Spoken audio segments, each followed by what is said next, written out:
Welcome in, everybody, to another fantastic day of LPL action over here at the LPL English broadcast. Yanni and Alt Battery back again to deliver some awesome games, and we're kicking the night or day, wherever you're at, off with some Group Nirvana action, baby. We're so back. OMG versus EDG. Yay! I've been so excited. I've missed a lot of the Group Nirvana games. Whether that's for better or for worse, we'll decide later. But I have missed out on casting the games, but I've been really in tune and wanting to see what's been going on down here in Group Nirvana. Well, if, like you, some of the fans have missed the Group Nirvana games or don't know what Group Nirvana is really about, pay attention to the right side of your screen. This Group Nirvana, very important for these 6 teams. The top 2 get to the play-ins to try to make playoffs with the Group Ascend teams. The middle 2 teams will see it in Split 3. But of course, we say it all the time, those bottom 2 teams, that is a very scary proposition to have your season end in the month of May. Maybe, no, April, at the end of this month. Yeah, April. I know LNG, we've been kind of talking about it. Their last games potentially could be in April. It may, kind of trickle over into May. Either way, the fact that we are potentially losing 2 teams at, in a couple weeks' time is a really cutthroat format and something that we have never seen before outside of, like, promotion relegation tournaments. So, going to be exciting, and it definitely raises the stakes here alongside the fact that Group Nirvana play single round robin in comparison to their Group Ascend who play double round. So it's a tough format to try to get through. Yeah, you only get one shot. You do not miss your chance to blow, right? And this is exactly what OMG is doing. They are missing their chance right now, 0-1 as we pull up the group standings. OMG 0-1 to start things off. EDG 1-0. So this game right here could really either set EDG up for success and sink OMG, or call into question EDG's strength and if OMG's mid lane swap will pay off. And you can kind of take a look. We've had some updates. Obviously, we had that LGD versus LNG series that happened a few days ago. That was a really good win for LGD, one where they were finally able to bring us to a first 2-0 here in Group Nirvana. If you somehow missed it, well, we got some very, very short notes for you here. The fact that the 2-0 came through, and even despite some of the new blood on LNG, LGD, and specifically their new jungler and Nayo, has really, I think, reinvigorated this roster to bring them to new heights in Nirvana. Couldn't agree more. And this LGD roster is a roster that a lot of people have been excited about, right? In Split 2 placements, we kind of saw them as a team that we maybe expected to get to Group Ascend and develop from there. And unfortunately for them, not able to get there. But you take a look at guys like Sasa, XQW, and YCX specifically as really bright spots for this team as LGD looks to get in those top 2 spots and make it to the play-ins. And these teams, EDG, looking at least to join them. It's going to be, I think it should be, a pretty close match between these 2 teams. I think if you're in Group Nirvana, there are no matches that you're taking for granted and should be outright favorites, unless you're LNG. But when we talk about today, we have a big change. 2 of them, not only in the patch, we're on 25.8, but OMG are making a roster substitution here with 4 series to play, including tonight. Linfeng going back down to the academy system, and Charlotte getting his call up within 8 months, almost a full year of playing competitive here in the LPL. It is a very bold move off Battery, but as you said, Charlotte hasn't really played a whole lot, right? Joined OMG Academy as a sub midway through last year, finally started getting some game action, in the May onward period, and then of course getting the call up. Yeah, and then now getting the call up here with so little experience. But you know what? They needed a change, right? Linfeng was not getting the job done. Linfeng, I think, had some really high highs, and we kind of saw that peak specifically in Split 1. The issue that I think kind of we saw plague him was the emotions and kind of having to play on a larger stage. He talked about afterwards, and you kind of saw him break down a little bit and into tears after that loss in Game 5 versus JDG. So, it's bright lights. It's, a tougher stage playing in the LPL, and now OMG kind of feel like, at the very least, we have to make some kind of change if they want any hopes of staying in the league for the rest of the year. Yeah, you can see moments like this, right? Couldn't really get into that fight as Ari, and then went to go greet for the wave up top and just getting picked off again. It's small things like this, and yes, LGD did have a sizable lead in this game, but it's tough when you can't make any impact in a fight, which is something he really struggled to do as a whole. Yeah, we'll be kind of taking a look as to what Charlotte brings. It seems like he has some of the same pool with some maybe different changes. Maybe throw out a Yasuo in favor of something like a Kiana, potentially. We'll see if that ends up coming on through. But it's going to be tough for OMG again. They have 3 series after this, and that's it, right? Like, they have to win almost all of them if they want any chance of being able to stay here in the LPL and see Split 3. So, going to be kind of a tough ask, especially for a new come-up who just barely is under a year of experience playing competitive as a whole. Yeah, and not only that, the assignment he's going to have to deal with in the mid lane as we pull up the EDG roster. Angel, this is a guy that has been around for quite some time, won the 2020 regional finals to get into the main event at Worlds, came in second there, a very veteran mid laner, coming up on his 8th year in the LPL.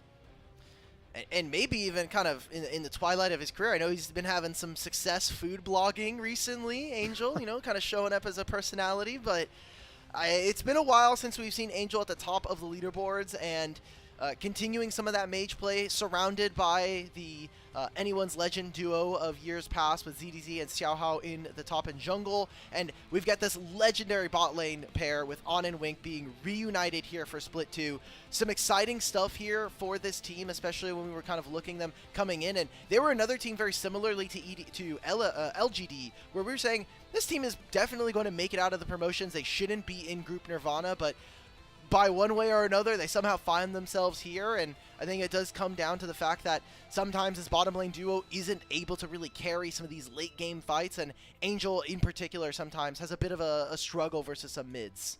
And as it turns out, they maybe have the toughest assignment out of all of the groups back in the placements, actually going up against Team WE. We thought that was like the weakest bottom 2 of the groups. Well, Team WE, as many have seen, have taken some games off some top teams. So unfortunately for EDG, they got put in the sandbox. But with a win today, maybe it is fortunate. Maybe it's a bit of an easier road for them to try to make sure they're at least getting to the next split, but more importantly, getting to these playoffs through the power of friendship in top and bottom. Yeah, Team WE might have just like broken the code on friendship buff, because literally in Split 2 placements, we're seeing them. They play 6 best of 1s. They go even with EDG somehow. They then have to play a tiebreaker at the end of their second day of play, and they just barely are able to knock them out. And then they go into the promotion bracket, and they just crush everybody. Like, Team WE actually kind of made a pretty big run just to not make it into Nirvana. So we'll see if EDG have any kind of notes, as this is, again, their second series. Same with OMG. Again, taking this win here today would put them at a pretty solid enough barrier. 2-0 definitely makes it a bit tough to make it into bottom 6. So, and to kick things off, they will be throwing Charlotte into the fire, right? Charlotte will be starting off the 1v1 against ZDZ. I think I actually kind of like it, right? I think getting your new player acclimated to the main stage, have him play the 1v1. Obviously, side selection has been pretty important recently, but again, we're not really sure the impact that Charlotte would have in the draft, so maybe it doesn't have as big of an impact as it would in your typical matchup. Yeah, the approach here from OMG, and if we're going to be honest, right, like, they already were a team that were struggling. I think if you're going to make this substitution, you're seeing if Charlotte is going to kind of fix some of your prior issues, and if that's not the case, you're potentially just giving him stage games just to say, look, maybe there's an exciting prospect here. Maybe we can kind of push him to another team, maybe cash out there on a buyout.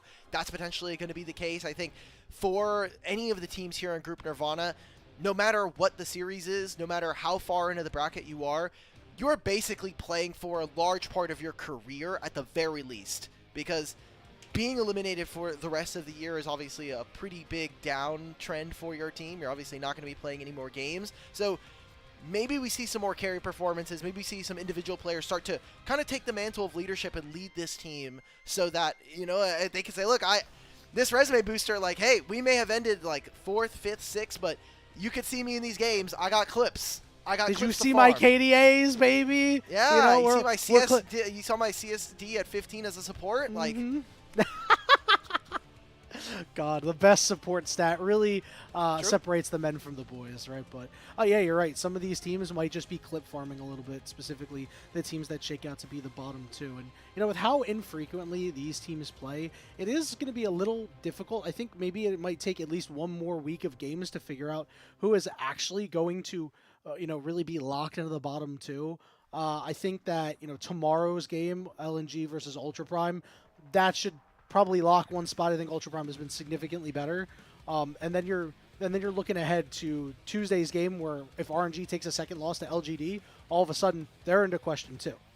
Yeah, a lot of teams could potentially be fighting for that bottom 4 through 6. So gonna be a pretty tough ask here as we come into this matchup. Aside from the side select, we are really favoring EDG. I think just the fact that they have much more solid players. I think that they have a better support system, especially in the bottom lane when we talk about On and Wink. Not only their innate synergy that we got to see from them over on IG in years past, but also the fact that I think Wink has looked like one of the best supports in Group Nirvana so far. It's just a matter of whether or not On in later game team fights sometimes makes a few too many errors and isn't able to kind of maximize DPS, and I hope that is something that we get to see from Starry, because Starry has been kind of the one lone bright point for this team on OMG. Yeah, he's been quite good at times, and the support pairing with Moham. I mean, Moham is a legitimate support, right? Did manage to get over to Worlds, but was kept out of the knockout stage. Yeah. So, but that does mean that this bot lane's very strong, and does mean that they will stack up quite well into On and Wink, right? On and Wink, as you said, a very strong bot lane in this group, and Wink looking like the best support, but is going to have to go up against a real legitimate threat. And I think that also calls into question some of the wins coming from these teams in this group. EDG obviously getting that first win for themselves, but they did it against LNG, right? Meanwhile, OMG's loss was to LGD, who we think is a very strong team. So, with so little play, it is kind of hard to determine, like, is this win fake? Is this loss fake? Who knows? Well, now we actually, we can't even be like, well, there will be a second matchup. They play single round robin. Yep. Every matchup is just that's just how the kind of cookie crumbles at that point. So I think we can kind of look at some of their games. I think that when you look at this group as a whole, kind of the teams that are going to have stronger carries individually can kind of take over. The fact that now LGD have Nayo sitting in the jungle kind of has made a pretty big difference. I think we can say that pretty assuredly now after taking a win versus OMG and a win versus LNG, although I think everybody's taking free wins off of LNG, so, take that as you will. Yeah, it is a little bit of free win central for them, which is really sad for some of the players that they have on their roster. Talking about Zika, one of the players that we mentioned, could be clip farming a little bit. It's still quite a solid enough top laner, but has just been really difficult to hang your hat on top laners when the rest of the map is falling apart. We get the nice, awesome LPL intro. I mean, I cannot believe that I saw this for the first time like a couple days ago. Listen, I just tune in a little late sometimes. My schedule is real weird. Sometimes I'm getting in for the first draft, but this is super sick. I love these sorts of things, man.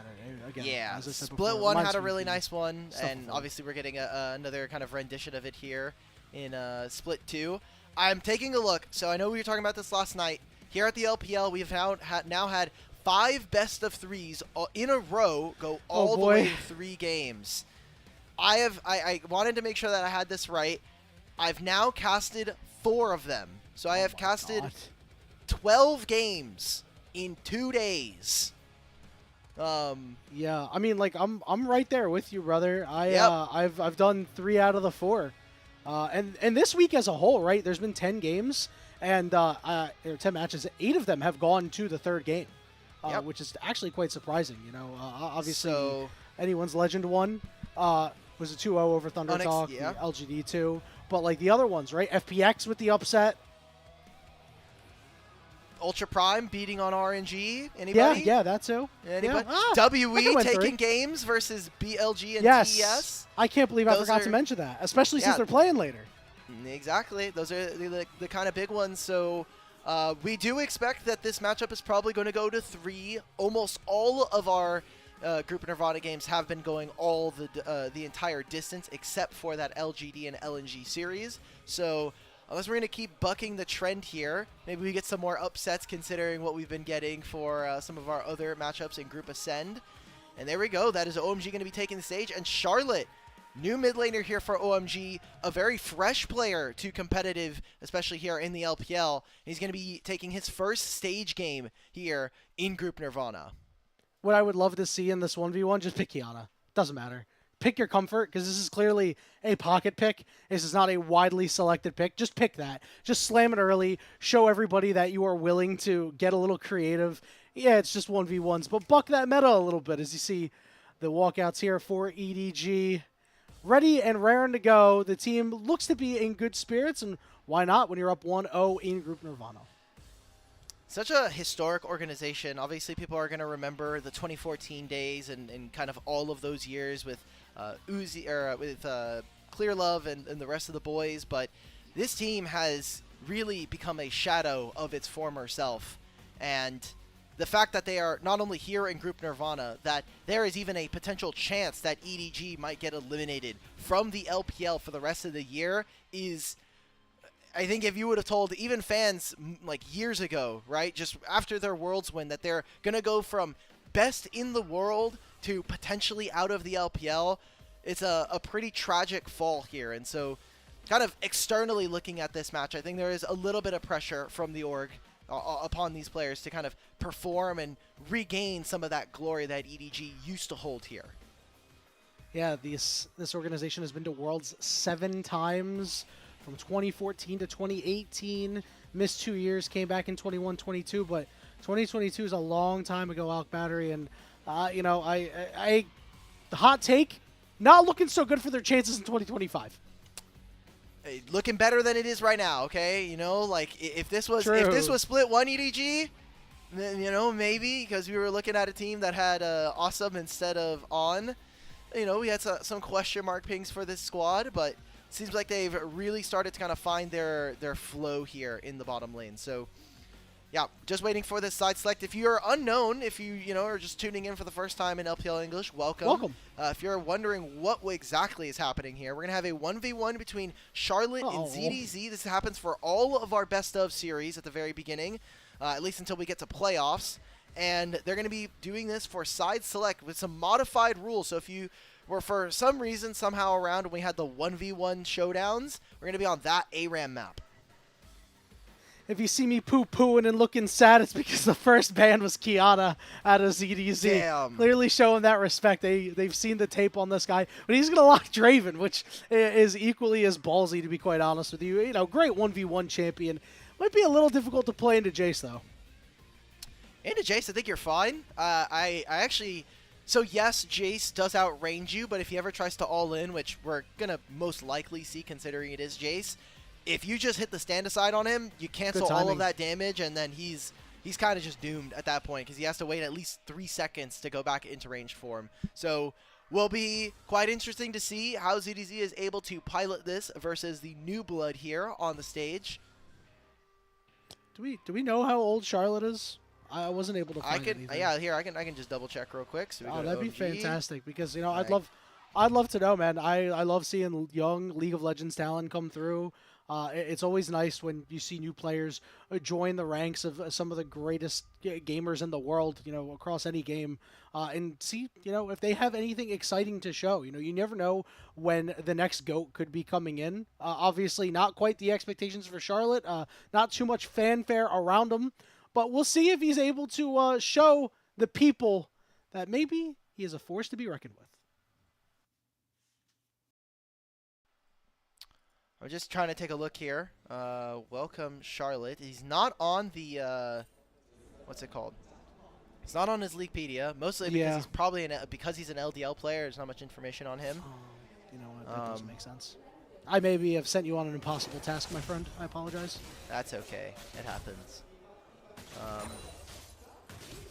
He dropped an axe. I don't know. I'm gonna hope if any of the LPL fans are watching, you know, our U's, our 1010s, anybody who has any information, I want to thank, I'm going to get this name wrong, It's the person who really likes Gala and loves RNG. Valakir or something. Valakir. I'm so sorry. I'm so sorry. I knew this. Hold on. I'm going to Twitter because I know that their solo queue ID is Valkyria, so like maybe it's like something around there. But if anybody would Valakir. I think it's Valakir. Okay, well if you could send us information on Charlotte, whether that be like just his age or maybe a little bit from LDL. I know we have some LDL if watchers. anybody got it. Yeah, that would be really pog. But we're kind of sitting here in this 1v1. Don't think we're going to get too much action until maybe we get some of those first items starting to come on through. But ranged versus like pseudo-ranged is not going to be particularly interesting, I think. Yep, and some of their choices are pretty standard. You know, I do find it curious as to when some players determine they'd prefer Flash over, you know, the double combat summoners of Barrier and Ignite. You know, as a range champion, maybe if you fail the stand-aside check, you know, that Flash will be kind of useful. But outside of that, you know, if the Jace is going to be in your face anyway, right, why not have the Ignite?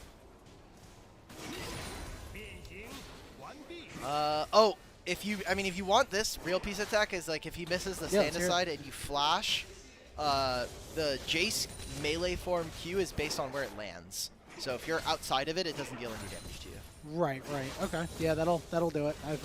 I've had that happen to me many times when playing Jace, and I failed it many times when playing against the Jace. So. When I'm playing Jace and that happens, I just call that a win because now that guy doesn't have flash, and I can just press EQ. I can just press QE on him again in 8 seconds. If I'm already finding an all-in like that. You know what? You do have a good point, but hear me out. What if you killed him too? That would be chill. I actually would. I would prefer to have just killed him on the first time go, but you know now they might lose flash. Maybe I can call my jungler over. Maybe I can you know, force them to take a bad back. That's all that matters. First back coming through for EDG is he's just a little bit low on mana, a little bit difficult in this matchup for Jace to keep that mana up. He gets the extra mana when he's in the melee form, and if you get a little bit too close to Draven, as everybody who's played League of Legends knows, Draven's does a lot of damage. Yep. So, gonna be getting a little bit more gold. EDG opting for the played steel caps first. Doesn't seem like that's going to interrupt. I do feel bad for Charlotte. He is going to miss out on this plate. One more minion. Oh, I don't know if that fell. Let's see. It's close. EDG I'm squinting my did. eyes. It did. He's at 3 now. Yeah. Yep. There it is. And that looks close. Like, I'm even looking at it. Maybe it's just my brain trying to play tricks on me. But EDG now level 8. Yeah, a little tough, although the Ignite is immediately going to go down onto Charlotte. But he's fine. That was kind of a sicko Ignite. It was a dubstep Ignite, except with no kill. So it was like a breaks, like a drum and bass Ignite, or just exactly. Boom, just hit you right there on the drop. Nice. Yeah, this is your SoundCloud rapper Ignite. It wasn't very good as the Whirling Death will come through. And stop that back, baby. We love it. Yep. The strategy that comes out in these 1v1s is incredible. Truly degenerate stuff going on here. Really, honestly, Yanni, again, most of these 1v1s, I think we've been kind of saying they haven't been the most interesting. We've had some really unique ones in particular, but it just kind of comes down to some maybe niche matchup knowledge, as well as like how much do you know the champion that you're playing against. Small thing to always remember when you're playing against Draven. I'm looking at Charlotte now. He has 155 stacks here. A change that they made to Draven a couple of months ago was he will execute you with his ultimate if you have an HP threshold lower than the amount of stacks of veneration he has. So 150 doesn't seem like much, but especially in this matchup where you can kind of get a lot of stacks, 200, 300 is a pretty meaningful amount to execute on with your ultimate.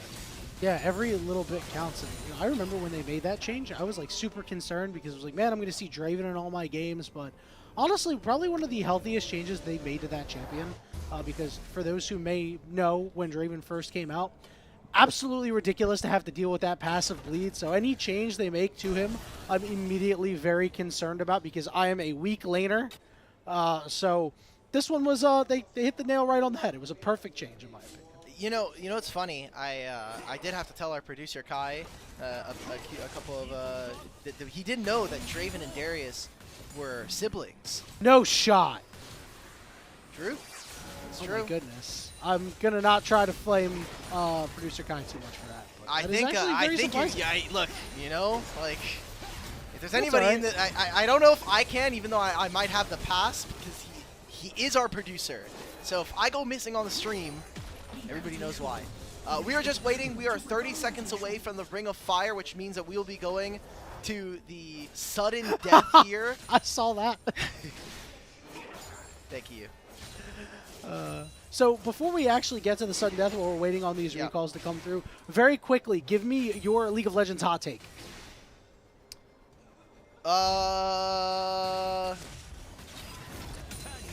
Anything. It doesn't have to be one particular thing. This is now you put me on the spot. I gotta think. Yeah, I know. What's actually a hot take? What is yours? Give me time to. Okay, so my League of Legends hot take is that the game is actually excellent. I was going to say an explicitive. I think this game is great. There's a reason why I've been playing this game since Season 2. I know a lot of people complain about it online, but we still play. And occasionally, while we're not all happy with changes, we need to appreciate the fact that this game has been so consistently good for so long.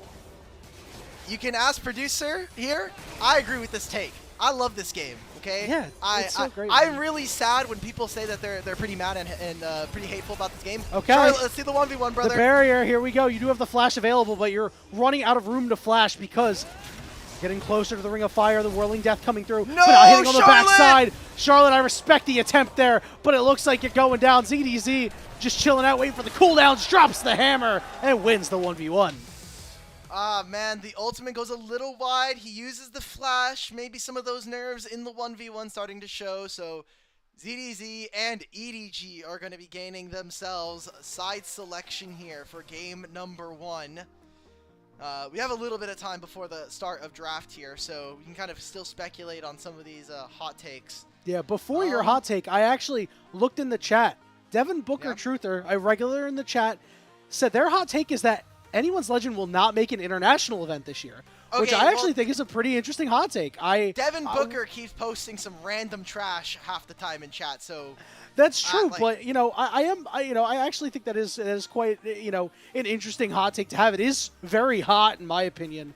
Do you have a serious opinion on that? I think Devin Booker Truther is very wrong. By the way, I think there is a very real possibility that AL might miss out on international play. I think there are some holes in their gameplay. I think that, for one, Flandra is continuing to maybe prove to be a little bit of a liability in the top lane, especially when he is off the tanks. I mean, you think about that Jace game versus Weibo, and kind of what he kind of did in that series wasn't particularly very great. Eventually we got like the Sejuani top, which was awesome, but it's kind of the name of the game. The Yorick that he's kind of been picking up, these kinds of things weren't super impressive. So I can definitely see AL not making it. The problem is who in the LPL is going in their place? I know he's going to say TES, right? So TES is one, but if for MSI we're sending 2 representatives, then JDG is potentially in that pool. We'll see if IG kind of get their act together and can kind of pull off an international run. If BLG are going to be able to reclaim their former glory here with struggling already in 2025. Yeah, you're absolutely right. I do think that Anyone's Legend probably has the least to fix out of all of these top 3 teams. I think it's really just Flandra, right? I think that everybody else is really playing well. This team is clicking from from jungle to bottom to the coaching staff too. And even then, Flandra is most of the time playing pretty okay. But as you said, sometimes just not 100%. And you will get punished later on in these playoff series. And even if you go to an international, you'll get punished for that too. Okay, we're getting into draft here now. It's going to be game 1 between these 2 teams. Let's take a look at what the draft is going to look like for them. Kind of a big focus is going to be on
quickly as the game progresses, and even lane well early on. We're going to see the Pantheon come through a little bit more noted as a flex recently, as we saw it at support yesterday. Okay, so EDG, I think you should be looking to pick up maybe an AD carry that's going to be able to deal very well with this Scion. I like the idea of being able to pair the Sinsao with the Azir. Gives him a little bit of engage as well as frontline with that Crescent Guard once he hits the ultimate. And giving long range, I think it's pretty interesting here. ZDZ has had some pretty unique counter picks in years past, and some of his laning phases have been a little bit bigger. Okay, we're playing Scion as a counter into the Cho'Gath into the Scion. I think it's a pretty good matchup, all things considered.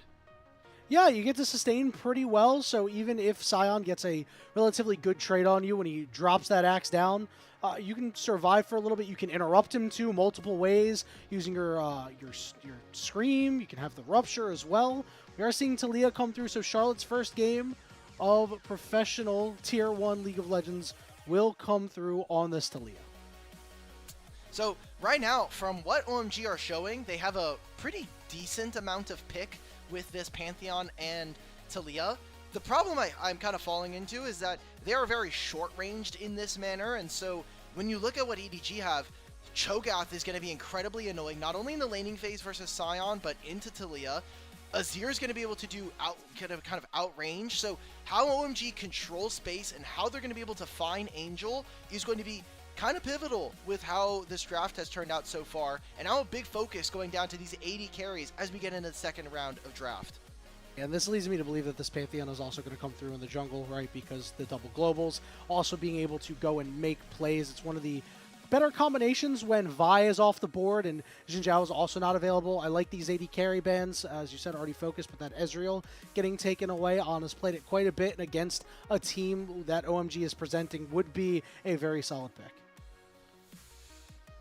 Thinking about 80 carries here that they could be going for, you need something that's going to be able to blow up a Cho'Gath and also be able to deal with a Scion on the opposite side. Not too many of them, right? Yeah, I mean, if you want to just create more pick potential as Starry, you could be looking towards an Ashe just to get this out of the way. Eventually, you'll be able to deal damage with kind of the different items that she has access to. It does make it so it's a bit more susceptible to getting swept up by an Azir or a Cho'Gath, but said they're going to go for the Rel here. Yep, the Alistar down seems like a really solid pick. Maybe also trying to worry EDG about a misfortune for the other side, so they might take it for themselves, which would be a little worrisome into this composition, in my opinion. And of course, you can see on hovering that Draven of his, one of the well-noted Draven players in the LPL. That would be... I don't think it's really the greatest matchup to pull it out here, but it would be really, really sick. But it looks like they will play it safe and go with the Corki. Okay, strong 2v2 coming in for EDG's bot lane. What is OMG going to kind of reach for here? Especially when we talk about being able to not only deal with the range, you also have to kind of maybe augment the rest of your team. Talk about early damage, you do have this Rel. Misfortune is obviously still very strong, but when you're playing him against a Cho'Gath, very worrisome in how you're going to be able to stand in the lane and stand around team fights. Then we're talking about even playing around this bottom side here.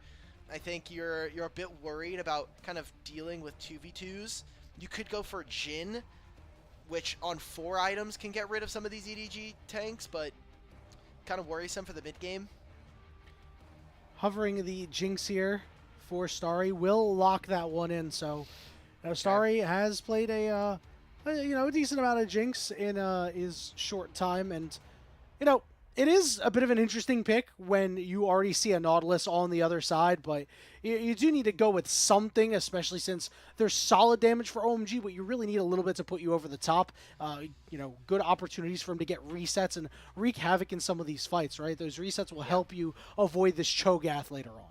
Yeah, Azir should be able to get shoved early on. Same thing with this Cho'Gath. This is going to be a pretty interesting matchup. We'll see if ZDZ takes any kind of funky runes like Halo Blades or is going for some different keystones, maybe even kind of using some different summoner spells. That could be something that kind of changes the matchup. But what I'm expecting from OMG is that they need to find one pick. It's going to be with the Pantheon. You're going to have this Rel with Talia. If they can start with a fight there, you get Starry his resets. He can take over a fight. But I think OMG are going to be on the back foot for a large portion of this game. 3 winning lanes here for Xiaohao. He can have so much to do and can really gank any one of these lanes and find success. It'll be really exciting, this mid lane matchup. The veteran Angel versus the rookie Charlotte. OMG already 0-1. We're thinking that 0-2 may be a death sentence in Group Nirvana. So with the backs against the wall, I wonder how much pressure is on this young player if they tell him, hey, they're going to tell him, oh, just go out there and play. But in the back of his mind, he knows what the stakes are. Yeah, especially for the rest of OMG. This is a kind of a do or die game. I know it's only their second series, but losing access to the rest of the year and having potentially your entire split come down to one of these series in Group Nirvana is going to be nerve-wracking for especially a new player going up against a very storied laner and player of the LPL in Angel. Not only that, we talked about EDG's longevity. OMG has that too. So we head into summer shift.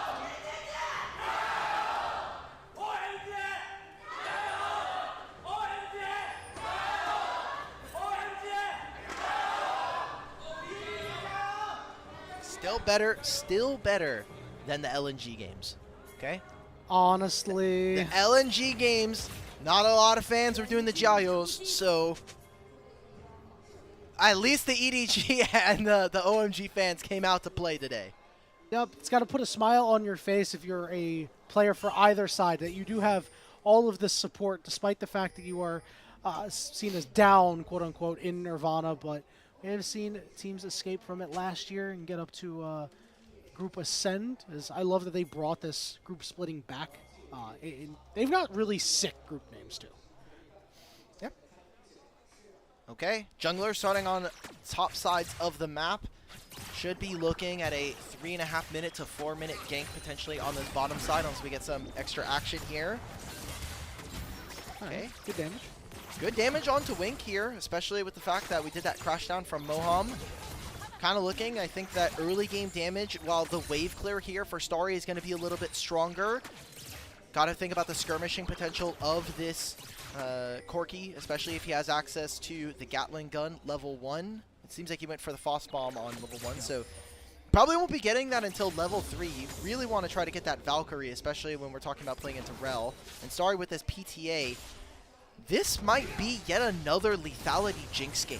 I don't want to quite call it yet, but it is something that we did see from him in their earlier series versus TES back in Split 2 placements. And you know what? The lethality Jinx would actually go kind of hard here, right? I mean, the only member that you're really expecting to stack a lot of HP is the Cho'Gath, unless of course you get really late and the Nautilus gets a little tanky, but you'll be hitting these zaps really, really hard. Not only is there the strong slow attached to it, but if you chunk somebody out, that rebuffs an engage on the other side that allows your team to have the door open a little bit. So curious to see what the options would be there. So another hook goes down for Wink, but On is already almost out of mana.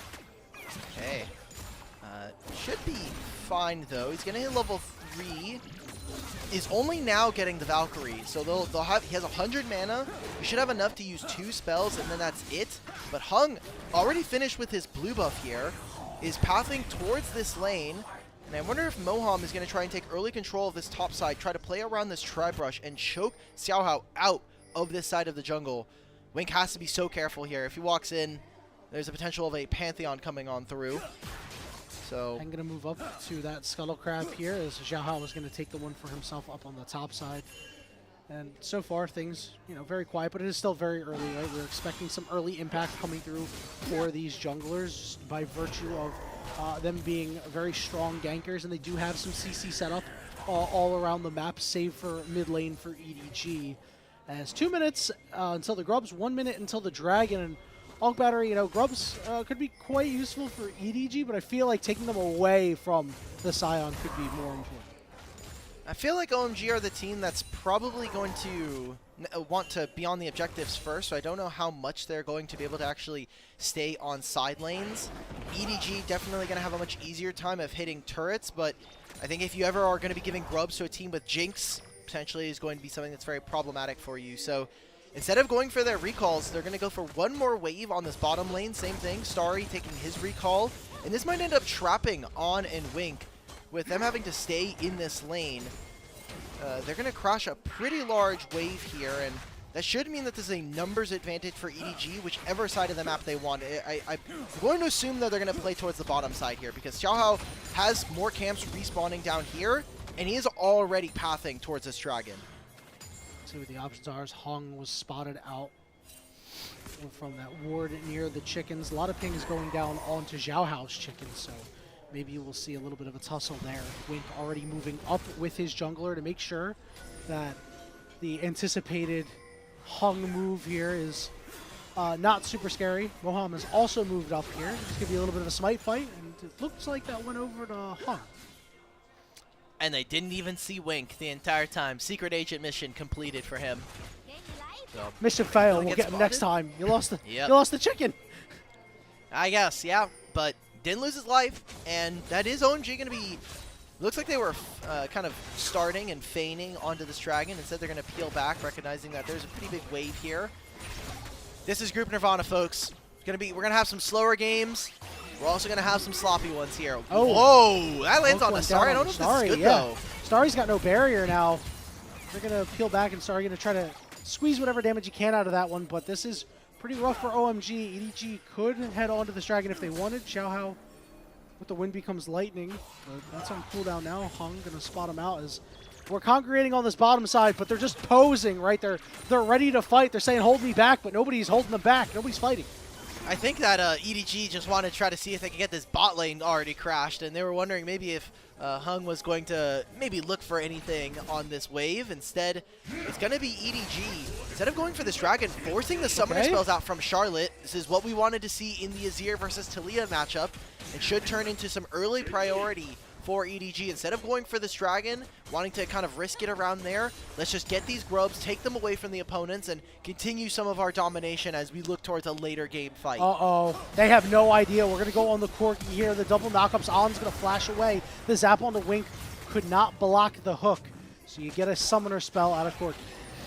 I just don't know if the summoner spell was worth it there. I think you could maybe try to squeeze a little bit more in terms of the damage. There wasn't much follow-up afterwards, right? Like, Hung had already used all of his spells. Moham had already used his Ignite. There weren't very many available for him. I don't know. Maybe there's a little bit more there, but so he's just going to try and play it safe. There's also going to be 3 grubs. Very easy to secure topside objectives when you have this Cho'Gath. Having that 1,000 true damage smite alongside your jungler makes it a bit tough to try to outsmite this duo.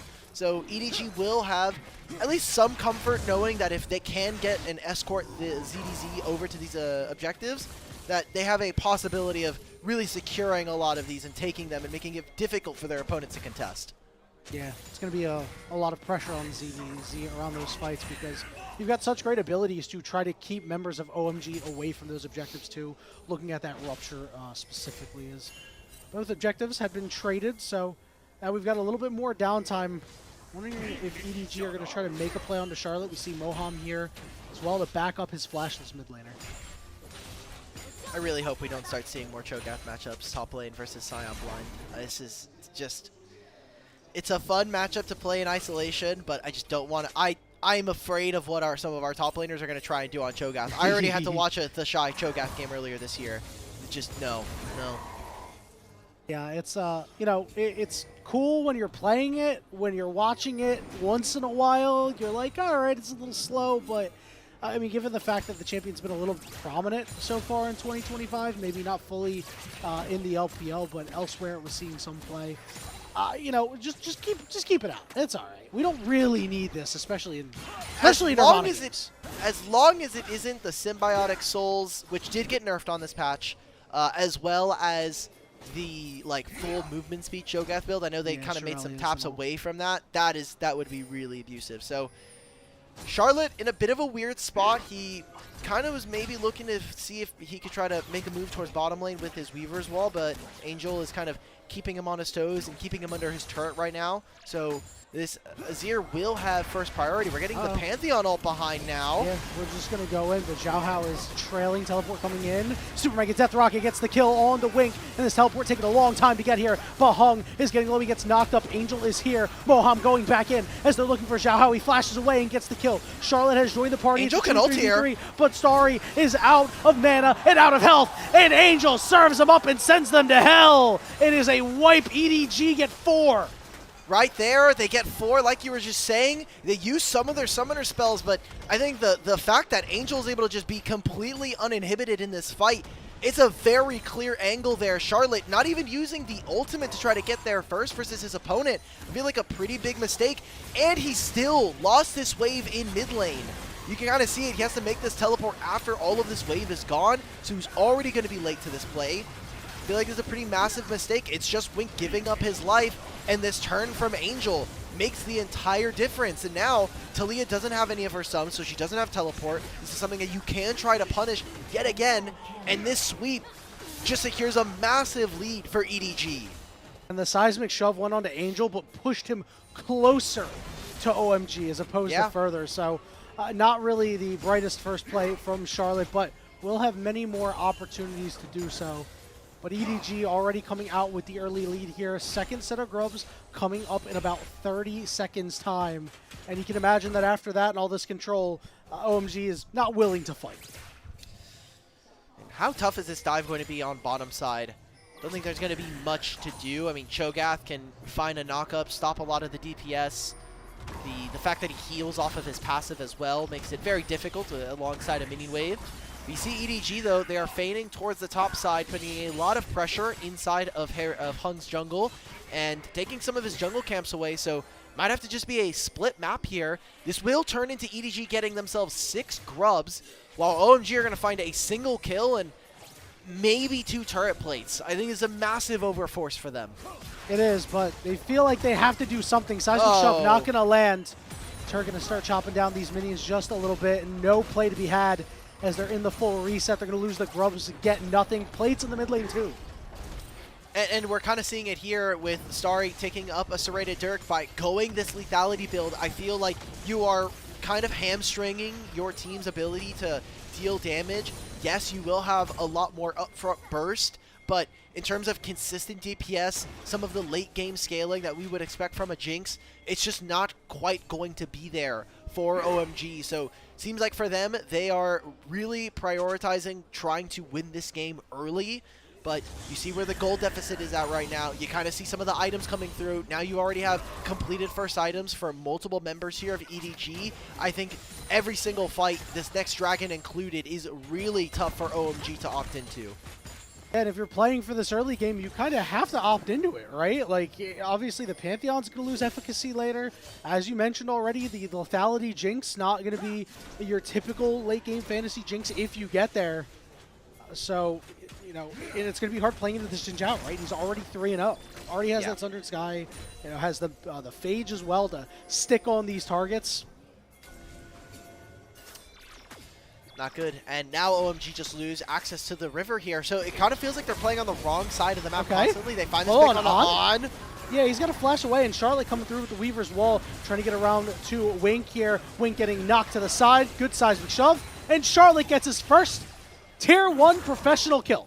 There we go, and it's on to Wink, a player that has been storied for so long, previously an AD carry player in IG and in years past, but now making his move onto support. OMG, they start this dragon up, but they're going to lose a fair bit on the side lanes right now. I mean, Azir gets a wave under that turret. OMG is not going to be able to pick that up. ZDZ right now is hitting this top lane Tier 1. He gets 2 plates for himself, and he already has those 6 grubs, so a lot of structural damage, a little bit of gold. Probably not too much to get outside of this with the turret plates falling. All right, going to use everything here. Take Zhao Hao down to half. Good dodge on the Rupture too. As Charlotte just fighting for control to make sure that this turret doesn't go down any lower. Would you play Talia, every time you see a Cho'Gath, you're afraid. You're like, I can throw a million Qs at this guy, and it's probably never going to kill him. And you even look at his build, he went for a Seraph, so some of that damage will be missing from the mid laner of OMG. As now, Yanni, we're kind of in this spot where EDG, they have a 3,000 gold lead. They're going to be looking at this Herald spawning in a minute at halftime, and it'll be up to OMG to kind of destabilize the map, maybe make a quick play within the next 30 to 45 seconds so that they come into this fight with some more summoner spells in their back pockets that they can kind of lean on, because everybody on OMG has flash. On just spent his, but I think you would really want to make sure that you're able to take maybe one from Xiao Hao, maybe force an ultimate earlier on from one of the EDG members. And they have the tools, right? You know, we're still waiting to see this Pantheon and Talia really link up with both of their ultimates. We saw it was disconnected in that, actually, no, not even, right? There was a teleport in that first fight, and then the Pantheon ultimate coming first. But, you know, haven't really seen a effective Weaver's Wall into Grand Skyfall combination, so... You know, if you get that there, then all of a sudden OMG could be cooking a little bit. All it's going to take is one pick to get some control of this map back. That would require them to push in their lanes, and you can even do it now, right? Like when Angel is here and constantly pushing this guy into turret, there's something. Now, Moham and the rest of Starry were, or the rest of OMG, sorry, were moving into bottom side river, trying to get some vision down, but EDG are not going to allow that. They're going to muscle their way through here, and yet again, OMG kind of having to keep cycling around mid, keep trying to make plays. And I think a really smart use of Talia and how much movement speed she gets, just being able to go between top and mid. There we go. All right, we're going to use these ultimates, and nothing. Seismic Shove does not land. Tough. I mean, Xiao Hao was able to get a recall in here, so EDG, with knowing that those two ultimates are down, I think they should be playing towards the top side of this lane, looking to try to maybe pincer and couch Hung as soon as he walks back in. You have Wink here, good cancel.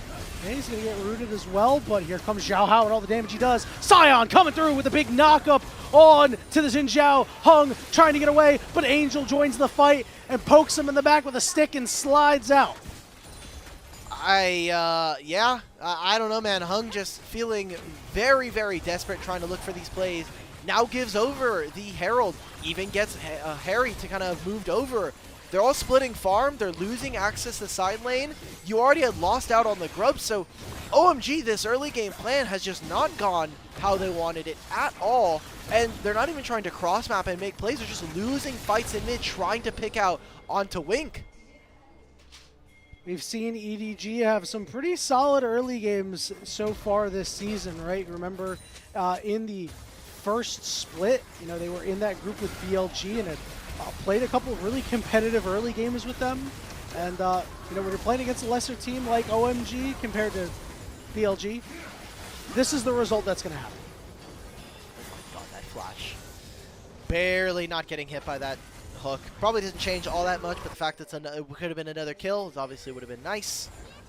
Dragon spawning in a minute's time here. That's kind of the only thing that OMG have going for them. If they can somehow secure the next two dragons, that would be a Chemtech Soul.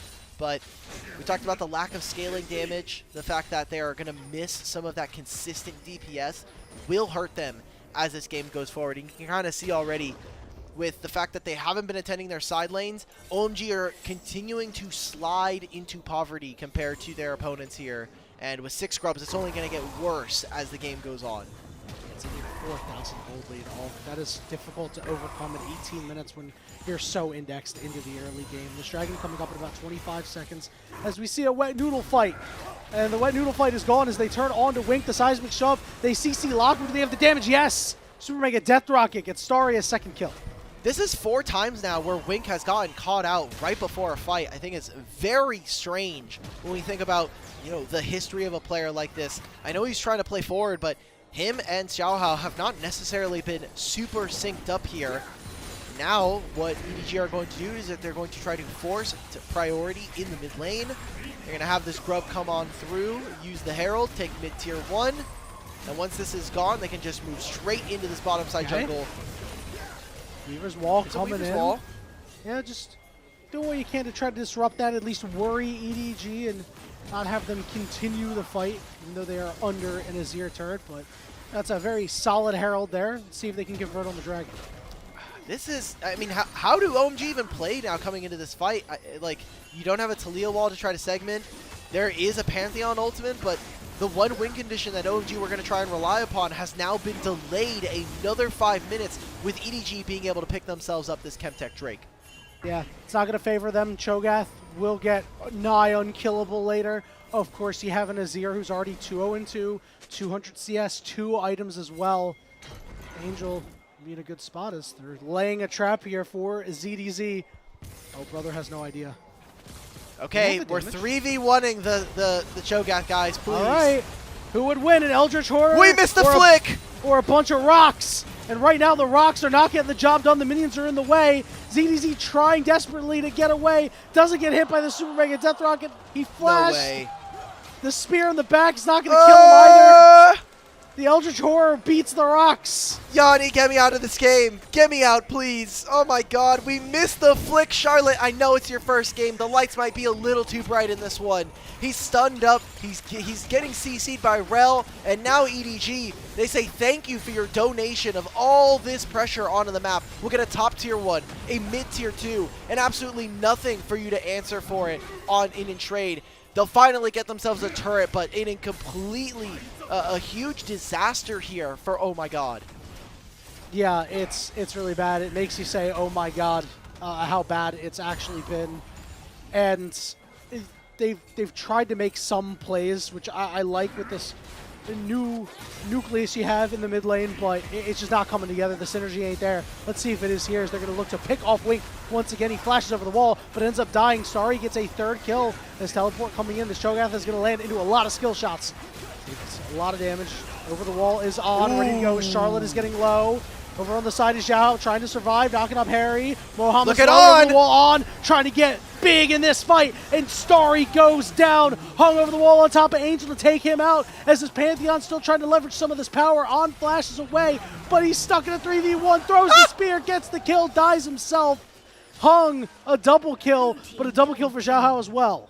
And no one is able to pick up the Herald, right? Like, we didn't even, oh, sorry, yeah, so we already used it. They lose out on that play. That's a full ace here for EDG, and I think that the biggest win, if you're an OMG fan right now, is that a lot of summoner spells were used. Wink getting caught out again. He needs to get better escort services here, man, because he is not getting any help in these fights. He is just getting left alone, so much being used onto this Nautilus, and you get to kind of see the re-entrance of this fight. My worry here for OMG now is you're already down. It took you so many resources just to get 2 or 3 kills here in this fight, but you've now gotten an ace. You've gotten aced by your opponents.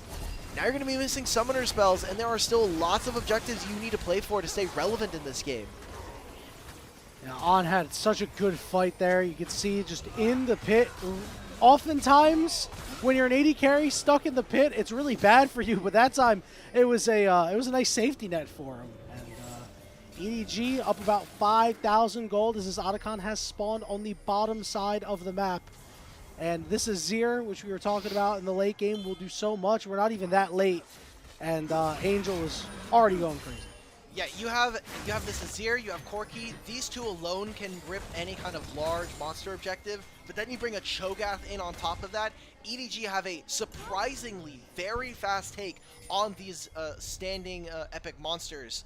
So OMG still on the clock, but 6,000 gold in the hole here. And Yanni, this is just more of the same of the OMG that we got all year long so far. Yes, it's a new mid laner, but feels like we're still getting more and more of the same from this team, where we're kind of struggling. Our top jungle isn't able to really do all that much. We have individual plays from our mid laner, and we're basically fully reliant on Starry having to carry us across the finish line. Maybe that's why he opted into this lethality Jinx build as compared to a later game one, because you might not even get there. But yeah, you're absolutely right. It is much of the same, and you know, they put Charlotte on a control mage for the first game, and I do wonder if we'll see a bit more of an aggressive look going into the second game to try to take the weight off of Starry's shoulders. Now this game is not over yet, but it's not looking so hot for OMG, as another turret will fall here in the bottom side, and Angel getting all that gold. You can kind of see right now that EDG are being a little cheeky, saying like, hey, are they willing to walk into Fog of War? Like, where are they willing to do so? Can we make a play if we catch one member out with this Pantheon ult? Azir is by himself. They would give over mid priority here. You kind of see that EDG, they do not want to allow OMG to walk into this river right now. Okay, Moham. Moham goes forward. Nice Valkyrie there from On as Harry getting a little low, and the chase is on, just trying to chunk out as best he can our EDG as this dragon is up right for the taking. That Chemtech dragon is Baron coming up at about 35, so maybe EDG looking to just really shut out OMG here as the big bodies are starting to front line a little bit, staring at each other, throwing some skill shots. EDG retreat to the dragon again. They don't want to give over this mid-tier one. Some of the members of OMG are going to take their recall. We've got Baron spawning in 15 seconds as well. Yanni, we got to see more out of this OMG squad if they're going to do anything. And EDG, just a clean game, I think. You know, some minor mistakes, obviously, with Wink getting caught out so many times. But you're going to be really happy with the state of the game right now, where your Azir is so fed and you have this Corki. I'm kind of loving what we're getting from EDG. This was the EDG that I think we were looking forward to as we kind of came out of split one. And proactive plays just like this one. Istari is about to die. On will take him down. Over on the side, Charlotte shorting that ultimate, realizing that Moham is pretty cooked here. As Moham one auto away from death here. Gonna get Xiaohao's flash, but gets the job done. As you said, the Baron is all theirs. Okay, Hung and the rest of OMG, these solo laners, just gonna have to sit and watch. They're gonna get near the pit. Literally the only win that happens here is Hung sacrifices himself, steals the Baron, and that's about it. Instead, he's gonna see if try he can do it. Okay. Now he's going for it. Here we are. Yeah, there's no shot. You were in transit when that Baron went down, and down goes Hung. And it looks like EDG, a strong vice grip on this game, should take it. Yep, and looking to have a dominant start to this series. All it kind of comes down to how and where they're able to close this one, as Sari trying to hit on this mid wave, thinking that him and Moham are going to be pretty safe, but that blast cone just makes it nigh impossible for Sari to get out. So he gets caught, and it means that with him and Moham going down, Baron is a free objective here. We said that even without Xiaohao, you still have the feast from Cho'Gath. So EDG just kind of get their pick of the litter, and they play this game remarkably fine for what OMG have kind of thrown at them as curveballs. Yeah, it looked really solid, and I like that they went and pressured the young mid laner Charlotte early, try to set him behind, and you know, you get Angel ahead that way too. Whenever you can get your Azir ahead, you're always feeling really good. A champion that, you know, has an okay amount of damage early because you get that extra auto attack range with your Sand Soldiers, but anytime you get a late game champion to kill early on, you're feeling good about yourself.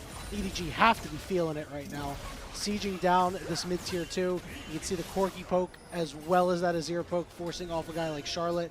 And ZDZ pushing in the middle. Yeah, I mean, 6 grubs plus this Baron.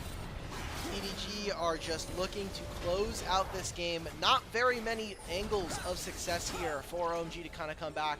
Even if they find a pick with the goal deficit that they are in, the 6 grubs that they still have to deal with, they find we're Angel. Gonna try it. Angel will die before being able to pop the Zonius, and Wink goes down too.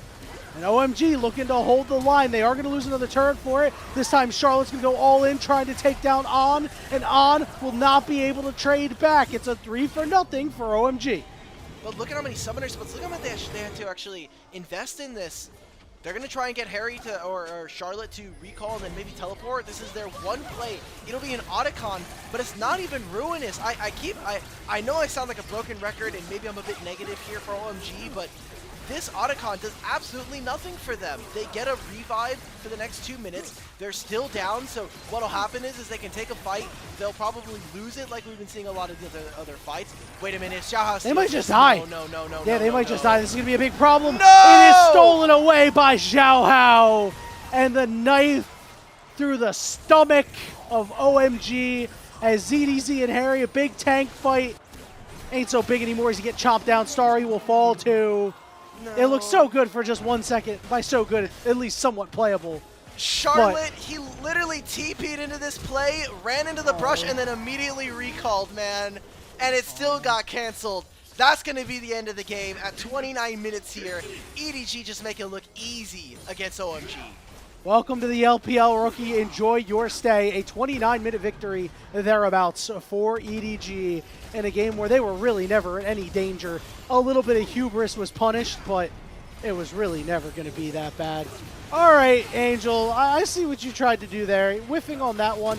The turret is still up, but reinforcements have finally arrived. Moham going to drop his ultimate down, but the last Nexus turret will fall. Angel will be sent back with no teleport, but the Nexus is down. All right, I got only one call to make here. Jamada, wake up. Jamada, if you're here, your shift's coming up, buddy. Okay? Clock Quick in, series. We thought that maybe this was going to be a sloppy series. Hey, we got more games to play, right? At the very least, we got one more here in us. But EDG take a clean house up against OMG, and I think this is what we come to expect here for this matchup. Even in Group Nirvana, we said that every single match is going to matter, and EDG so far has looked a lot better throughout all of their games. I'm not going to say that it's much better by leaps and bounds, but when you compare that to where OMG is, considering the fact that they have to make a mid-lane swap. Yeah, I'm willing to give Charlotte a mulligan. You know, it's tough, right? Your first game. You know, not a whole lot of bright spots, admittedly, but that happens. You know, not every debut you're going to come in and light the world on fire. But, I mean, the mid-jungle duo difference here. I mean, it's surprising that Xiao Hao, not really surprising, but surprising that Hung was not able to do anything, really. Like, on this Pantheon pick that you expect to make an early impact. The plays initially were disconnected, but wasn't even able to move up and try to land a stun, combine that with the Talia knockback to actually try and generate kills. And when that doesn't happen and you allow the Xin Zhao to just run the map, this is what's going to happen. This has also just been a piece of criticism for Hung so far this year. It's just how slow he has been to kind of move around the map. I feel like he spends a little too much time clearing his waves, and part of that, I think, does come down to, again, we talked about from this draft, you have multiple losing lanes, at the very least just not being able to find push, so you have to be able to cheat windows to find ganks, find timers. He looked bot lane, but then Xiao Hao was already there. They couldn't really do much in mid. You're almost never going to be ganking a Scion, but I think you need to be looking for odd angles if you want a chance in this game. So, Hung, we got to get active on the board here, guys, because you're a single game away from starting Group Nirvana 0-2, which means you have 3 series to try to fight back and not get eliminated for the year. Yeah, maybe, you know, thinking about it more, Pantheon was kind of difficult to play with the team they crafted around it. You didn't really have a strong AD carry down on the bottom side. Like, Jinx sure does a little bit of damage, but early on, it kind of hard to bring a lot to fights. You would really need those chompers to go down, but even then, it's hard to really wrap up the bottom lane of EDG. And as you said, you're rarely going to gank for a Scion, and you're rarely going to gank a Cho'Gath. So, you know, it's tough, especially with how the draft went, because it was such an early pick. But, you know, that's why it was super exposable. Look at the damage charts here. I mean, you know, Charlotte did the most damage on the team. Congratulations. But Angel only doing 10K. Is actually... He was a participant this game. Like, if you watched how he played this game, he kind of just showed up. Sometimes he got autos. He was really just there to press the ultimate button and let on and Xiao Hao kind of take over this game. I still also want to levy some criticism towards our AD carry on OMG, right? Like, this lethality build, we had some questions. I think maybe recognizing that this game wasn't going to have time to go long, but also, I think also kind of shooting themselves in the foot a little bit there and kind of having to pigeonhole themselves. So we'll have to come back into game 2 and see what exactly they can do as an adaptation. I'm really happy to see EDG's bottom lane work, but obviously Wink was someone that kind of played a lot with his HP bar. That's a polite way to put it, my friend. You're usually so super critical of these supports. So you got a soft spot for Wink? You know, he's a fun guy, and he has been a bright spot on some teams that have looked quite terrible. I'm looking at last year, EDG or IG. There are some question mark pings that we had. Him and On were kind of the only 2 members that were kind of doing well. And he's kind of made a really big name for himself after his lane swap, or his role swap, going from AD carry to support. So, you know, maybe it's just the fact that he's an AD carry player at heart. But yeah, you know, sometimes you You The know, you go support in player and- infected him this game, for sure. Oh, no, don't tell me he's become just another LPL support, my friend. And all right, so MVP. That's Vampire next game. You don't have to worry about him for right now. I think that An has certainly done a lot in this game. I do think that Xiaohao would also be a worthy recipient of the MVP. I think he had a big impact early in this game. Yeah, for sure. I think that he had... I mean, he might just get it alone off of that Otacon steal, right? Like, very tough game. This is the one moment where we actually got to see, and this was kind of the idea of what this composition and pairing was going to be able to do. Just have Pantheon, have Talia just kind of rush someone and try to force out a summoner spell. This was as good of a game as this was, or a fight as it was going to get for OMG, but they don't even get the Otacon after this, and it kind of ends the game afterwards.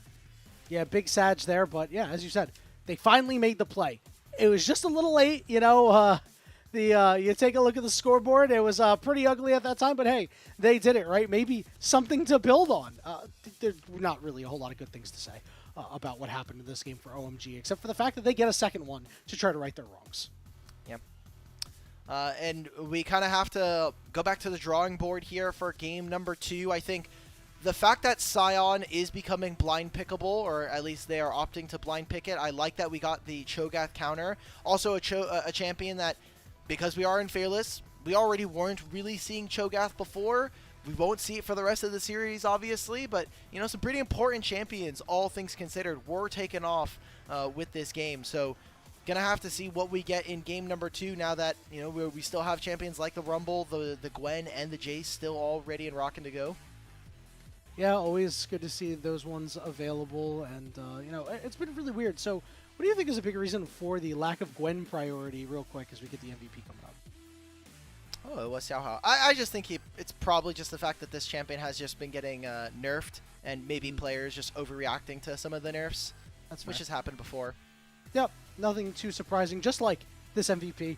Xiaohao 9, 0, and 6. Solid damage share, good KP, really what you look for in your MVP. Now, before we go to a break, we want to really convey how grateful we are to our Coffee supporters and our YouTube subscribers. Thank you guys so much. You guys help us level up the show. A lot of the initial payments go into upgrading the broadcast, as you all know by now, but a large bulk of it pays our on-air talent and our content creators. Subscribe to our Ko-Fi linked in the chat to unlock perks such as early access to content and the ability to ask interview questions for unique on-site interviews. And with that, we're going to take a short break, and when we return, we'll see you for Game 2.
Welcome back, everybody, to the unofficial LPL English broadcast.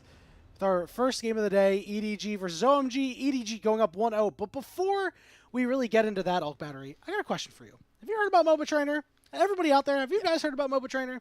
It's a new app that teaches you League of Legends with a series of puzzles. Just boot up the program and work through the puzzles every day to improve your game knowledge. You select the puzzle from this map, answer the questions, and unlock more features. We're going to do one right now while we're waiting for Game 2. Yeah, so real quick, producer, if you want to click on Puzzle Progress System. If you were here last night when we debuted this program, we kind of went through the level up timers. Me and Grapes were having a little bit of fun with it. Unfortunately, I know you and I kind of got skamazed because our account was not fully unlocked. So go ahead, my friend. Which one do you want to continue with? Oh, me? All right, let's see. So did we already get past level up? No, we didn't. So we have most of level up done. I know that we had to take a break yesterday. We can try to finish it if we want and just go through a full module. Oh, yeah, we do have to finish it, don't we? Yeah, but like there's so much on here. We got a lot of time, you know. We can kind of pick whichever one. Let's go to trading if we can, because that's something I'm really poor at.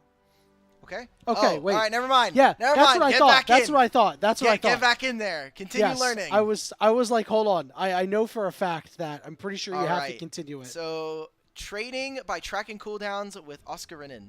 Okay. Okay. This is something that I really need. I've already found like the two that we've done, well, the one and now this second one, very beneficial. So let's see. I never played top lane though. So Galio into Renekton. So they did a human swap. I'm gonna assume that Renekton was supposed to go top lane. All right, keep your distance or trade. Because you're playing into Renekton and he has full Fury, I don't think I really want to trade here. Yeah, I think we're supposed to keep our distance, especially since we're kind of waiting for... I can see an argument, however, that you are trying to trade so you can get level 2 before him and try to match him. So I think if Renekton... So do we know what he opens? Did he open Call the Meek? I assume he probably... I think he just starts with a Q. I think he just starts with Q here. Okay, so if he starts Q, the thing is, I think he hits level 2 before you do. If you get a little too close, you get traded on, and then he can slice in. Yeah, he can slice in, auto you, and slice out, so I'm in for keep your distance. Yep, there you go. Oh, we forgot that our U was on cooldown. Yeah, I mean, yeah, that's true. We didn't see that, but I mean, we can, cool. So it'll just go through. But we just didn't, we didn't act on it. We're pretty. That's true. That's true. I'm not a Galio player, all right? Not a Galio player. I'm just taking a look at these player names now. Yeah, I thought it was Decoy in mid, but it's on the EU server. Oh, good old Blue Lock. So wait for level 2 first or trade. Now, because Galio has Justice Punch, I would incentivize us going for a trade. So I think that's the play here. I think you trade because I think you kill the minion with the Justice Punch. Yeah, and then you can level up Winds with War. Yeah. Yep. Okay. Can we get the detailed explanation, actually? No, I don't think we have time. Okay. If we don't have time, yeah. Oh, okay. If we have draft, we have draft. Yeah, we have draft. We have to get into draft. If you enjoyed that.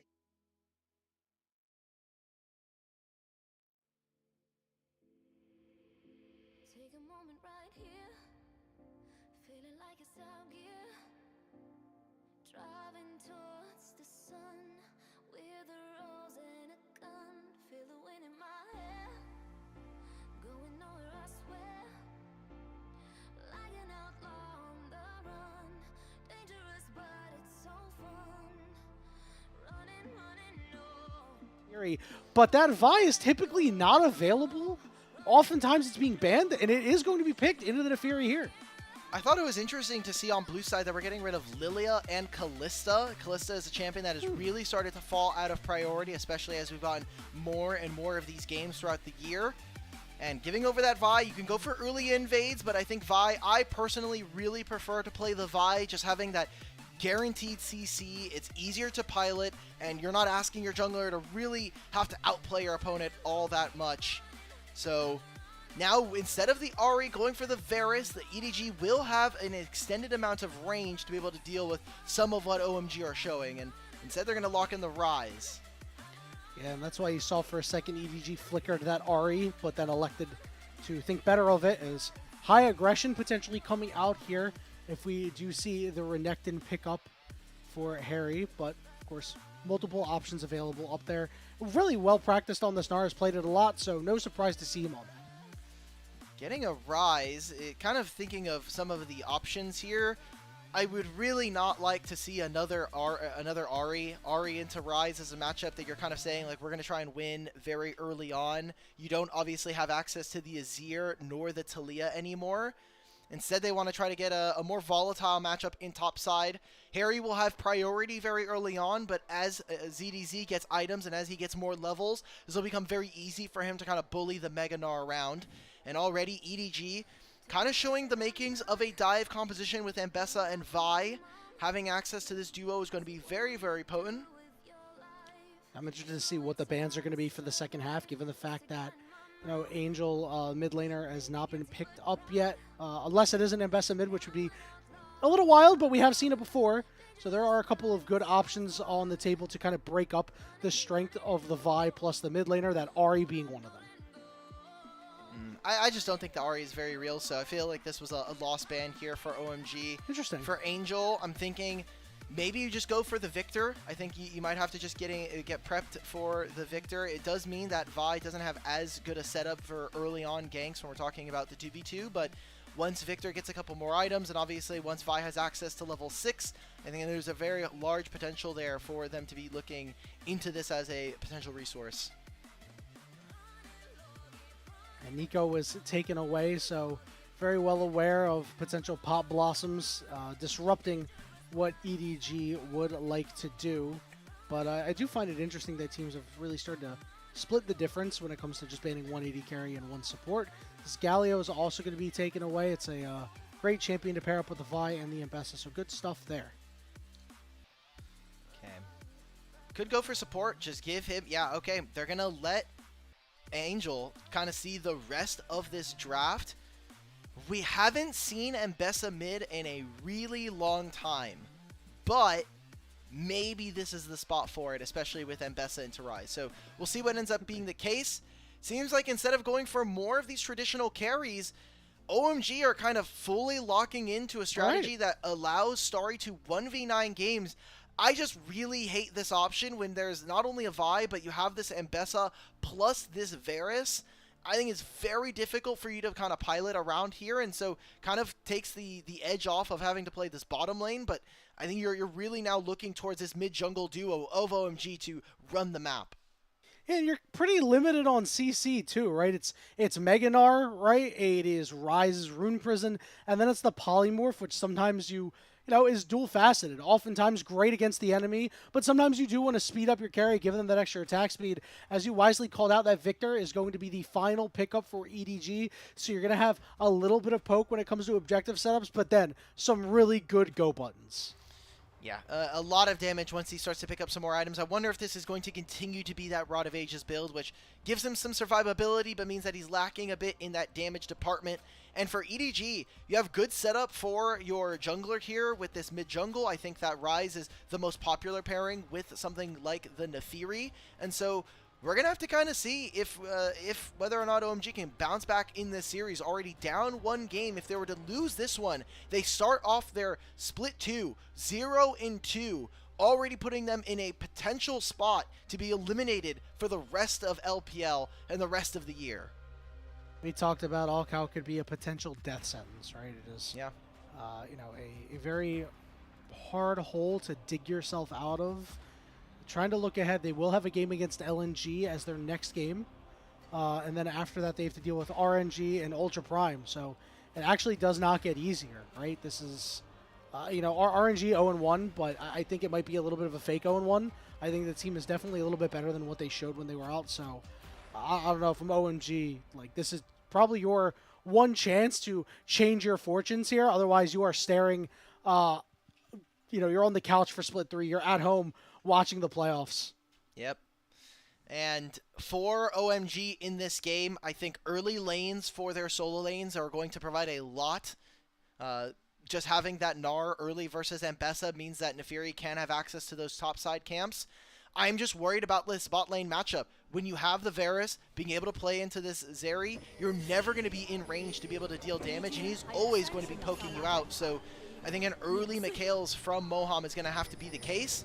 And watching how he plays this Lulu is going to be important, as Moham almost fully made his name on engaged support champions.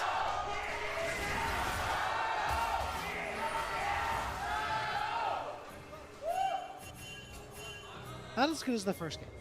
They were fighting each other. There were two Jaios happening at the same time. You know what? Yeah, you maybe hard. So does that make it better than the first game? Because like, it's like a dueling fandom. I don't know. I think it makes the viewer experience from the online perspective not as great, but I'm sure in the audience it's very fun. yeah, I love yelling and screaming, man. I'm a Philadelphia sports fan. That is like literally the thing that I do on a regular basis. I think that's why I play-by-play too.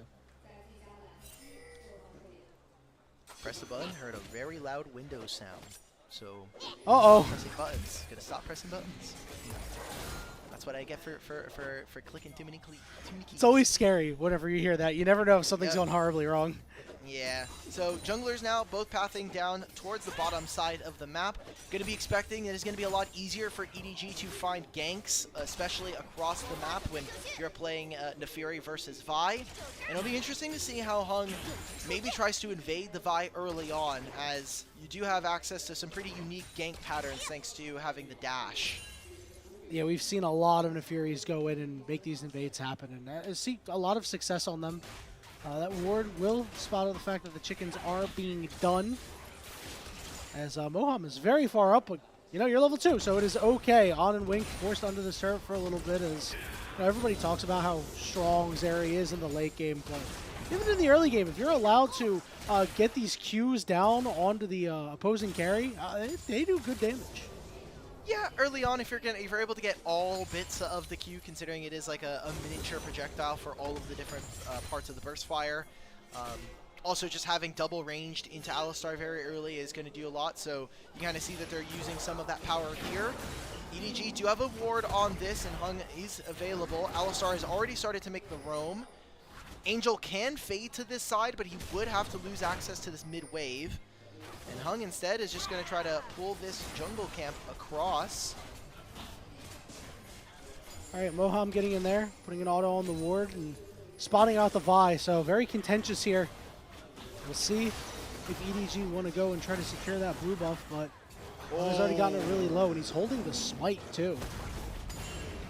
That was very close. I think he really wanted to have his Q up and available, but Starry sent over that W. It almost killed the Gromp at 60 HP, so he had to kill it there. Uses the Q, it places him behind his Gromp, so he's not actually able to try to make a smite steal on the blue buff. Very close there from the side of OMG. As Harry getting a bit of damage down here. Can look for a flash stun, but ZDZ does have the electrocute, which could potentially, once this Mega Gnar comes down, could look for an all-in with Xiao Hao on that side of the map. Bottom side continues to be a little bit difficult for On and Wink, as the double range certainly helps there. Xiao Hao showing up to the top side of the map. Not on any vision right now, but not really much CC to speak of in this top lane for either side. Xiao waiting wisely. Good job by ZDZ. Forcing that hop. He doesn't have jump anymore. Yep, they're ready to go. He does have flash. Will we see a prediction? I want to see it. Oh, no! So close, man. Oh, if he was in group ascend, that would have been cleaner. But you still get the job done, even though you got to burn your flash. He gets the flash. They use the passive from the Vi with the W. Really good job from EDG. Despite that, they still have to trade the flashes. Harry is going to TP. And now, for the next 4 minutes, Harry has to be careful, because he's going to be he's not going to be down too much in terms of experience, but ZDZ is going to have access to ultimate first, and that could be a big game changer. Sorry, forced to flash away. Also has the ghost burning as well. On gonna land that Q. And a little bit more chunk damage. They can try to make another play here. Wink, if he looks for a flash engage now, knows that Sari is missing both of his summoner spells. Look at how far. You can see in the mini-map, he's under his turret at this point. There is no way that I'm stepping back up. You saw what happened to Gumayushi over in the LCK when they walked into Alistar range, and kind of doing the same here with this Zeri. Instead, going to take his recall where he can and end up going back towards the bottom lane. So EDG could have their pick of the litter when it comes to objectives, as you can kind of see that those grubs are spawning in 20 seconds, and Xiao Hao is already in position. Oh! Wink? Yeah, Wink flashed for that. Did not succeed. No, don't fist bump him. I swear to God, if you fist bump him. Thank you. Yeah, you should say sorry, actually, Wink. Yeah, I'm pressing I in chat immediately. There's no you.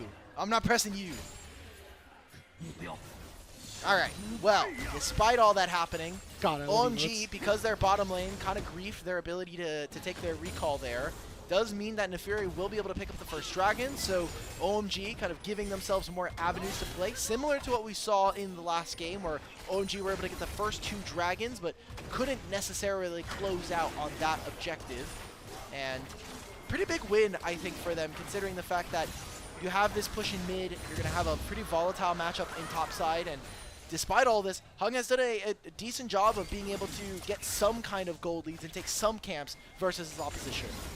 Yeah, and, you know, once he hits level 6, should be a little bit easier to pick members of EDG off in transition, as you typically see around objectives. There's a ward up on the grubs as Charlotte has moved all the way up there. Hung and Xiao Hao about to show up on a collision course? No, just a ward for Xiao Hao. Well aware of where the OMG jungler is. Starting down to about half HP, but is much safer now since Wink has no flash. I'm just looking at this, and this feels like Hung has to go towards his bottom lane wave. I mean, On and Wink are nowhere near level 6 quite yet. It'll have to be another minion wave or maybe a second one after this. But making sure that there's no kind of engage because they don't know where this Vi is. She hasn't shown on any of the waves. So if they make a play on bottom lane, it's the most likely play. It's going to show on these grubs now. And now we're going to be kind of taking our first set of grubs. ZDZ even has priority in top lane. So I think a perfectly reasonable thought there for OMG, but it's just going to turn into an advantage for EDG. Yeah, a little late, but very free. At least for now, although Hung is on the way. We'll see how long it actually takes Xiao Hao to get it done. Oh. Xiao Hao now level 6 is Harry in the mini Gnar form. Tried to use that Gnar in all caps. Hung showing up, the smite goes down. Xiao Hao will happily take 2. All right, has all of his camps that he can try to go for, and also will have level 6. You see that On? He's waiting, man. He wants to get this ult down already. There's no cleanse here for Starry, a very important summoner spell instead of going for the Ghost this time. So before Moham has access to the level 6, it's going to be something that can Starry be a punish. Going all in here in the face of On. On's got to burn the barrier. But the blocking is coming through from Wink, and they turn it all around. And Moham, he's going to flash forward and will trade it out, but Wink will make sure it's a 2-for-1. I like the way that they were trying to body block there, and even Wink holding the wave. Usually when you have the dash from Zeri, it gives all of her Qs the ability to punch through every target, but playing the range, playing until that E kind of a buff was down, really smart stuff from EDG in their bottom lane, being able to go 2-for-1 in that trade, grab themselves the feat of warfare. We can see this yet again. Big burst damage coming out from OMG in the bottom lane duo. You land this this Ultra Shock later doesn't land. The ultimate as well, I think doing so much work here. But just not able to find this kill until the very end. And even then, you think about all the flashes, the summoner spells yet again gone here for OMG's bottom lane. And look where the wave is. Someone give Wink a fist bump, man. He deserves it this time. Yeah, for sure. He makes a very nice play to shut down OMG's bot lane, give a kill over to his AD carry as well. Dragon up in about 2 minutes. We see Hung hovering down on the bot side, just clearing out his camps. And, you know, I'm going to say it all. We have not seen this Neferi make any impact yet. That's fine, though. She's about what looks to be like 2 camps, if not like 1.5 camps up on the Vi. You already are getting close to that first completed item. They're going to see if they can make a play now on this bottom lane. But Xiao Hao has ultimate. Charlotte is waiting in the wings. You can see the very top left of your screen. Observers are showing us the mid laners moving on forward. Charlotte's going to go back to the mid lane wave, and it's going to be EDG taking control of bottom lane River in preparation for this dragon in 1.5 minutes time. Not a whole lot that OMG are really able to do right now. Rise is still scaling up a little bit. Obviously, it seems like we're past the point where Starry had a little bit of strength in the early game, probably going to wane until you start getting more items down. And of course, does have this flash available now, so not in too much danger, but again, with no cleanse, this does mean if you do get hit by that Chains of Corruption, or you're forced to flash by Wink, it could be problematic, as Harry continues to throw abilities at ZDZ and not really land them. That is a very funny observer toggle. Wow, that is crazy. We are getting Okay, a flash engage here from Harry. ZDZ still has a fair bit of mana. I mean, he has the ultimate as well. Vi is coming. This needs to be a fast play from OMG. Teleport coming in as well, but the public execution going to be used, but the Rise will keep him under the turret. Good play there by Charlotte, but will Charlotte die on the backside? Yes! Angel gets there in time. And he'll be able to take all of his camps here for Xiao Hao, so this Vi can go in, grab these waves, even go for some more of these jungle camps, even end on the top side. It looks like EDG have now crossed the wave on bottom lane. They're going to take control of this tri-brush and maybe get some early vision. Try to see where Nefiri is. If they can get some information as to where these camps are, maybe they stop a recall here. Very likely that EDG could play for this second set of grubs. ZDZ does have his teleport, so he can be out on the map. The fact that Harry doesn't go down is a very big boon, but OMG trading 1-for-1 there. Not exactly what they wanted. Looks like this dragon will be started up by EDG over on the bottom side, and why not, right? Hung is going to go take his back, and because Harry is too, might have to commit teleport if they want to try to secure those grubs, but we'll see where he ends up going as the bottom lane of OMG have finished their recalls, looking to deploy toward the top side.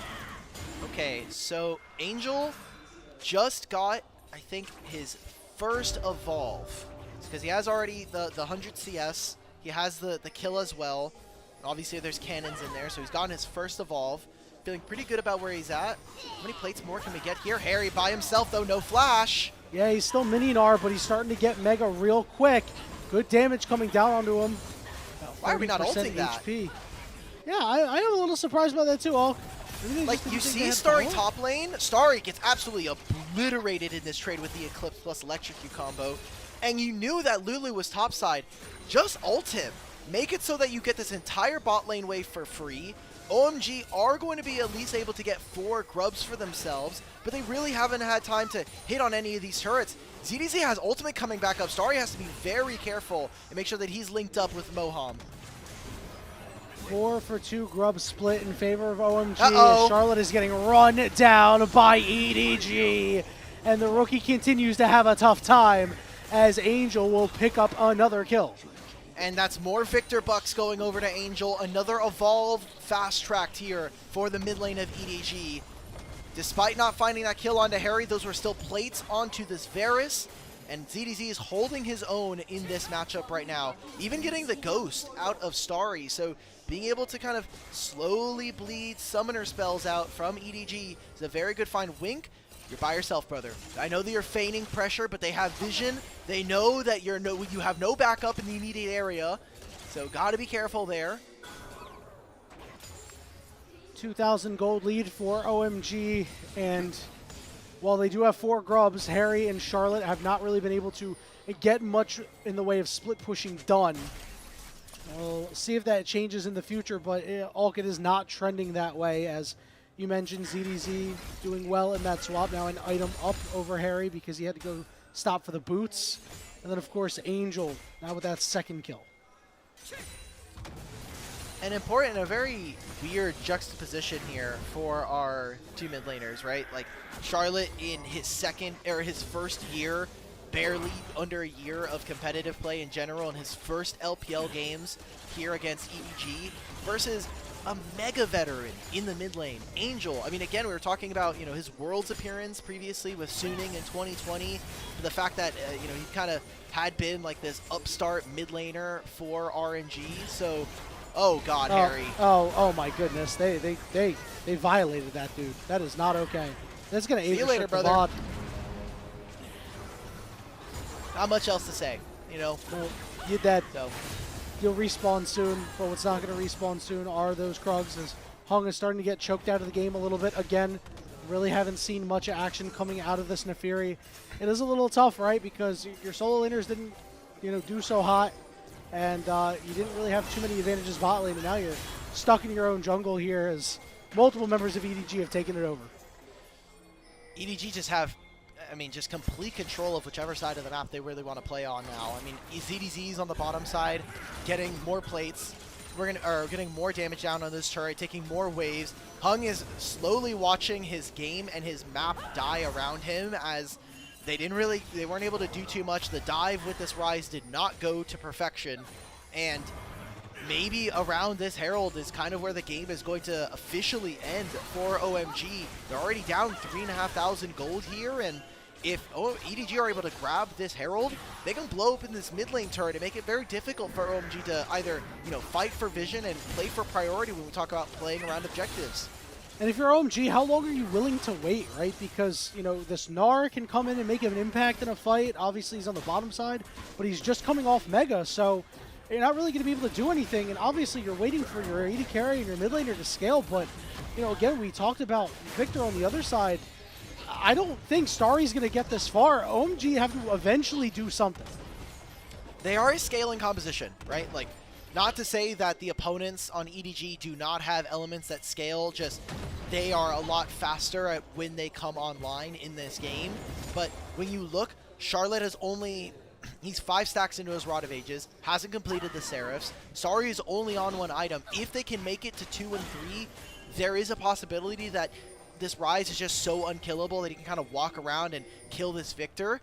My issue is I don't think the game is going to be tenable at that point. I think if they're able to hit 2 and 3 items, either something has very tragically gone wrong for EDG, or EDG are finishing the game, and it's kind of a last-ditch effort for OMG. So we wanted to see them accelerate the game, play the map a little bit wider. That hasn't been the case here, especially with the new mid laner kind of trying to still find his footing on the LPL stage.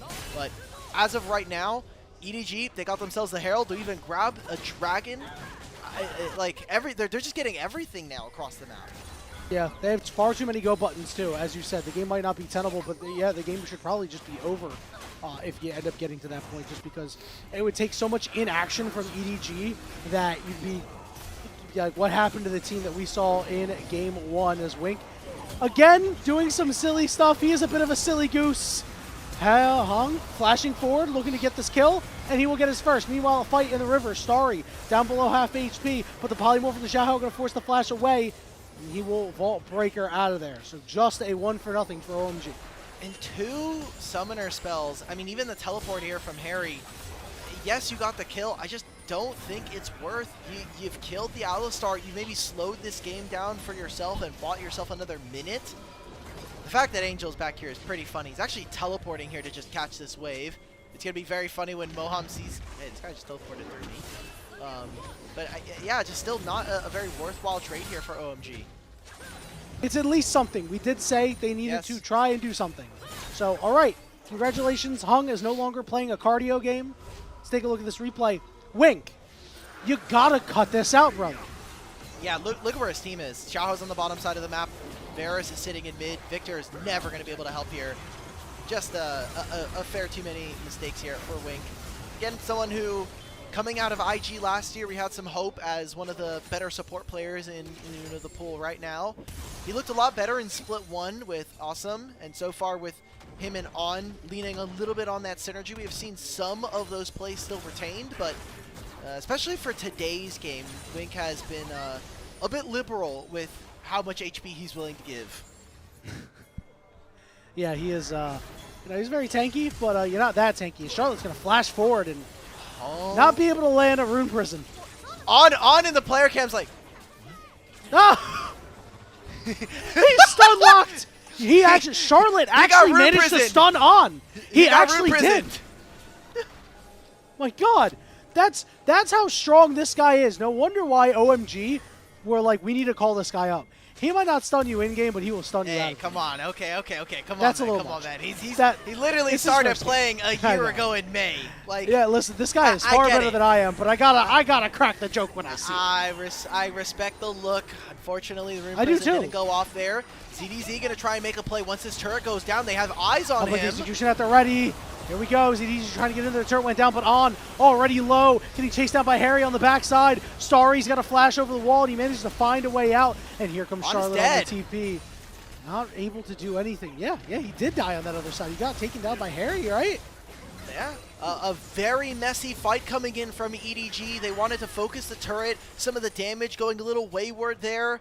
Good focus coming out from some of the members of OMG to stay in this game. They've now shored up some of this gold lead. And while all this is happening, I'm gonna say small win there for EDG. They still got the turret. They even got the flash away from Starry, Harry, and Charlotte before that. And he used his teleport for some reason. He was on the bottom side of the map, and now he comes back here. I'm very confused. We can take a look again. I think that, On got hit by the turret. There was that ultimate from Harry. And the fact that Starry lives makes this an even better trade for OMG. Yep, not too bad. You did lose the turret, but it's okay. It's not all doom and gloom, as the gold hasn't really gotten too much wider. About a little over a minute until this next dragon, and you have to start to wonder, like, OMG, they have done well to stall this game. EDG, we thought by this point in time they would be firmly in control, much like in game 1, but it's not really happening here. So I'm looking at items right now, and I'm looking at these experience bars. I'm really worried here in the mid lane. I'm looking at Angel, almost level 16, has 3 points into his ultimate that is going to be in his name. And he's going to have a little bit more damage. He did go for that Roa build that we had been kind of hinting towards, but with the Leandry's done and with a needlessly large rod already in inventory, I kind of look at him and I look at some of the other carries. On almost finished with this Muramana, so the amount of damage that EDG will be able to do has certainly spiked in the last few moments here, and now they're going to be looking to try to play around this dragon. You can see that there's some pings going over to the Otacon as OMG are kind of getting into position, maybe thinking with just Rise and this Neferi that they can do it by themselves, but a single ward from EDG is going to give them a lot of information. A lot of pings going down near Hung. Xiao going to go and beat up the dogs a little bit, take those out. So you still have one dog left if you're the Fury. It's lonely, but it'll come back for now as the dragon has spawned. Angel hanging around. They're just taking the Otacon. Pings, yeah. Multiple pings on this Otacon. EDG looking to encroach on the river and once again pull OMG off. But we're kind of seeing some of the repercussions of that very last fight we just saw around mid. Charlotte going bottom lane, then teleporting into mid after the play is already over. Now means he can't effectively cross-map. Harry always has to be playing on the bottom side of the map, and maybe they just try to make a swap here. ZDZ playing Human Ward alongside this one ward. They'll have vision of this objective being started. Fi is going to head on over. Angel will be able to teleport for this play. Mo, I'm thinking that this play is completely over. No, okay, so he cancels. We're just going to get a fight here now. Yeah, Charlotte's going to join up, and here comes the teleport coming in from Angel. Xiao Hao going to come up the rear as Harry, down to about half HP, goes right into the Vi, and they catch the Gnar. A nice pick by EDG as OMG don't want to let this go. The Chaos Storm doing so much. Charlotte, the ultimate is used to try to save him. He's going golden, but he's on a damn sliver. Finish the as Otacon! EDG chops him up. No! Otacon stolen by Hung, but can you actually get any of the flowers? OMG trying to get in there, but they can't. Public execution lands on a Starry, and ZDZ gets another. That just having the Arcane Storm from this Victor was enough for them to deal damage. A single stray Q from Hung steals the Otacon, but there is nothing that they're reinforcing. That 25% bonus increase from Epic Monster Rewards is meaningless. It's a single Mountain Drake. When you look at EDG, 3 dragons, all of those kills, and the Blood Petals now even picking themselves up a top lane tier 2, maybe some more. ZDZ, man, he's cooking. Came alive in that fight, Alk. It was really well played, and I mean, excellent pathing there by Xiao Hao too. Just knowing that he'd have an opportunity to catch Harry. Harry's gonna come in. Oh, Harry, not again, man. You just fell. That's gonna be a kill going over to EDG. You have to imagine now, I mean, they can come back out of the map. They're going to have complete control of this game. And the gold has exploded, Alk. 5,500 thereabouts. And I don't know what more can happen. Take a look at this replay again, man. Taking a look, I mean, they just found this pick onto Harry. Really smart job in the picture while all of this happening. The Baron was started by OMG. They tried to make this Gambit happen, but as we can take a look in this fight, I love the setup between Xiao Hao and Wink. I feel like they have been really good in tandem here. We get to see how Hung was able to steal this. Just a single flip goes in. I said it was the Q. I misspoke. It was the smite instead. But this ultimate from ZDZ, he has been so clean so far on this Ambessa.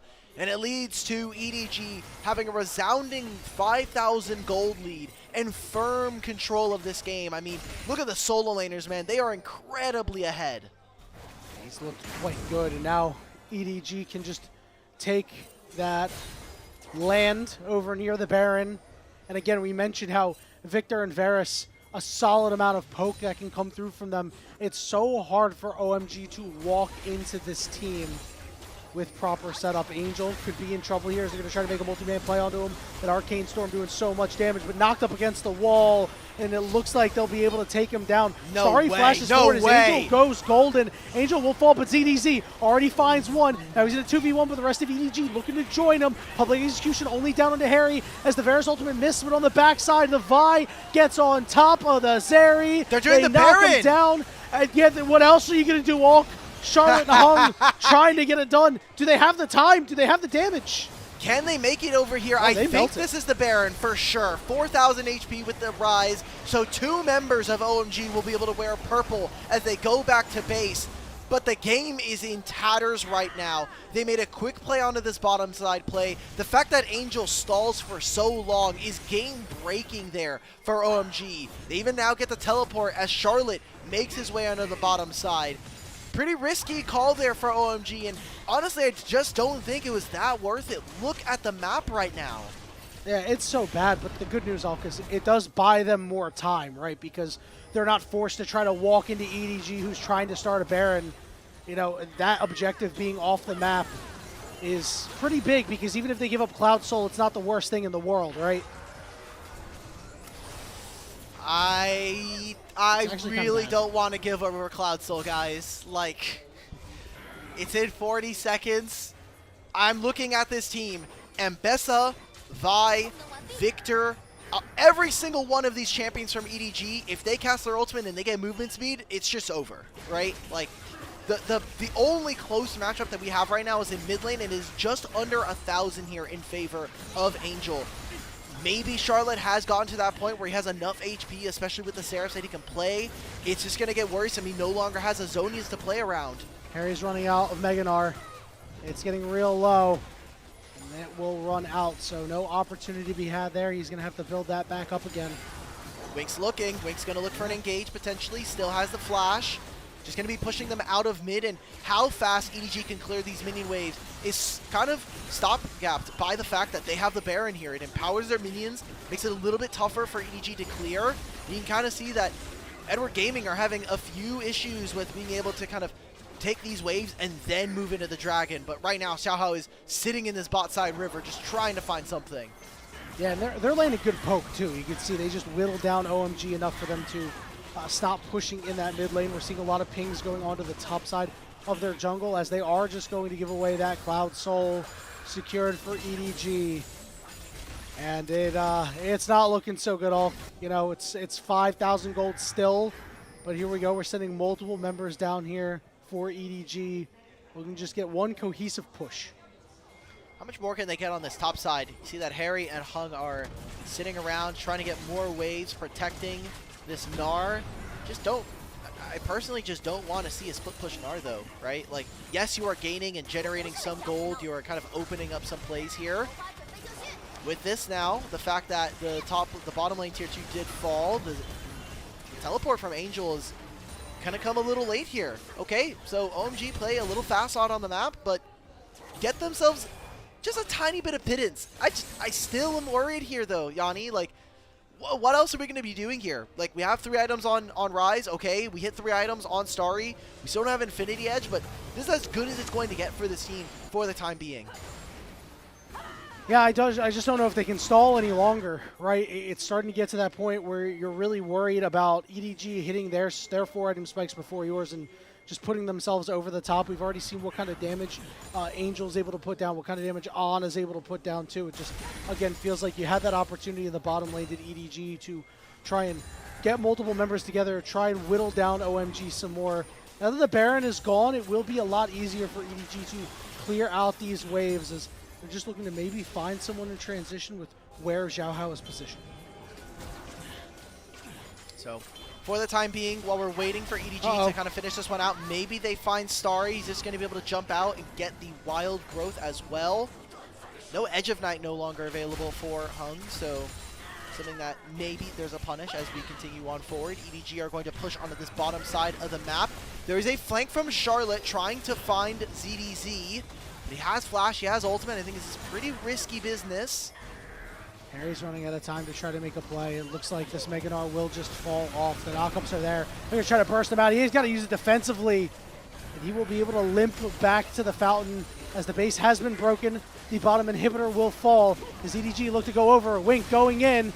Did get Rune Prison, so could not land anything more onto Hung. But that is okay because the mid lane wave will be coming in soon. Yeah. Maybe they can look for something now with their Vi ultimate. There is no Mikhails for a short period of time. This could be a period that we see Moham and the rest of OMG get taken advantage of. Here we go. Harry gets engaged. Yeah, he's bursted out. That Arcane Storm taking him so low. He's going to go Mega, but doesn't have a flash available to actually do anything with it once again. That wave that we were talking about has made it to the base, which means the middle inhibitor will fall as well. And EDG will walk it out. EDG can take some jungle camps on the way over. Can he find for the rest of EDG, can they get a little bit more gold, maybe finish an item and a half here? You're going to see that On has a BF sword in his back pocket. Oh, Charlotte, again, I respect the play. Just a little too late there. But we are getting some completed items coming in for EDG. Baron spawning in 30 seconds. If EDG can grab this, this assuredly ends the game with double super minions in mid and bottom lane. And I'm not too sure they're going to allow OMG to take that objective away from them this time around. High priority for EDG as they're already in the top side jungle, trying to even stop OMG from getting their own blue buff, man, as Angel continues to push people away. It's going to be difficult to get in here. Even ZDZ shoving on that top side too, trying to get that wave in a good position. Okay, so EDG, they're going to play high on this top and this mid wave. Make it so that, hey, look, if you want to catch these are great, but we are going to take control of your jungle. Makes so you have to walk into Fog of War. Remember, there is no ultimate anymore here for Charlotte, so they can't exactly just put the Gnar into place to find something. And he's building up Mega Gnar. He has to be looking for a TP now. Starry just walked up to them and took a lot of HP. Hong trying to do at least something. Harry gonna go Mega. We're still waiting for him to get a big Gnar ultimate. ZDZ coming on the flank. Charlotte's got to try to deal with him, but Wink is on top of Charlotte too. He goes golden, but is surrounded by EDG. Public execution, trying to get onto Hung. He's going to go untargetable, but then peel back to the Gnar. Starry is up next, and Varus gets that one, and they fall like dominoes off. The last one is Moham. He goes down. GG EDG 2-0. Let's go! I'm getting ganked by my producer. I was trying to, save my feet, save my back. I'm getting old in my age, 26, man. I'm gonna be a bag of bones. Same thing here for OMG. They're gonna fall in this game. 2-0, a second 2-0 here in Group Nirvana, and EDG are gonna secure themselves here a 2-0 to start in Group Nirvana. Very, very excellent stuff from EDG. Nice, clean victory in both games. And for OMG, it didn't look too different. You throw something new at them. Charlotte obviously had his struggles. Saw some solid angles, especially in that second game. There were angles just a little too late. The timing's not quite there yet. I imagine this guy can be a fine LPL player, but not in this series. Maybe not this year, but still work to be done, but still games to be played. Yeah.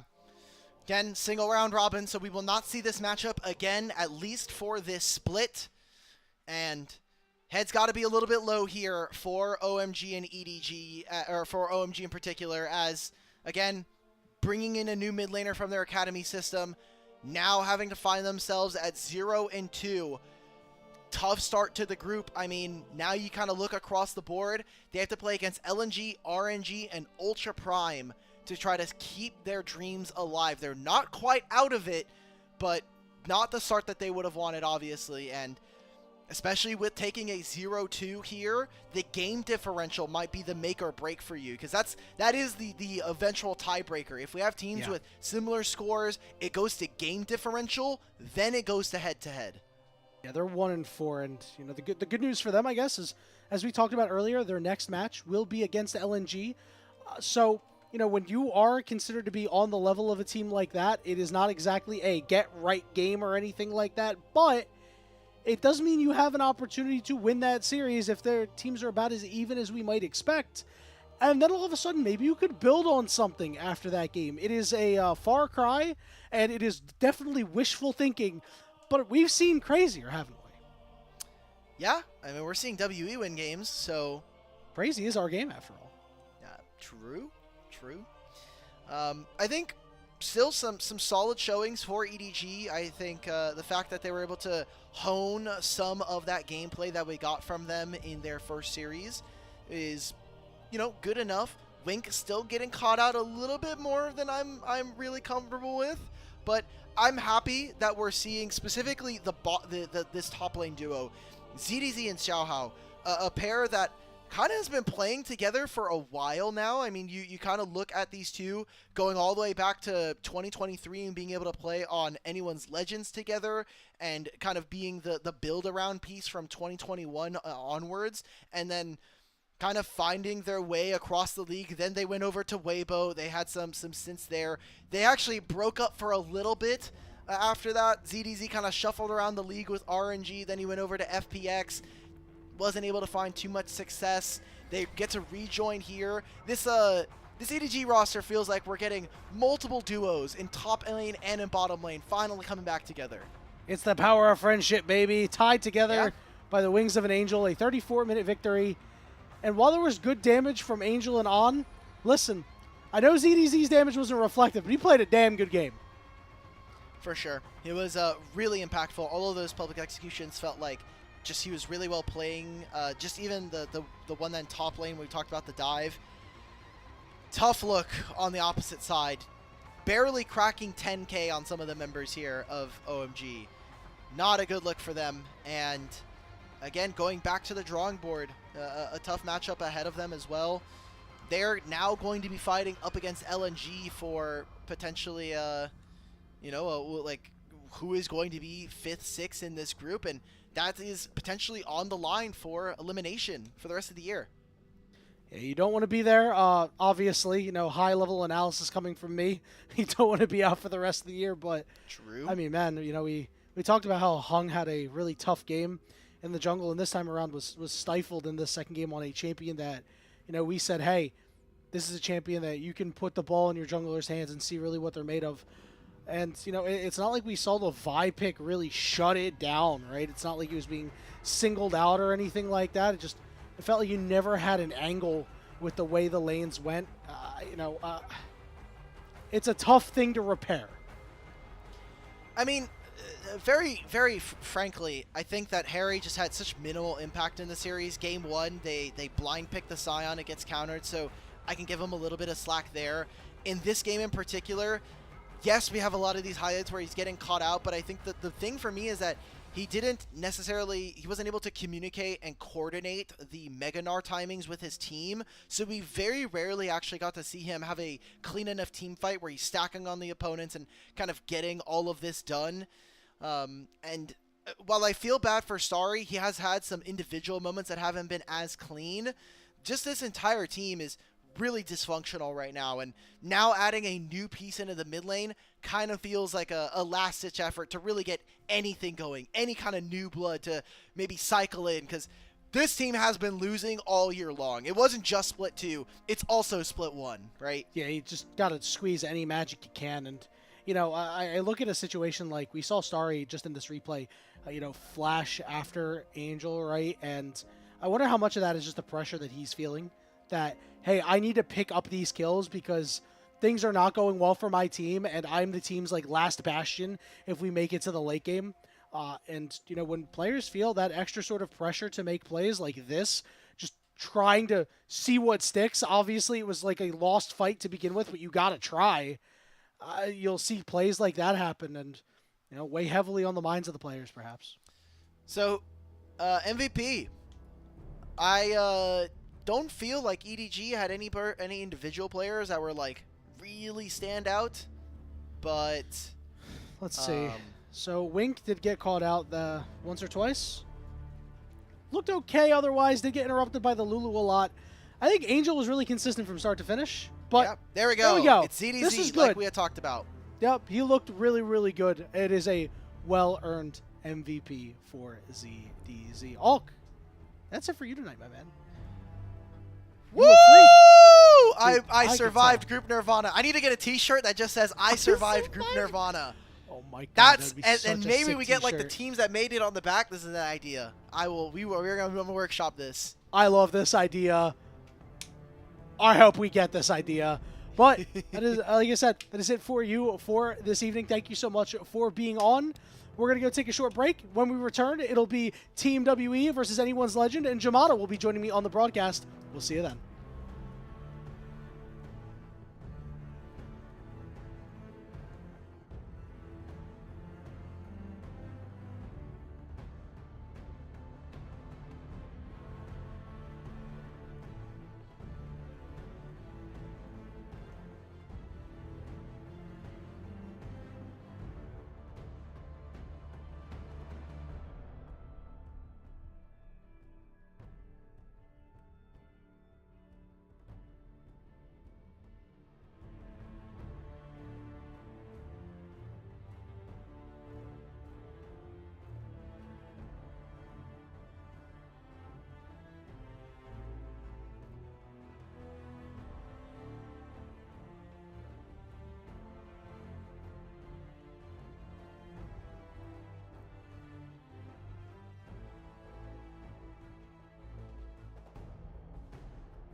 Welcome back, everybody, to the unofficial LPL English broadcast.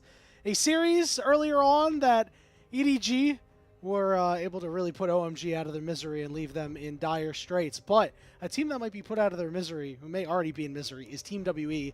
They have the tall task of taking on anyone's legend, Jamada. However, Team WE lately have been a little surprising. A couple of individual game wins against some pretty solid teams. Yeah, you know, game off top esports, game off BLG. Look, I maybe they make this an interesting series at a stretch, but I'm not super convinced.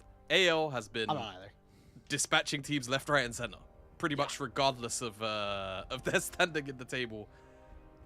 I am worried for our boys in red. I am too, without a doubt. You know, third time could be the charm, but when we take a look at some of the better teams in the LPL, we have already diagnosed some issues. BLG, one of them, not really one of the better teams right now.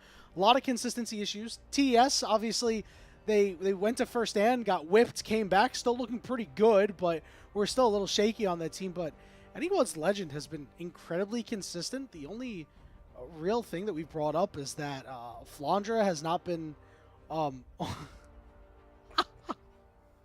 True. Flandra you know has what? not been... I can't fault that. Has not been 100%, the heart of the team, but everything else is working, right? The soul is good in Tarzan, the brain in Tabe, and then Shanks, Hope, and Kyle, the body of the mech known as anyone's legend. Yeah, I mean, it's just a project that has really come to life throughout the course of this year. You know, there were very few people, despite, you know, I think there was a few diehards who were like, yeah, AL, this is gonna be a year where they're contesting top 3. You know, they're really gonna push BLG to the limit. Mate, BLG are gone for the time being. They're not. What's a anywhere near the top BLG? form.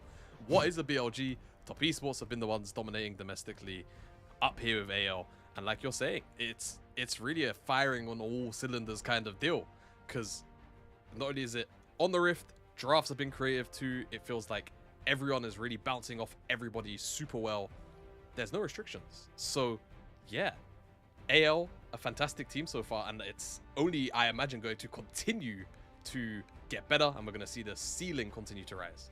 We'll be honest, this should be a walk in the park for anyone's legend, but let's take a look at the team that they are up against. Team WE, who have shocked some teams in individual games. Cube, Monkey, Karis, Taeyun, and Vampire. Taeyun has been the rock for this team, but Monkey and Vampire had a couple of really good games. All of a sudden, they went from being pretty poor in most games to being inconsistent, which is an upgrade.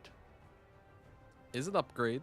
In fact, they were doing so well that we started to see some defenders on social media. I don't know if you caught them at all, I did. Yanni, but people were saying, yeah, maybe Vampire is jailed a little bit. Maybe Monkey is jailed a little bit. Which, you know, if you compare that to last split where Vampire was at, hey, like, that should let you know everything. Normally, you know, the community will be very quick to just kind of go, yep, you know what, this guy sucks. And they'll just leave it there. Massive turnaround, individual performances. So far, you know, they are 0-4 WE, but you have to also recall, you know, we spoke about they took games off of BLG, they took a game off BLG, a game off top esports. Their schedule so far has been, you know, on the difficult side, right? They haven't played any of the perceived bottom of this group teams yet, right? So getting in reps right now and actually, you know, taking games off of these teams, looking very, very competitive, it's a good look. So we need to continue to see Monkey and Vampire link up, right? Really kind of be the bridge for this team to look a little bit more consistent around their plays. And who knows, maybe, you know, some of those teams in the middle of the pack come, you know, the second round robin here in Group Ascend. They take a series or two off of, right? And who knows, that could be super impactful when it comes to looking towards seeding for playoffs. Without a doubt, Jamada, and you take a look at what WE has ahead of them. You know, you said it was already kind of difficult, but, you know, they have to deal with anyone's legend tonight and then IG on Monday. And here's anyone's legend. We talked about them earlier. You know them, you love them. Really just a strong team from top to bottom. Shanks coming into his own. Hope has been awesome. So good. And Kyle as well has been really, really strong. So I think the only players we're waiting for Flandre to get this consistency, and then Shanks to really step up and be a top 4 mid laner like people are starting to expect. Yeah, you know, like if your team is performing to this level, your overall perception is also going to rise. You need to keep up with the performance of the holistic team. Shanks, someone who, for me, since I joined the LPL in 2023, have always been tracking very eagerly. And he's honestly just grown and grown and grown. I expect him to catch up, you know, to the curve of AL. He is still performing, you know, fine. It's just you look at the players around him, the pieces around him, side lane, jungler, they are playing out of their mind. So it's one of those things where you look towards, you know, Shanks and go, all right, your turn, buddy. You need to also do this. Not to say he's at all any kind of liability to this AL team.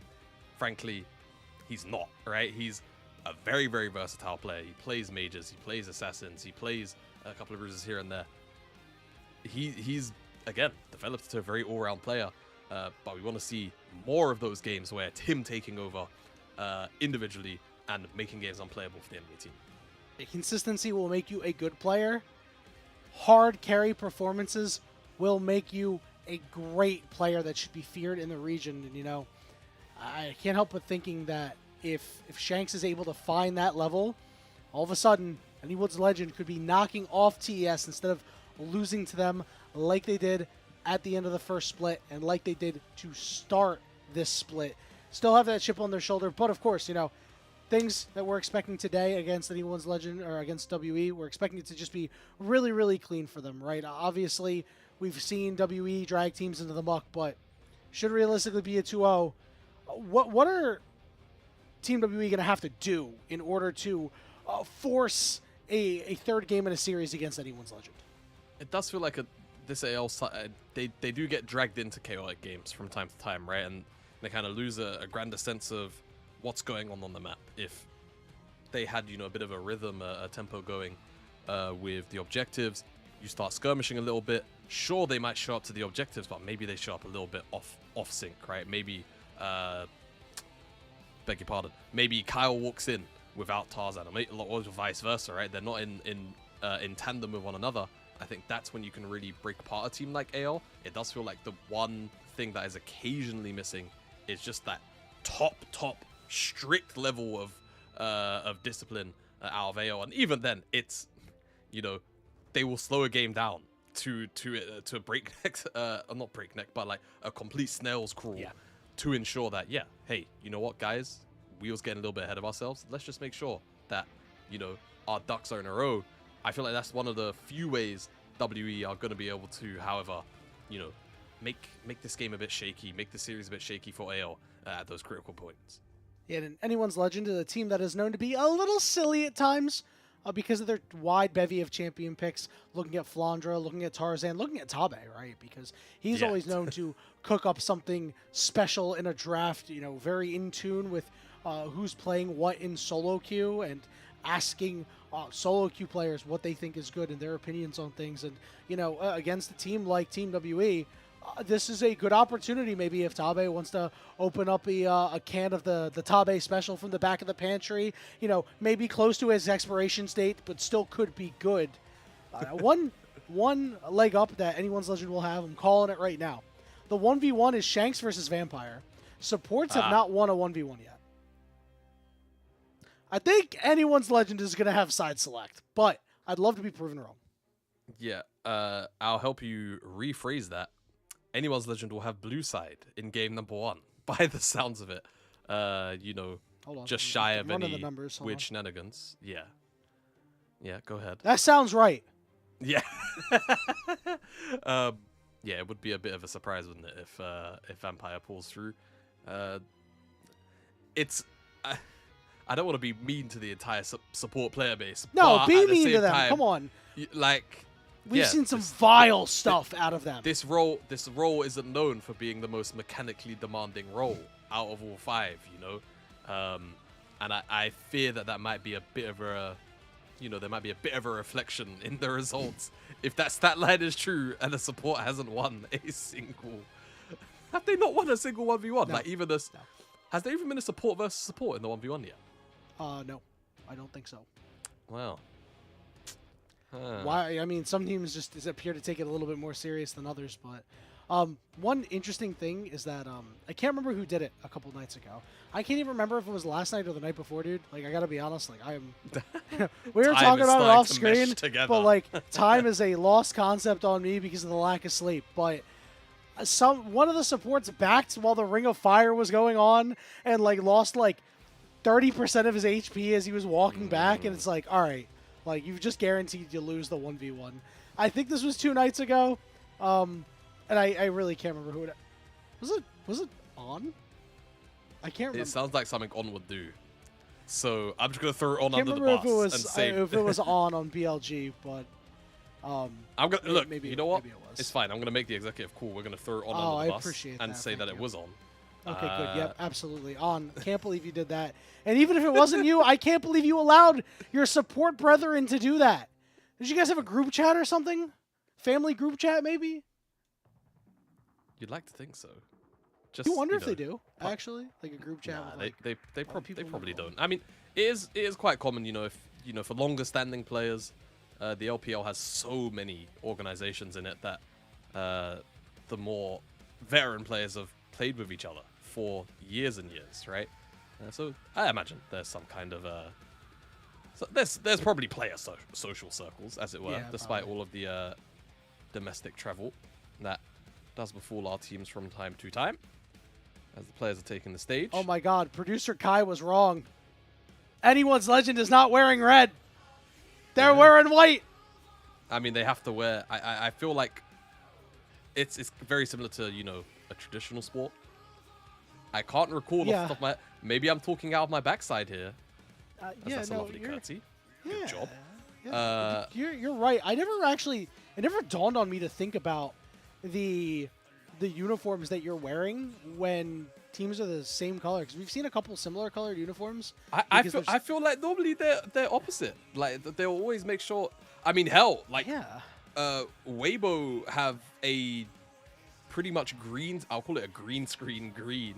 Yeah, the alternate. Like jersey/uniform, which they will wear, right? As like you say, as the alternate. So I don't think they ever clash, or they at the very least they try to avoid clashing as much as they can.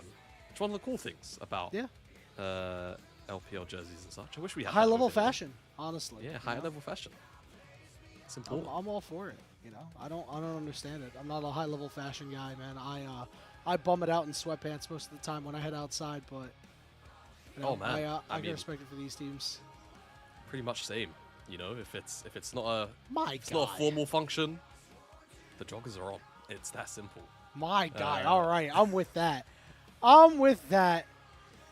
As we will have this 1v1 for side select coming up. All right, so if you're Vampire, like, what are you playing, right? You're surely not going to pick a support. I think that the one acceptable support to pick is Poppy, actually. Poppy. What about the Alistar tech? Hammer somebody out. So the Alistar tech did occur earlier on, and I think it was fine, but I think it was played poorly. And given the fact that some of the champions are coming out, you don't really have an opportunity to disrupt your opponent, so they're able to get all this gold and get really strong. Because you can already see the Poppy getting banned. Yep. Poppy gone. Shanks did his homework. Shanks has done his homework.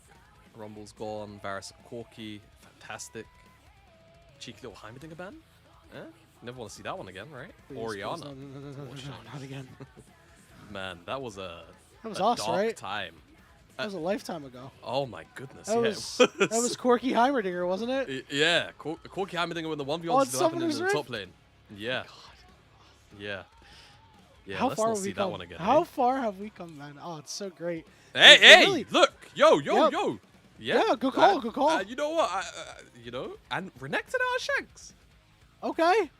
Okay. All right, Vampire, what do you got? Whoa. Oh. All right, this is definitely I am a Oh, it's support a- player, and this I is- am gonna pick a champion that is a little aggressive as a support. We'll see. Still has time. If he doesn't want to lock it in, probably gonna pull the room just a little bit. The youngest player on Team WE, is he the youngest player in this game? Vampire. I mean, I think there's- he's still 19, I think. there's a good shout for it off the top of my head. I'm not super familiar with the ages of the WE players. I can say for certain, with a lot of certainty, that the AL He is the players youngest on are WE. quite veteran. With, Yeah, I the think exception of Kyle. Flandra might just be a little bit older than him. just a wee bit. Just a touch. Yeah, he is the youngest player in this game at just 19 years old. A much maligned support from Team WE, but is really the last couple of games. Listen, if you are just going with the narrative that Vampire, he hasn't been playing well, dude, go back and watch the last 2 games. He's had a lot of bright spots, and maybe he's got this confidence, right? Maybe he told coach, give me the 1v1 today.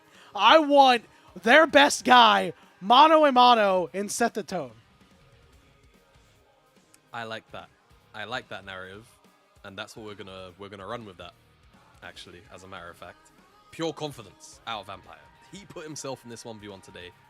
I still need to figure out, because I said it on the last broadcast I was on here.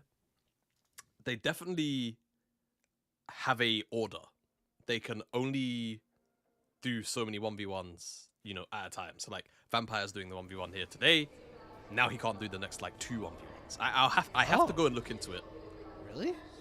Yeah, there is a soft limit. There is a soft limit. As here we are, 1v1s. Items are the same. Items Hang mirrored. on. Now I got a I fun can. question. Oh yeah, go ahead. Yeah, sorry. Does a player that's starting that day have to participate in the 1v1? Like, does it have to be? Can it like be your 6th? Yeah, I'm pretty sure. Hold on, we're fighting here. Barrier, ignite. Okay, wait a minute. Shanks, he's gonna pop the barrier. He's gonna. Oh my God, wow. he turned it around. He was able to get off the Q and take out Vampire. Vampire is pretty upset. You can see on the player cam. Yeah, so I was actually about to say, this is typically a matchup on Summoner's Rift that you would favor Pantheon in, actually, despite how, strong Renekton is at the early levels in particular. But I think taking an outright 1v1 like that, don't actually get to block any damage with the E, unfortunately, means you're going to lose that 1v1, and now Shank should come back with, I was going to say, yeah, pickaxe. He's got a plate and 637 gold to pop up for the Vampire kill. Caulfield's Warhammer is what he comes back with, so a little bit of extra haste. He's got a shutdown too. Yeah, he's... Now this I is where don't things think- get a bit problematic. He's Yeah, going to get stat checked now, Vampire, the entire time. Yeah, I don't think he's going to be incentivized to fight. Usually once somebody goes down, you are just kind of chilling out until the Ring of Fire comes in and trying to get a kill in that sudden death. But this does put the onus on Shanks to try and go in like this and get some positive trades off. That weren't bad. So, again, Pantheon can have a pretty good time in the 1v1, but when you start off like that, obviously a little less. The other difference, of course, is Renekton's got sustain. Vampire does not on the Pantheon, so it'll be a bit problematic. He's trying to hit 6. He's not going to push the advantage, so okay. We're gonna take chill pill for a little bit, Yanni. Yeah, just try and feel each other out here. Vampire getting a little low on mana, but both players have their summoners available. -1. This is why you don't send a support to do a solo laner's job, Jamada. This is certainly problematic. Vampire is just perpetually a level down. Like, Yeah. this is, Oh my God, this is now a he's forever 2. thing. I mean, sure he'll make up that in just a moment, but it's not a good look, brother. Shanks is just itching to get a little bit of healing off here as we have slow dual crawl. I think that if Shanks is unable to get this wave to bounce back, we're just going to be waiting for the Ring of Fire waiting room, essentially. What Vampire would love to do, as excuse my voice crack, is just continue to find like these max range Qs. Don't really give Shanks the opportunity to trade onto you. Vampire's gonna take a reset, is he? No, surely not. Okay, he's going to go in on the Shanks here. Shanks going to heal up. That's a great E. He ignites down. He's going to pop the Dominus. Here we go. We're looking for the fight. The turret shot wasn't enough. Vampire is able to equalize it. He almost got 1,000 gold for that, too. Yeah, that's a big deal. He needs to take this heal, make sure it's off the map for Shanks. Pressured this wave. Yo, hold on a second, Vampire. Again, I really like this if look. you could chunk out the Renekton, this is a good matchup, right? If you start at kind of like a Renekton's at 75% HP and you're at 75% HP, you're normally gonna win out, right? Renekton's not gonna burst you down from that to death, whereas your first like round of combo is gonna probably get him really close, and then the Q's gonna execute. So Vampire, he's also got ult. I wonder if he's gonna make a play. He's got boots advantage here, so electing to go for that extra movement speed, perhaps to catch up for a opportunistic stun as opposed to any sort of combat effectiveness. Fun little fact too. Pantheon. Okay, actually, I'd have to whip out the list. I think Master Yi might be first now, because I think at one point they did bring Pantheon down by 5 MS. He is fast. When he was really strong, but his base MS is super high. If they do click the observers on Pantheon again, you'll see with just boost 1, I think he's going to have like 3, Waiting with bated breath. Shanks looking in, the slice, the dice, the stun. This is a favorable trade on the Vampire. He's trying to get a little bit back, but goodness, he gets chunked out. That's tough. Yeah, the E, again, like, you know, the E has to block out something meaningful. Otherwise, trade will look like that. But again, you know, Vampire's got that just about max range advantage on the Q. He just needs to hit it, but he's going to look to take a reset. And remember, he's got ult as well to kind of cheat the tempo a bit. If he can come back with tabbies, which I think he should be able to. Yeah, that's a nice little base. I think the difficulty here is that, I mean, unless he's able to cancel this back, looks like he's going to walk in, and he does cancel the back. That is actually huge. Shanks now down to half HP. Oh. Here we go. The Oh, fight's going no. to happen. Dominus pop. The summoners are up and available. Vampire using that barrier. The Ignite is down. Shanks is healing up quite a bit. Look to turn around, but now Vampire is down a level to Shanks. Yeah, Shanks has barrier still. Vampire's E's going to be a long cooldown. Shanks is just going to back off. 35 big seconds for the Ring of Fire. And that's the one thing, Jamada, that we didn't really get to touch on, is that the combat effectiveness of these ultimates are vastly different in a 1v1. One is not like the other. That is for sure. Ramble pick up for Vampire. He's not even full HP. Ruby crystal. Vampire, No. you could have Red stayed. pot. Yeah, you could have. Don't even worry about it. Red pot popped for Shanks. 40 AD versus, I want to say Bramble is 40 armor, not 30. Healing reduction will help at the very least, right? You're not going Yeah, of course. to heal too much off of your Q, so see what happens as the Ring of Fire begins to slowly envelop both of these players. Tribal combat coming soon. Very, very soon. There you go. Starting to close in now. It's that empowered Q. He's got to hit those. Yep. You gotta have that Bone plating's Vampire. gone. You gotta have it. We're Bone starting to plating's shrink gone all the way down. before they even start fighting. That's actually a big deal. Bone plating blocks out a lot of damage. Shanks up a The one level thing- on Vampire right now. The one thing Vampire can't do is he can't use his empowered W. It has to be empowered E or it has to be empowered Q. Two things he can't do. He can't use his ultimate either. Probably not a good idea. No. There you go. All right. Getting closer. Ultimate pop by Shanks. Playing around the edge here. Nobody gonna get shoved into it yet, but Vampire trying to get a little bit closer. Shanks. Oh, yeah, he's winning this one, I he's think. just winning. It's tough. Yeah. Vampire goes down. Shanks, a 2-1 victory. Very rare to see 3 kills in the 1v1. Yeah. Back and forth.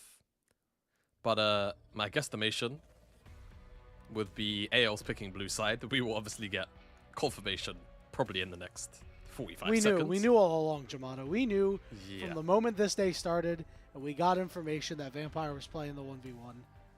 We just knew, man. No offense to Vampire, but again, you Yeah. don't send a support to do a solo laner's job. No. You know, don't. I've played support. I've played solo lane. Hands, not there. Nope. They're not. You know, I wonder if this 2-1 in kill score is an omen again.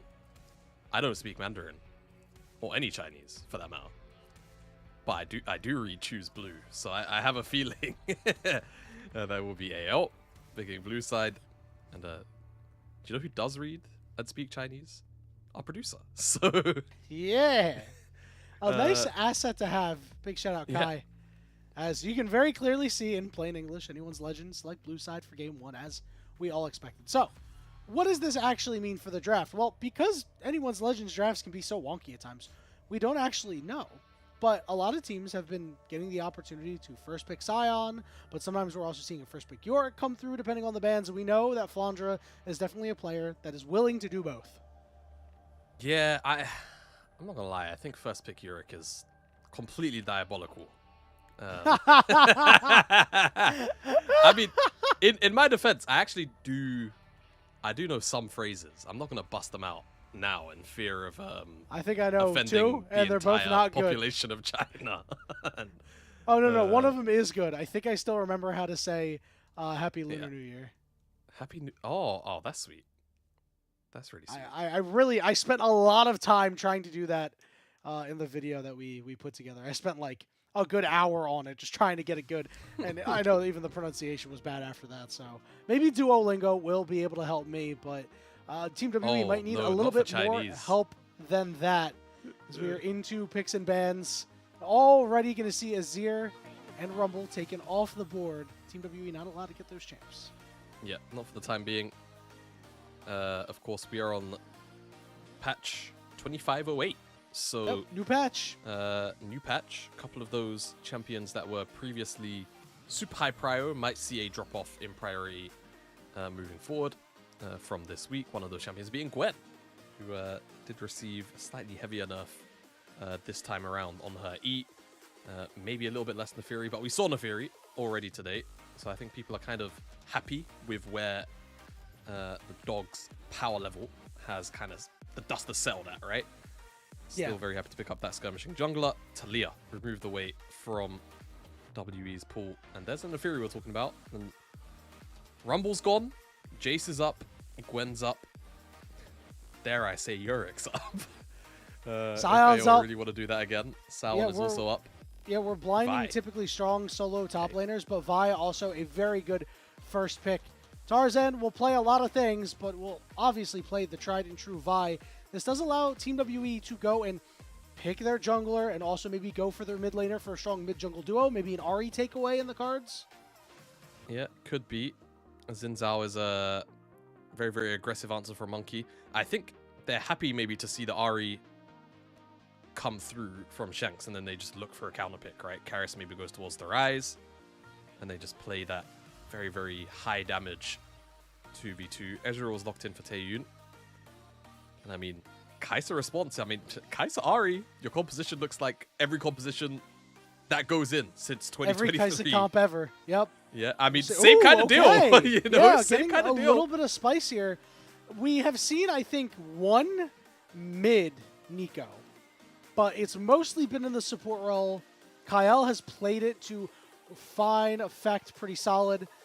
Interested to see if they elect to retain it as a flex. We'll see what the options are going to be later.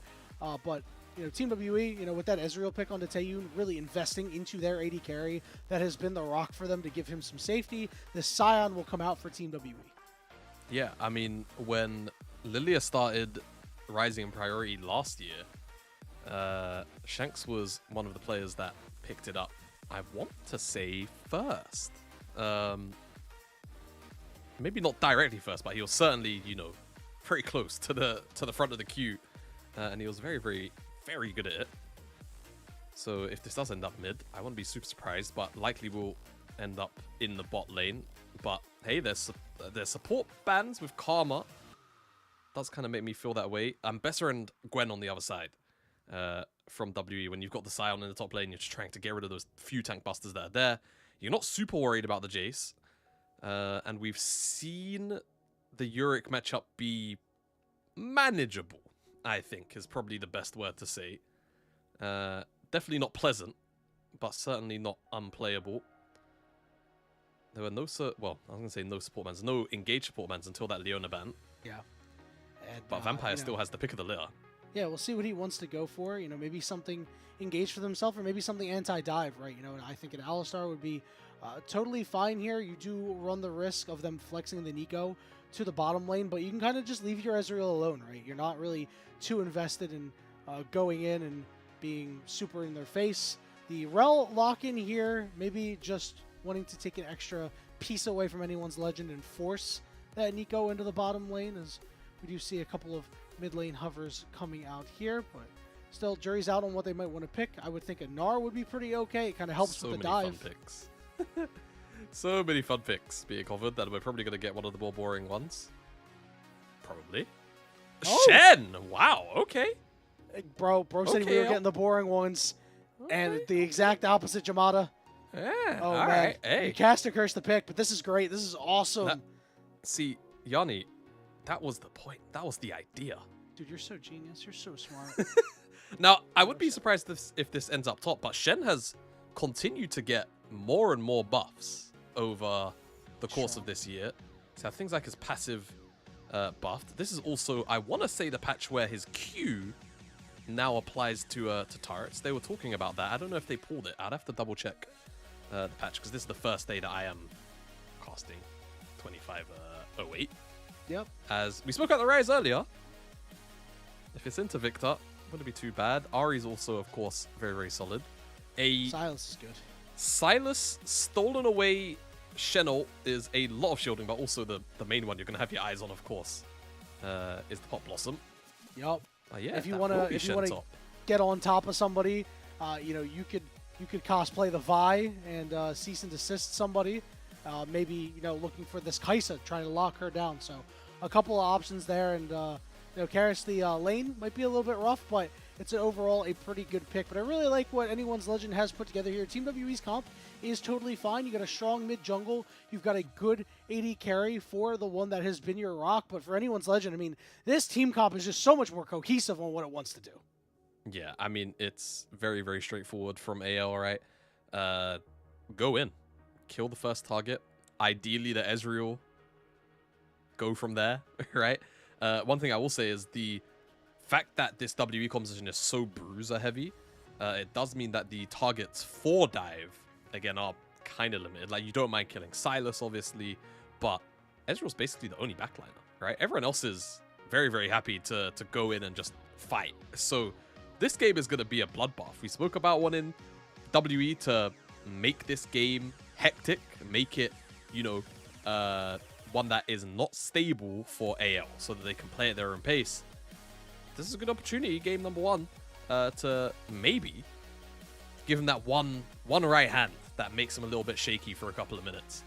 Yeah, make the knees wobble just a little bit. Exactly. You know? Yeah, one of the players that we talked about really needing to step up for Team WE is Karis, and getting an opportunity on the Silas is going to be really important. We talked about already his ultimate usage, but the mid-jungle duo is also going to be quite important as we head on to Summoner's Rift for the first game of this best-of-3 series between Team WE and anyone's legend.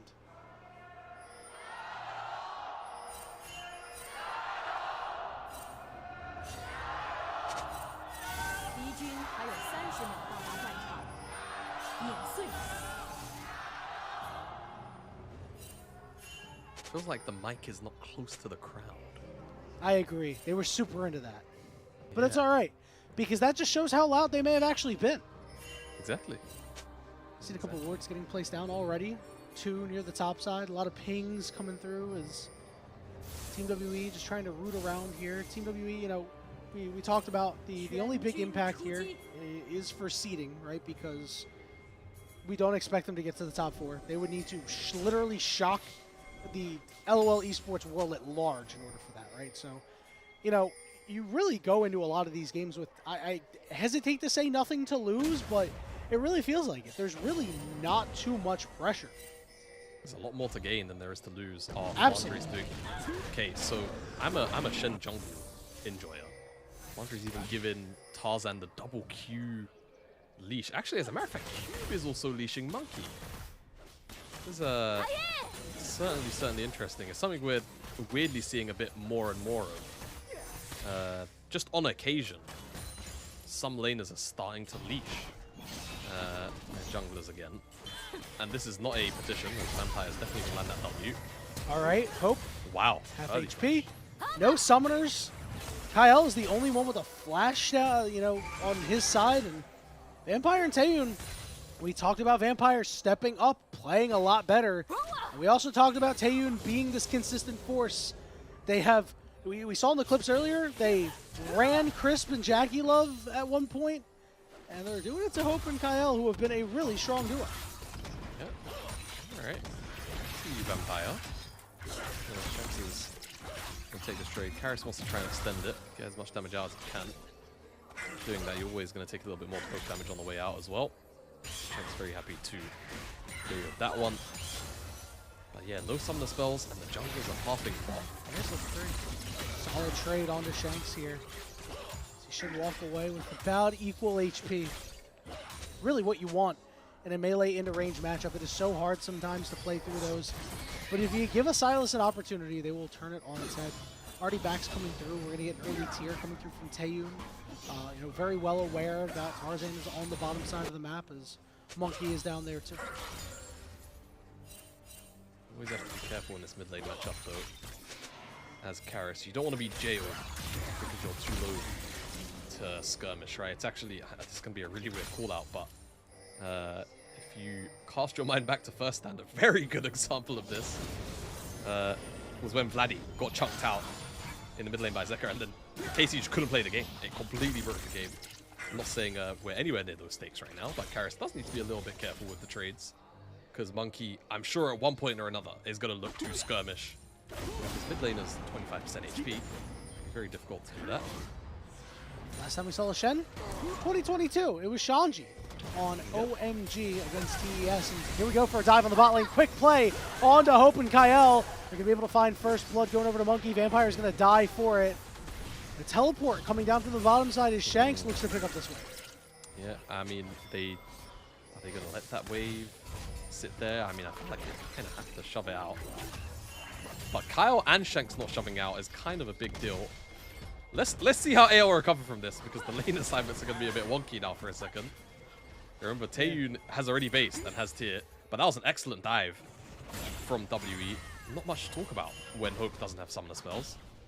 Just very well played. Tarzan was able to get the Krugs off of Monkey's second clear, but it does mean he hasn't reset. Monkey's already reset off the back of that dive, has a ton of luck. So there might be a weird pocket of time where, again, Monkey just has, you know, stat advantage. Here especially. Yeah. There's no summoners. Hope is going to get engaged on. Karis trying to get close. Nice flash there. And they're going to hop on top of Hope again. Karis getting the job done. Really good play out of WE's mid jungle. Yeah, I mean, just you understand they're walking up, they want the walk, but Monkey's already there, and now he's going to put that stat use, or that stat difference to use, having already reset. Stealing away Tarzan's second rotation chickens. You could even go and start the dragon immediately, I feel like, with this kind of setup, but just sprinting back to his own side. He just wants to get back to clearing, keep his camps in sync as possible. But a really, really good counterpunch. Solid play for WE, and this is the kind of proactivity we were asking for. First 5 minutes have delivered so far. Yeah, without a doubt. You know, whenever you see a Xin Zhao going into a Vi, you have to always be very aware, right? Vi's going to hit level 6, and things are going to start happening. As the Xin Zhao, you always want to be the first one to be able to make a positive play for your team. Already 1-0-1. Obviously, that dive, you know, ended up going 1 for 1, but you really cut Hope out at the knees. A guy who's been so good, and if you can set this Kai'Sa behind like they have, it's just one less tool that AL is going to have. This is a dive composition centered around the damage that Kai'Sa can do, and if you don't have that damage, it's going to be hard to kill some of these targets. Speaking of targets that are going to be hard to kill, Flandra, just being able to neutralize any damage coming through in that zone is disgusting as an AD carry. Yeah, I'm actually very, very curious about what Flandra's build is going to be. Well, he's got Doran shield so far. If you cast your mind back to last split, AO were also the team that, for that one very random game, decided to play Shen jungle. So this is obviously a champion that they're not super unfamiliar with. Top-A secret stuff. We talked about it. Top-A secret stuff, exactly. Tiamat's coming out, so it looks like it will be a Titanic Hydra first item. And then from there, we'll just have to wait and see, folks. But this champion can get very, very ridiculously annoying to kill. Yeah, and then he can dispense out a little bit of damage too. We had a first objective trade here. It is, oh, Kyle. Not a blue wolf? Did he snag that away? Surely it's too early that. Oh! No. Oh, just outside of range. Yeah, so an objective trade had gone down. Anyone's legend managed to get the Ocean Dragon. Gonna help out while you're still laning a little bit. Meanwhile, Team WE taking 3 grubs for their trouble means that Cube is really gonna be happy about that. Team WE, I'm sure, have their sights set on that second set of grubs. It's gonna take a little bit of scare. Just gonna pop Blossom to clear the wave. Effective. Like positivity. Certainly effective. Was probably just going to time out, so Yeah, no reason why to not? hold on to it, naturally. But lane assignments have been very interesting the last couple of minutes. We've had hope in the mid lane. Landre's, unfortunately, had to lane against Taeyun and Vampire, which hasn't looked the most pleasant. Kyle's actually making his way top. He's almost level 6, Kyle, but I don't think there's going to be a play to be had. Vampire and Taeyun are reset, so all will be quiet. Nothing too crazy so far. I really do like that assignment because it gets Taeyun going a little bit more, right? So the first thing you wanted to do is set behind Hope. Second thing you want to do, really get your AD carry going. Get your Ezreal on his spikes. Obviously, already has that Sheen, that nice little mini spike in the early game. And then it's just a matter of getting him to his 2-item spike and leveraging his power from there. Because this entire 3-man unit of Monkey, Karis, and Taeyun at that point in time will be really strong. And as long as you're not seeding anything away to AL where they're able to get gold and get extra items, you should have the power advantage. Emphasis on the should. Emphasis on the should. We'll, again, kind of just wait to see how WE are able to execute in the mid game. But their early game has been one of very good temperance. And they're okay with things being a little slow, right? Because, you know, some scaling on either side, especially Shanks is like super happy with the way the game's going, you know. Unbothered, you know, in his lane, moisturized, driving. 95 CS right now, even though he's down a little bit of gold. And if you don't disrupt the Victor, things can get a little bit difficult, right? I see so many teams will just be like, yeah, we'll let the Victor scale up, right? It's like, well, why? Like, try to do something to make a play on you. And, you know, they at least were able to make plays on the Hope, but at the cost of Shanks being able to get his. And is relatively safe while laning against the Silent.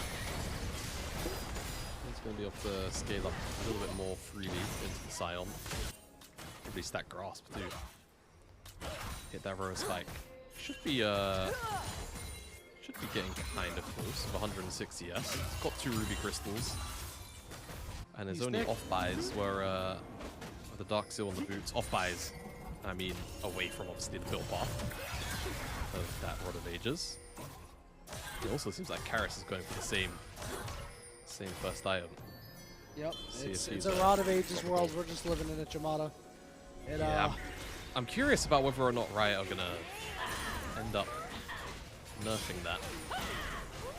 Yeah, it is feels one of those so things. ubiquitous, right? Like, it's around Yeah. everybody right now. It is dictating the mid lane meta instead of being a really good option. And it's it's- just the best thing to do. Is Scrub's getting Yeah. started on the top side. AL should take this with little to no contest. Should get with 3. I mean, maybe not. Alright, they're going to step off. They are not willing to fight over that very last one. Tarzan doesn't have another charge of smite for 20 seconds. It's a good choice not to go for it, right? Because you've got the Silas on the top side, the Ezreal. So like you've got 3 really strong members. This 3-man squad that we were talking about that, you know, leverage a lot of early power. And this does mean that a 4th grub goes to WE, which is very beneficial. You know, Cube, however quiet he's been, the quiet rock, as Taeyun has been the loud rock. You know, he's probably happy once he gets some alone time on these turrets. If Shanks doesn't stop pestering him, he'll be able to really knock down these structures. What is the difference between a quiet and a loud rock? Just out Okay, of, so like a quiet rock, right, is you go outside, you pick up a rock on the ground, right? A loud rock is like a diamond. Like, it's still a rock, but like it's got some pop and pizzazz to it, you know? Or another, Okay, whatever okay. precious gemstone you think of, you know? Okay.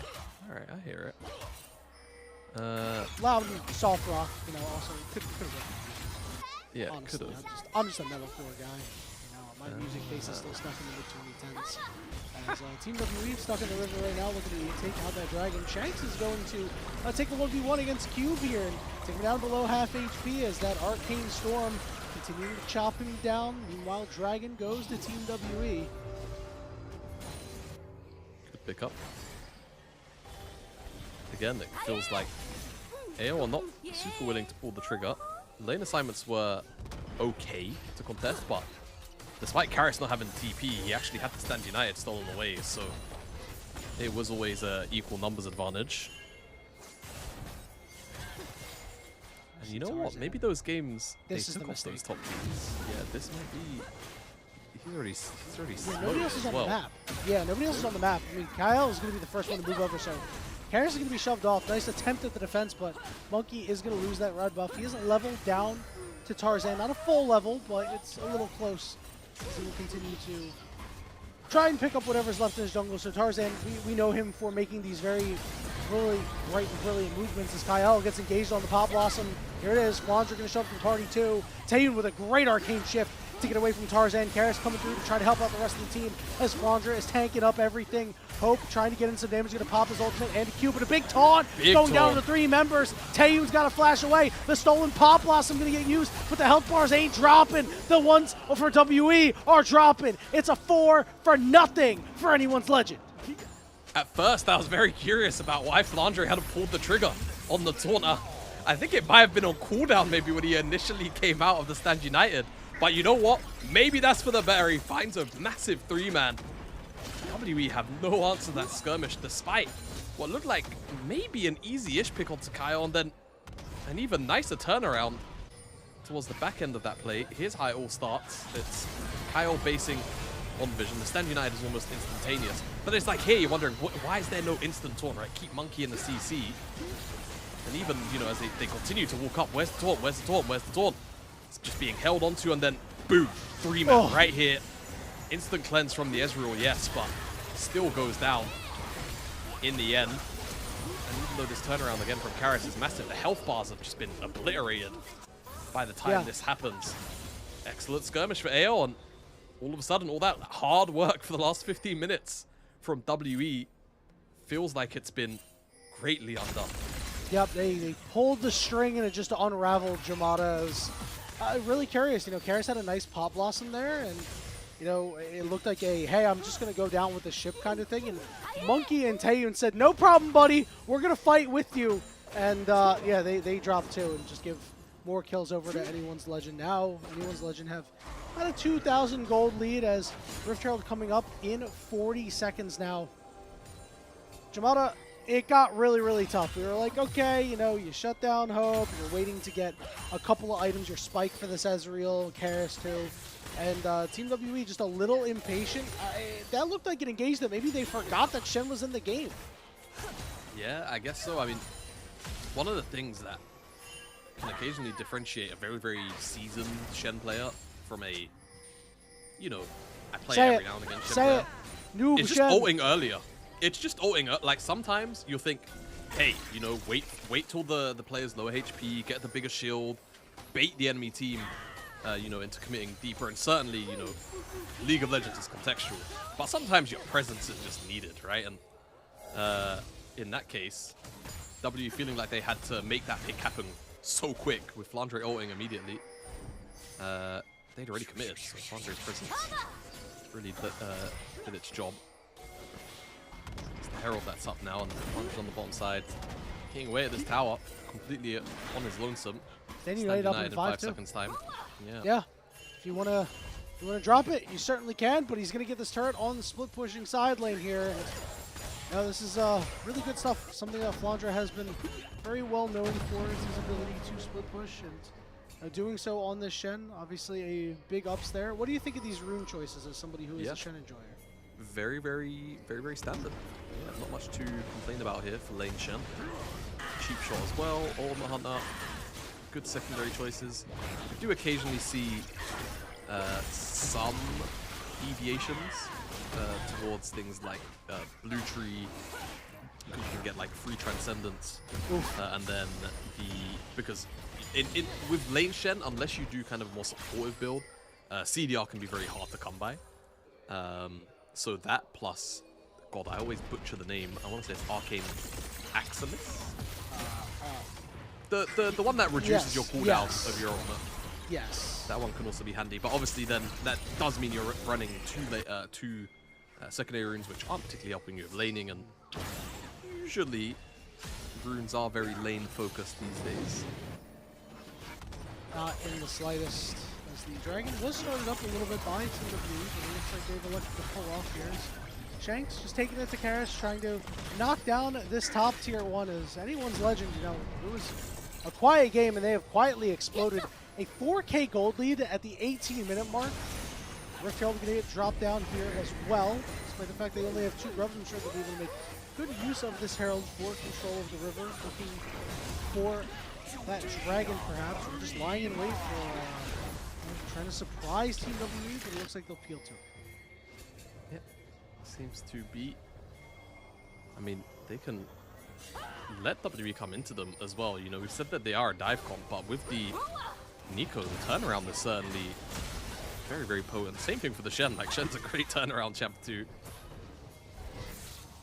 See what happens. Team WWE getting corralled on their own side of the jungle as the mid advantage goes for anyone's legend. And another nice map movement. They take down mid tier 1.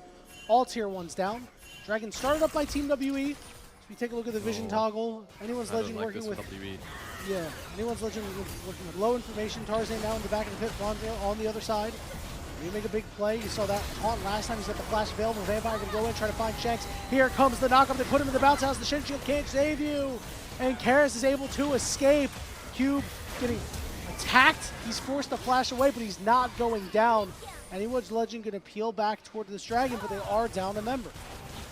4 versus 5. It's a good pick onto Shanks. Shanks couldn't even flash.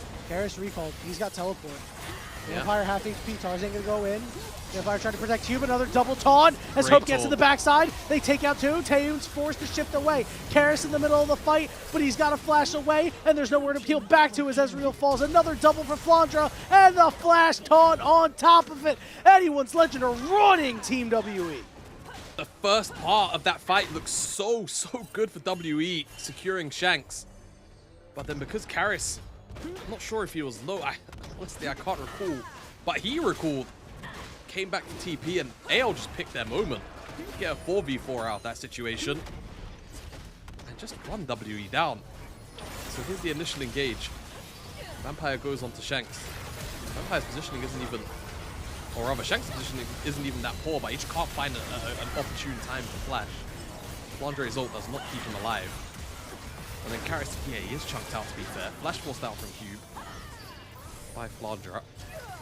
But then it's this reset here, and W just stepped too far forward too soon. Allow themselves to get engaged on. Great taunt from Flandre onto the front line, and then that provides the space for the Vi, for Tarzan to then ult onto the back line and allow the rest of his backline divers to do the rest as Flandre finishes out very stylishly with a flash taunt. Yeah, that season's assist coming out from Tarzan onto Monkey just happened to be perfect. It knocked Taeyoon to the side, forced him off with Karis. Can't get to safety, and now it's a 6,000 gold lead. I mean, this game was very slow-paced, Jamada, and anyone's legend just continued to land haymaker after haymaker. They now have 2 dragons in their back pocket. Next objective is not for quite a long time. Obviously, Otacon is up for whichever team would like to try it, but you know, about 4 minutes until these next couple of objectives spawn up, so we'll see if Team WE feels a little desperate to make a play around this Otacon. Yeah. I mean, it can just not, but the problem with it being ruinous is the XP discrepancy that could be had off the back of this objective. All right, never mind. Very, hey, very big big just deal. like, hey, we're gonna do it, right? I mean, no reason for them not to. Shanks is just being a little bit annoying here, playing bodyguard. I mean, this feels pretty gone. Yeah, this is so this free. Feels This really is gone. free 99. It's free real estate. They're free as a bird right now. You're gonna be able to pick up a lot of these Blood Roses too. We did see the teleport coming in from the Scion, and Anyone's Legend realize it. So they wisely will back off and say, hey, you can burn your teleport for that. We'll secure a lot of flowers. Yeah. Happy to step away. I mean, again, now, like, top lane. Who's top? No one's top. They're actually... Oh, what is... They're going for what is the happening? tier 1 as a 5-man. Fellas. Oh, man. Yeah, that's not a good look. The map movements have just been far too strong. I mean, Team WE in prior games have had somewhat of a pulse, but Anyone's Legend, this is why we talked about this team is playing on another level. They are looking like one of the best teams in the league. This is why Tarzan... Ooh. I thought we were going to get the funny thing. It's a good thing that doesn't work like that. I wish it did. That should work like that. You know what? If you're going to play Vi and you're going to have a point and click like that, that's like the easiest engage tool ever, you should be punished if you try something like that. I hear you. To be fair, it does work like that for a few chapters. Exactly. So why not Vi? Why not? Is Well, I because feel she's like an Vi travels arcane. really slow. Flunder pretty gets funny. in a bit of a fight with Monkey. Monkey Oh. gonna get a big shield up. Kael with a big pop blossom too. Shanks joining the party. That Arcane Storm doing a lot, but they do manage to take out Kael. Hope trying to get in along with Tarzan. Hope to the back line, easily getting some snipes. Taeyun is stuck in the pit. Vampire's got her own Karis on the side against Flandra. He just doesn't do enough damage to the guy. Flandra's just laughing at him as Cube is just trying to do what he can. He's stuck in no man's land, as is Karis. Cube will fall. Karis trying to make moves. Abscond Duck does not land, but Tarzan's fists will. Broken apart, WE. And I mean, it was just that initial looking onto the Grump there. I want to say it was from Monkey. Just for AL to completely obliterate them. Not lose a single member. This Yanni, is I think this game might be over. This If is it wasn't before. So what do you call this on your side of the world? Well, there's a couple of words for it. Smashing. Yeah, that's you know, good. honestly, my brain is not working the way it should be right now. I can say this: Team WE are definitely not chuffed right now. No, they're not chuffed. I know that one. We would call this a route. Yes, that is good. Route is always. You'd be hearing, you know, if this were a European football crowd, you'd be hearing the chant. You know which chant. I can't say it on the broadcast, but it's one of the famous ones you'll see online if you look hard enough. That's what you'd hear out of the Team WE fans, as it has been a rough game for a team with, you know, they gave, you know, there's it's a a shame. PG version of that chant, by the way. Oh, sorry to is there? sorry to this. Yeah, there's a No, PG tell version. me. It's we lose every week. We We lose, lose every week. You're nothing special. We lose every week. That That's is the Team chant. WE right now, actually. Which is a shame. It's a shame because they gave themselves expectations, right? They went, you know, 2-1 in their last couple of series against teams that we perceive as very good. Obviously, BLG haven't been completely the standard, as we all say, but they are still 5 really good players. You gave yourself expectations. You come into this game. You get me a little excited to at least maybe see a 2-1 because I love to see growth out of a team like this. Everybody loves to root for an underdog. But Anyone's Legend, I mean, credit to them because sometimes it feels like teams will mess around a little bit, right? Sure, they have this wild Shen pick. I guess it's not that wild, but they have the Shen pick, right? But they execute it well. They take it very seriously, and Flandra's played a great game. And Karis is dead. Yep. Oh, there you Oh, go. he's dead. All right, Yep. rest of the fight. Hope is already on the back line as Shanks is just trying to two join the man fight. Tarzan going over the walls. Cube whiffs. Vampire going to die. The Arcane Storm. Oh, the misery as Taeyun shifts over the wall, but he knows his life is forfeit. Damn, Jamada. Anyone's Legend. With a Very statement. clean. Yeah. Very clean. But they're also up almost 10k gold. So it's... No, that wasn't a bit statement harsh. fight. This is a statement game. yeah, definitely. Definitely has been. I don't know Must what the feel a little statement is. bit- They don't have anything to prove. Yeah, They're already yeah. so good. We know they're so good. The statement is we're consistent, I guess. Yep. I mean, you have to feel a little bit bad for WE. Oh my Talking about all goodness. the expectations. They have had a really hard run of schedule. It's so bad.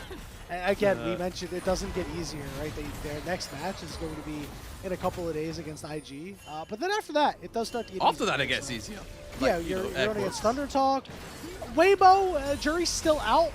Weibo won their last match against NIP. I mean, so I'm gonna that say might be difficult something again. potentially controversial. I think Let's I'd hear it. rather play against Weibo instead of FPX at the moment.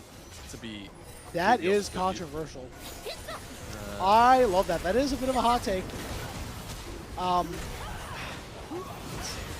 trying to think if I would too. I mean, look, Nah, I feel you know like why? You know why I would rather play against FPX? It's because FPX is only Giant Slayers right now. I still consider Weibo. They're starting to rapidly lose You know height, what? Yeah, but they're still that's up true. there.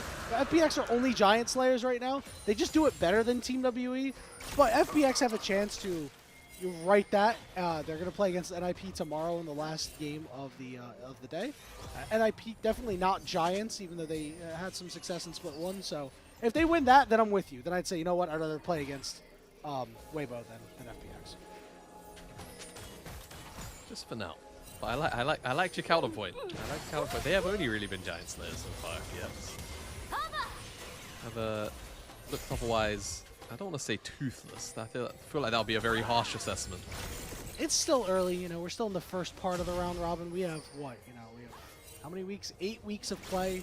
We're nearing the end of week 3, so still time for FPX to show that they are a team to be feared. But that's neither here nor there, as Anyone's Legend have already displayed they are a team to be feared, and they are continuing to put their stamps on these games. Let's see what happens in this pit. It's stolen away by Okay. Monkey. Oh my goodness, maybe we have a winning fight for Team WE as Karras gets to the back line. He manages to get the kill, but Hope is just free hitting, and now he gets to the other side.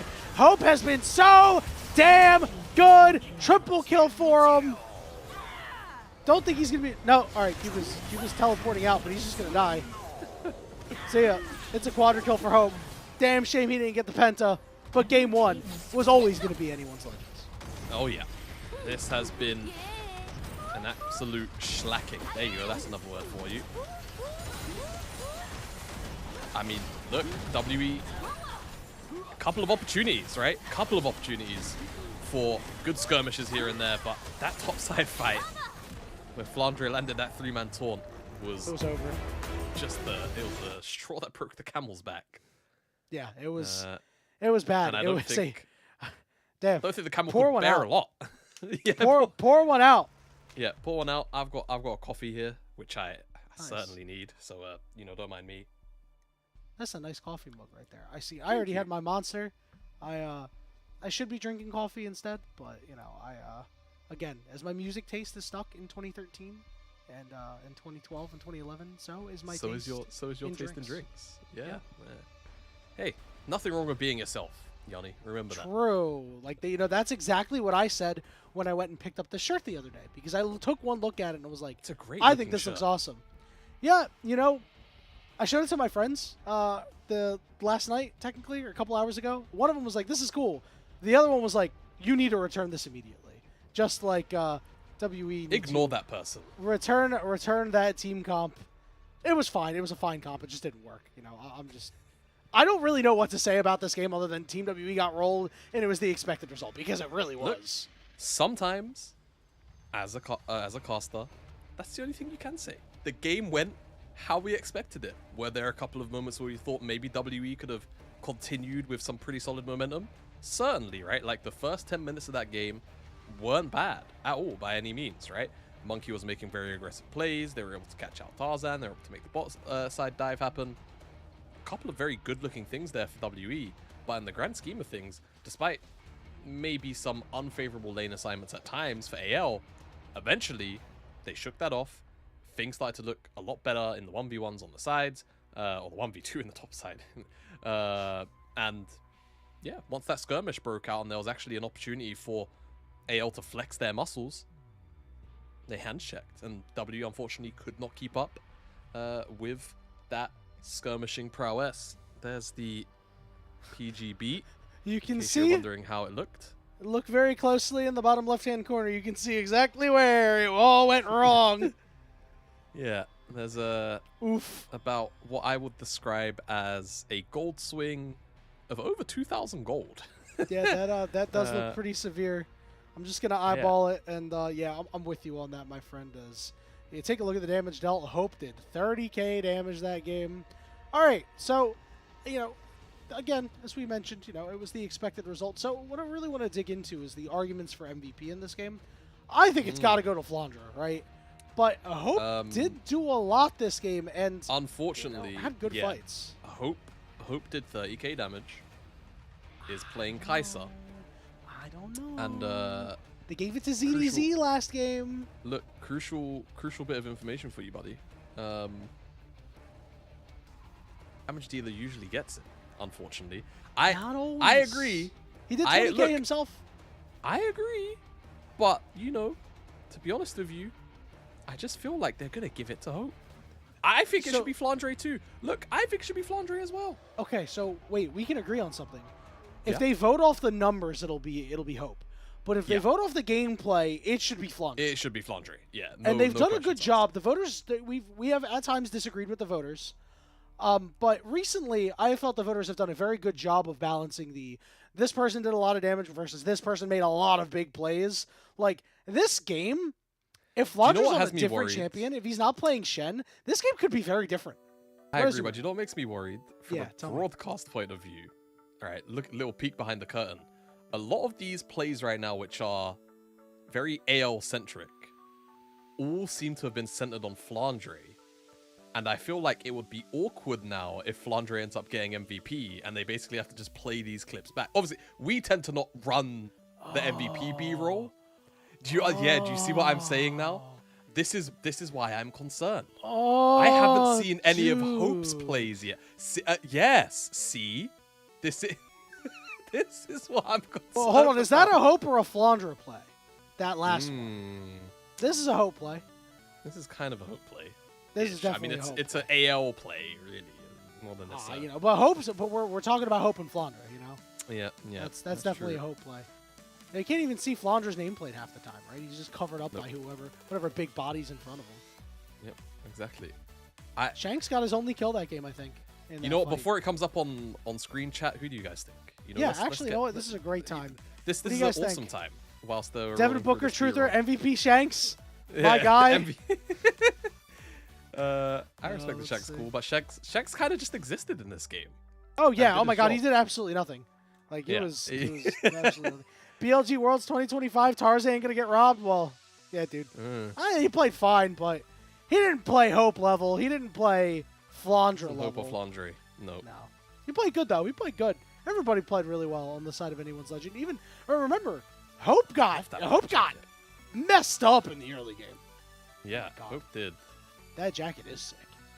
Yeah. You know what I want? I want those arcane cards. I know they're apparently supposed to release in English, those promo versions. I'm a huge card game player. I have looked at the eBay listings, and I'm just like, am I really going to spend the $200 to get these cards now? I use them as tokens for Magic for right now. Like, you know, I use a Charizard, a base set foil Charizard as a token. I use a foil card of Faker as a token. Like, I like getting fancy with the tokens, and it would be really nice to have those. You're an adult. Do what you want with your money. Here we go. Who gets it? MVP. It better be Flandre. Okay. Yes. Good job. Good job, voters. Good job, voters. You did the right thing. Real proud of you. Too many times. Fifth MVP. Too many times throughout my my time covering the LPL has there been what I would dub an objectively incorrect. You know what I find MVP hilarious? Yeah. When he gets to the beginning of the B-roll, and the B-roll for MVP starts out, oh, Flandre, MVP. Look, as he teleports in, you know? Oh, man.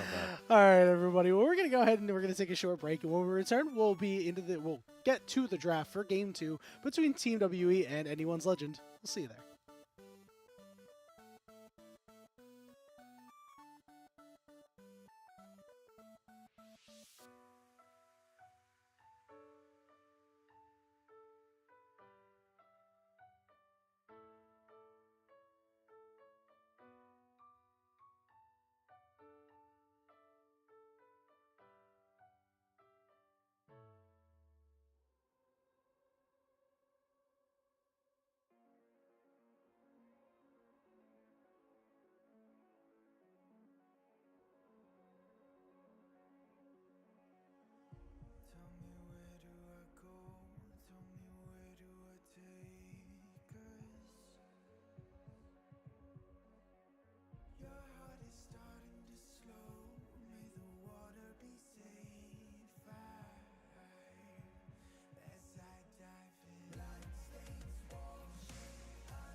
Welcome back, everybody, to the unofficial LPL English broadcast, where anyone's legend just beat down Team WE.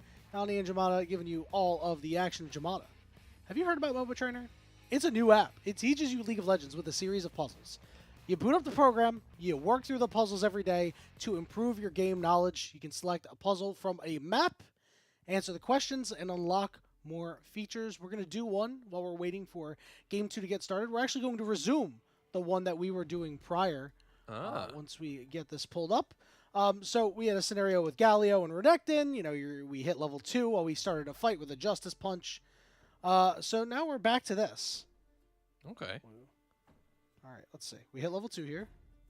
Yeah, We force good trade. Redectin Flash. Very good. Very, very good. We get this wave pushed in. All right, so should we hit the turret, should we recall, or should we place a ward?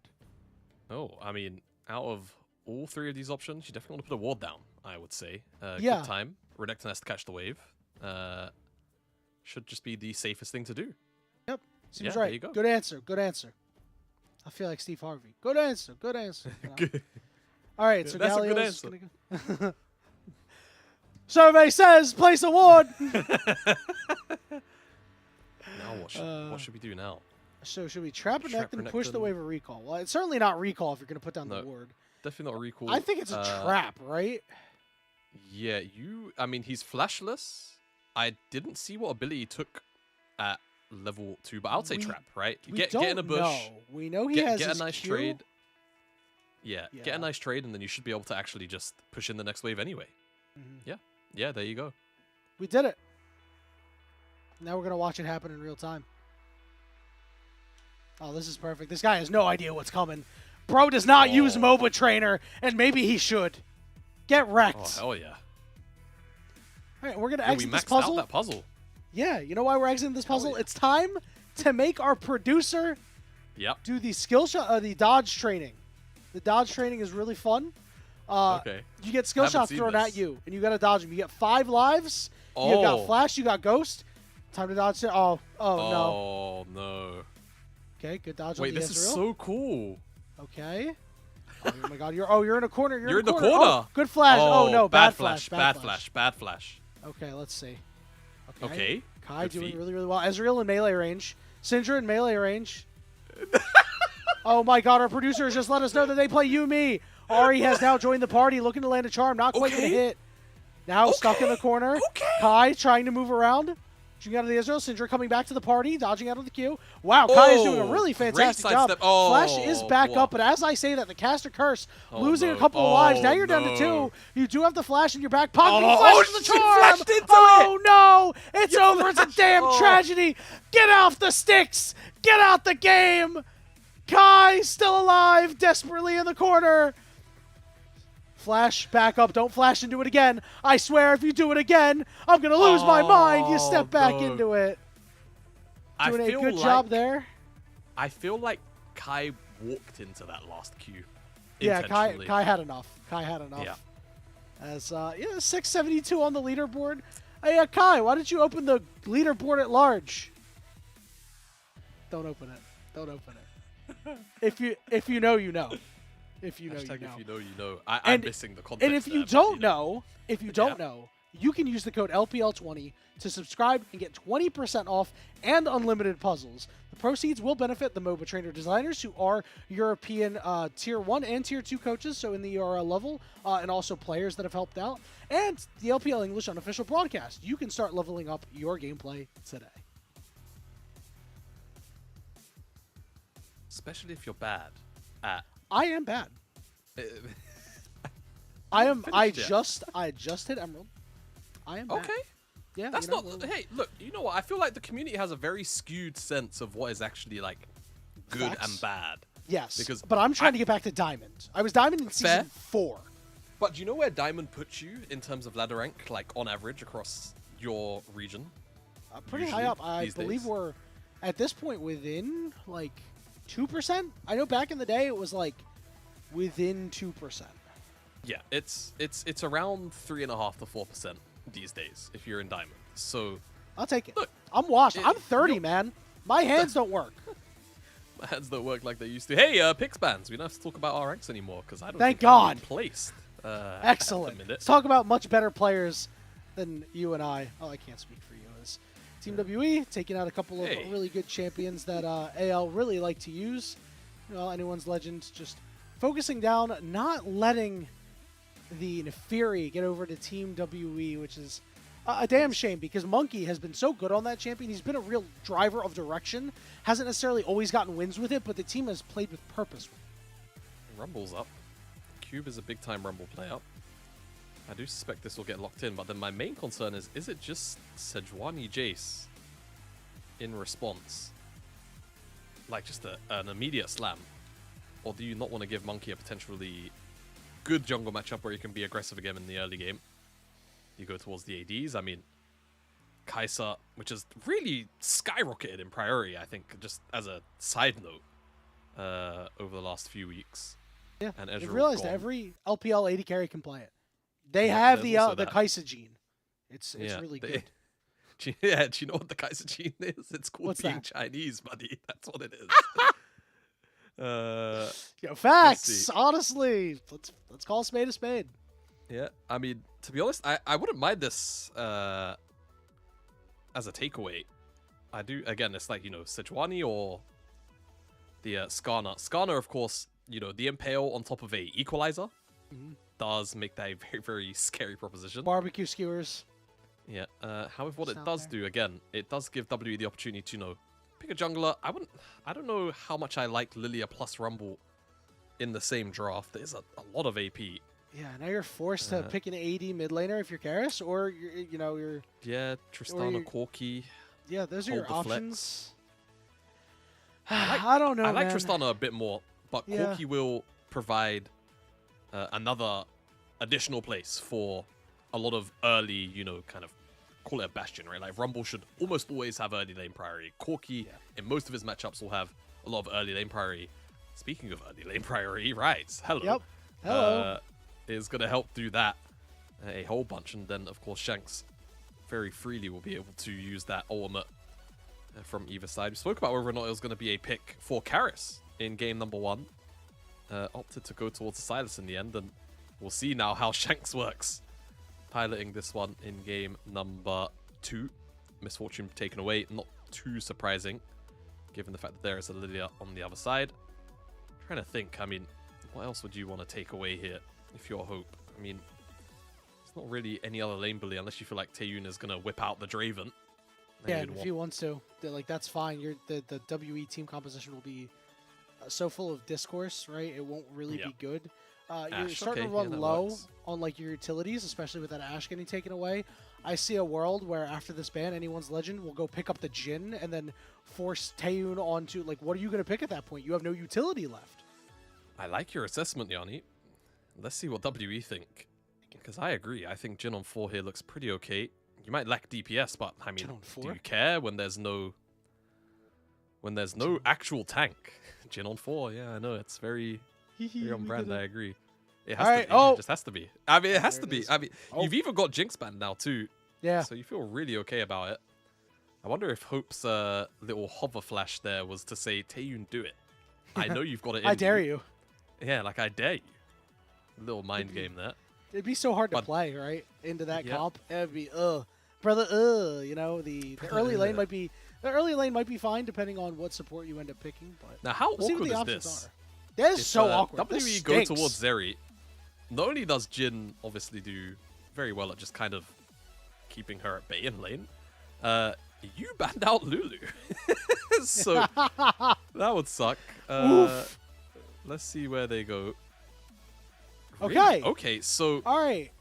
it's going to be Ambessa mid, I guess. Yeah. Right? Surely it's not going to be a Rumble mid. I mean, it could be Rumble mid, theoretically, but... That would be fire. No pun intended, but pun actually intended. We'll see what the move is. Alistar going to get locked in, so going to try to knock away Tarzan. And if you're able to do that, I mean, anyone's legend, obviously a support pick coming up, they're going to need some sort of engage, and Nautilus. it's going to be punted away most of the time. Yeah, but do you know what can't be punted away? Depth charge. That's what can't be punted True. away. Let's see if Good on Kyle Lilia, agrees. too. Oh, I don't Whoa. know. Okay. Whoa, whoa, Well, whoa. All that's right, aggressive. spicy. Yeah, that's aggressive in the early game, that's for sure. Tabe giving Kyle a lot of freedom, to say the least, on that R5. After that first game, I mean, how could you not, right? Ah, You know, ah. let the kids play what they want to play. Look, they did their he's- homework. They got He's had a 100 on Nico the game first today. test. Yeah, exactly. Like, you know, gave him a Nico game today. Now he gets the Elise. Well, AL's composition is still pretty good. Yeah. Regardless of what your opinions are on the Elise support pick so far into the year. And it's going to provide them an opportunity to perhaps find some early plays onto the bottom side, right? Don't forget how good an early Gankaskana can be. Pair that with an Elise Cocoon.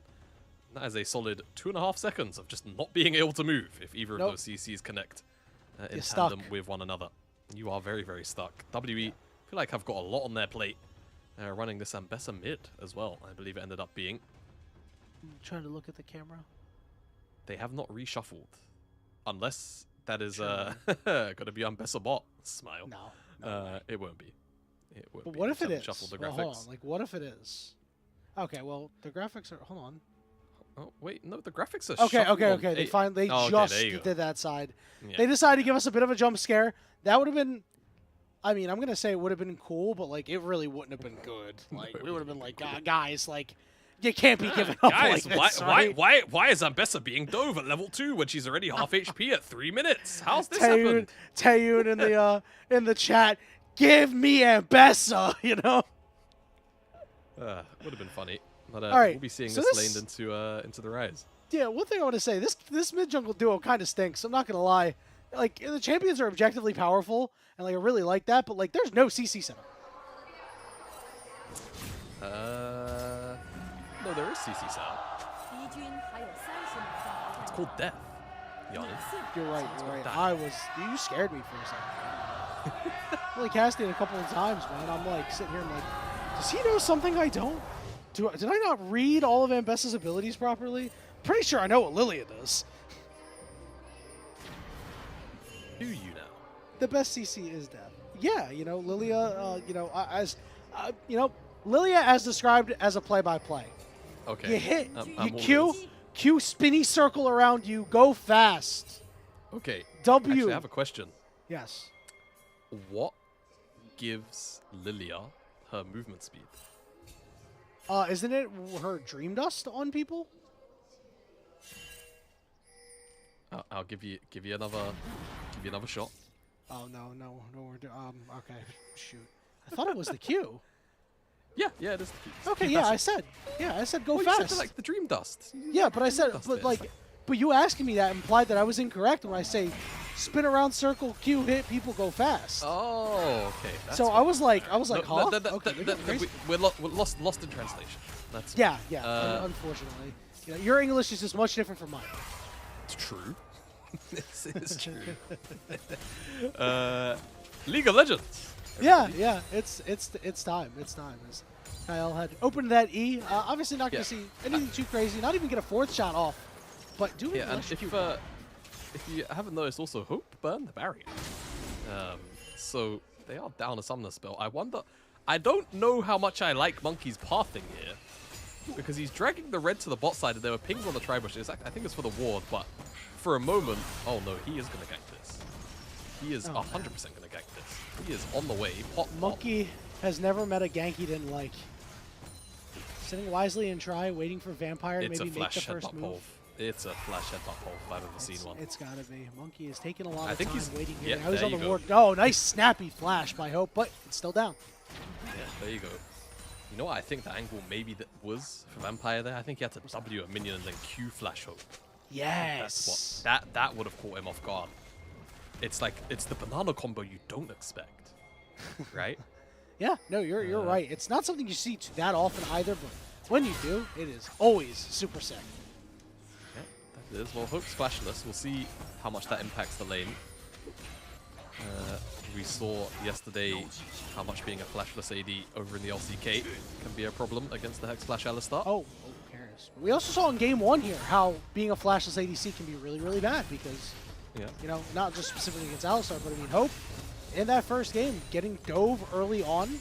I don't imagine we'll see the same sort of thing happen, especially because Taeyun and Vampire don't have control of this wave, but even if they did, it's not really a great dive. Nope, it'd be very difficult. Tarzan is actually going to be here for the second rotation if he just sticks around for a little bit. Does he know? I think he's going to... Yeah, there you go. Marcus They even question mark pinged it. They knew. They're like, hey man, Tarzan's probably on your chickens. That's just what Tarzan does. It's so crazy that like, because it's something he does all the time, it actually just ends up being so predictable. Yeah, I mean, the 3-side into bot gank. Oh, Deliver him right into Shanks. Rune Prison down too. Garrus did keep teleport critically, so doesn't mean even though he's low, he will have the option to teleport back, provided he just doesn't straight up die. Yeah, I mean, if Flandre is checking, well, this is awkward for Monkey. The question is Flandre going to E-flash him backwards? I wonder if he is, because No. Tarzan was in the way now. Yeah, he elects not to, but... Yeah, it's one thing that is really tough to deal with when you are a Lilia. The biggest thing that you want to do early on is disrupt a Lilia in her jungle, try to just cut off a couple of camps, slow the faded Ashes pickup, and you know, while it is picked up here, you're still down a little bit of gold, so... not a bad start here for anyone's Legend. Dragon up and available for whoever wants it, and Grubs in about 50 seconds. I'd imagine that Grubs would go really well for anyone's Legend, and WE has sent their bot lane up top to force the flash of Flandre.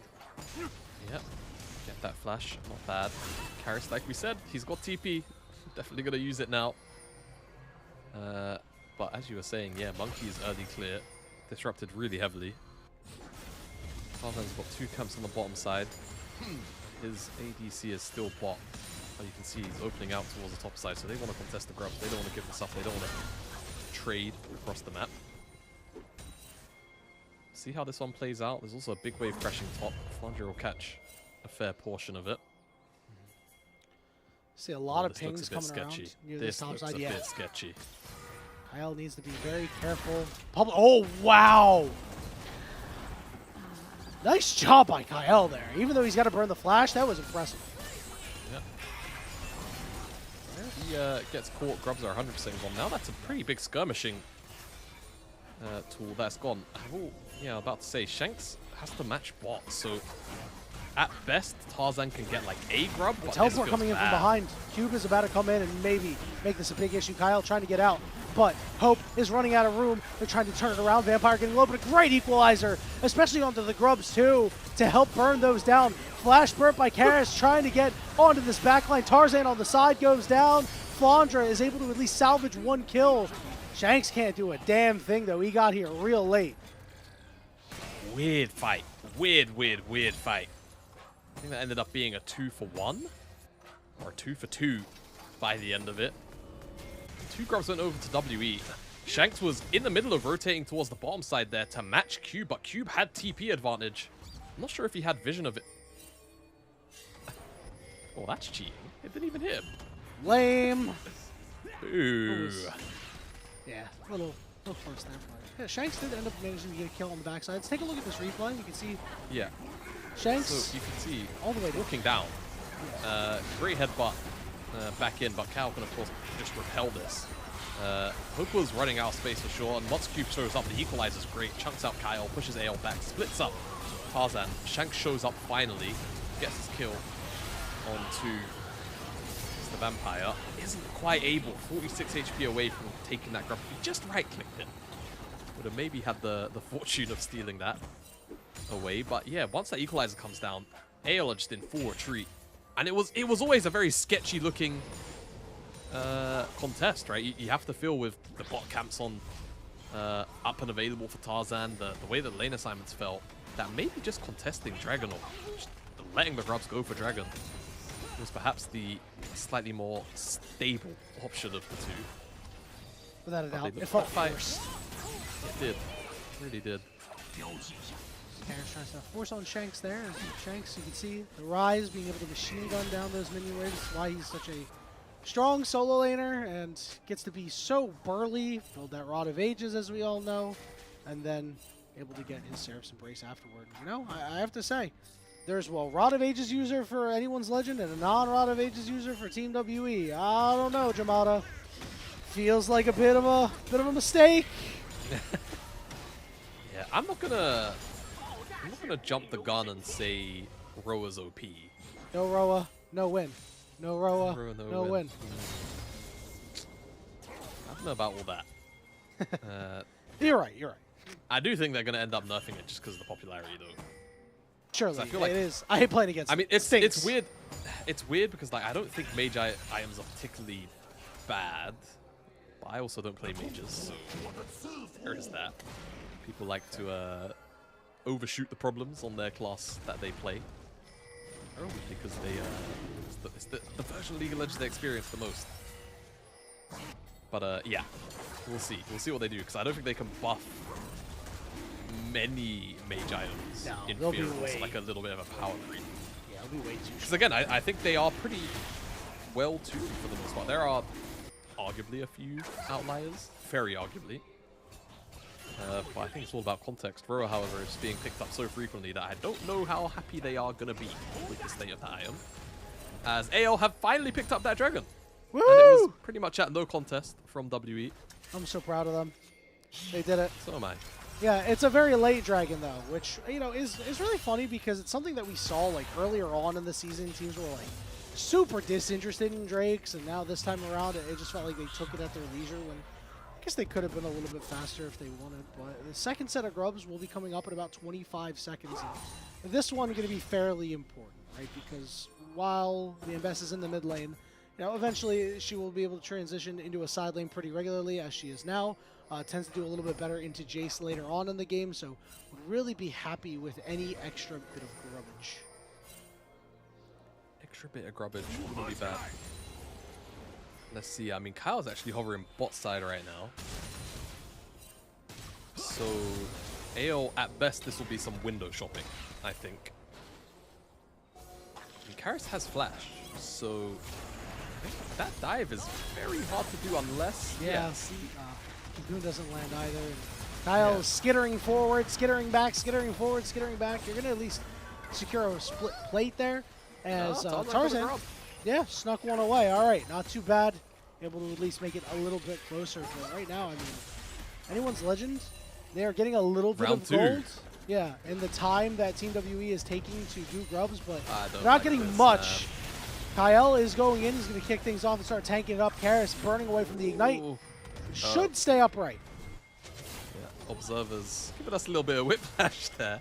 Mm-hmm. Cube will TP down, but yeah, I mean, Karis lived without burning flash, so with I'm not gonna say misexecution, it just wasn't enough damage in the end. Q smite and Hang on. Oh, Shanks, he's gonna be put to he's gonna sleep. sleep on the other side.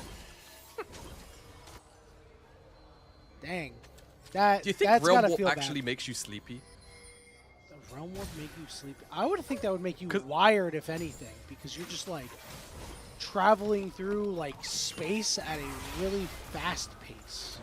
Because I feel like, oh, hold on. Oh, Cube, yeah.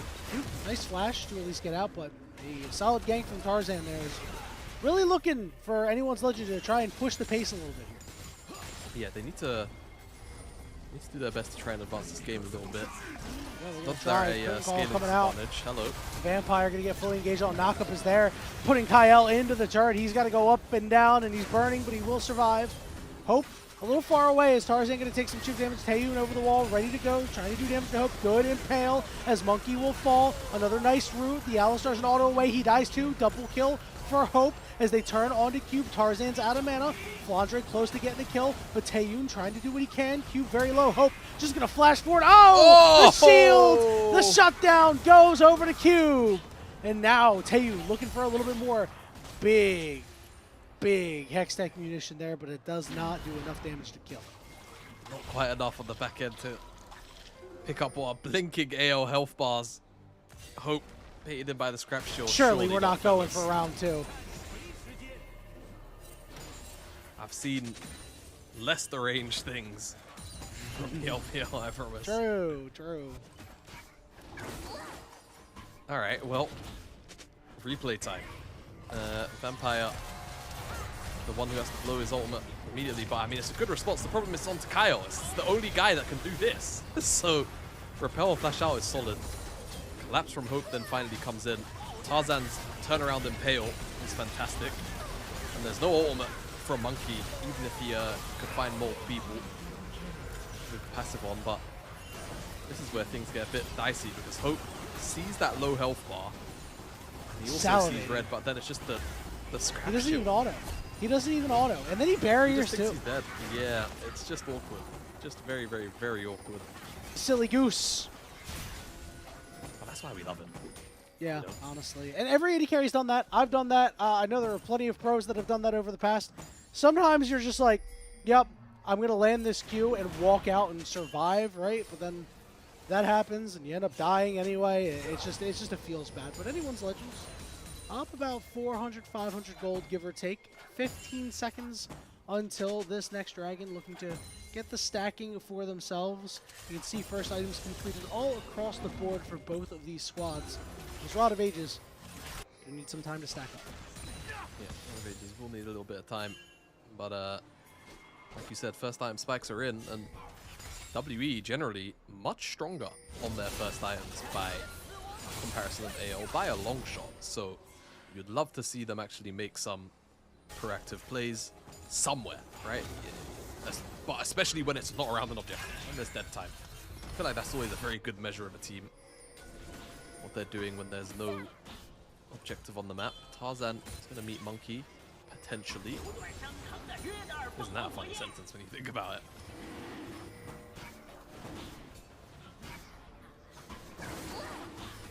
Already started. No one's really up to anything right now. Tarzan's looking towards Q, but he's not going to find that. And the dragon's just gone. Yeah, it's just gone. All right. Well, super simple, right? They just decided to go and take it, and anyone's Legend was like, you know what? You can have that, guys. That is all you. Weird. Really I thought weird. that was strange too. This is turning into one of those odd games.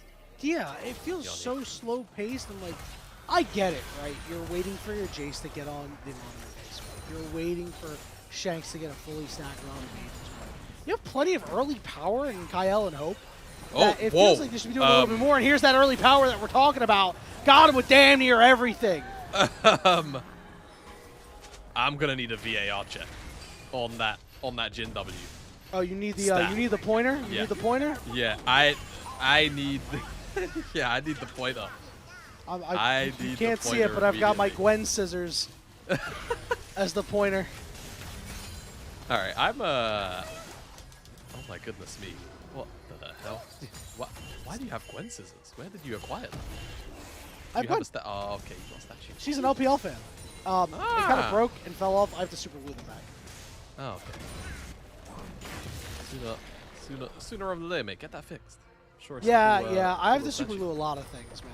As Team WE need to super glue some of their wounds right now. As Tarzan all right, went. Thank you, observers. Yes. VAR Let's check. see. Look at this. Now, do you know what's actually really hilarious? Tap. The replay here doesn't actually do it justice, because you can see there's like terrain clipping on the elevated part.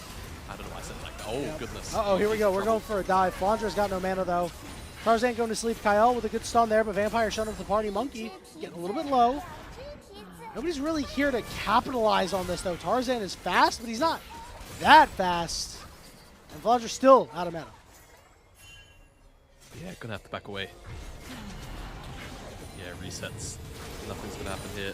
And at the end of the day, AL already have the objective from this side of the map. Yeah, We'll just have to step away.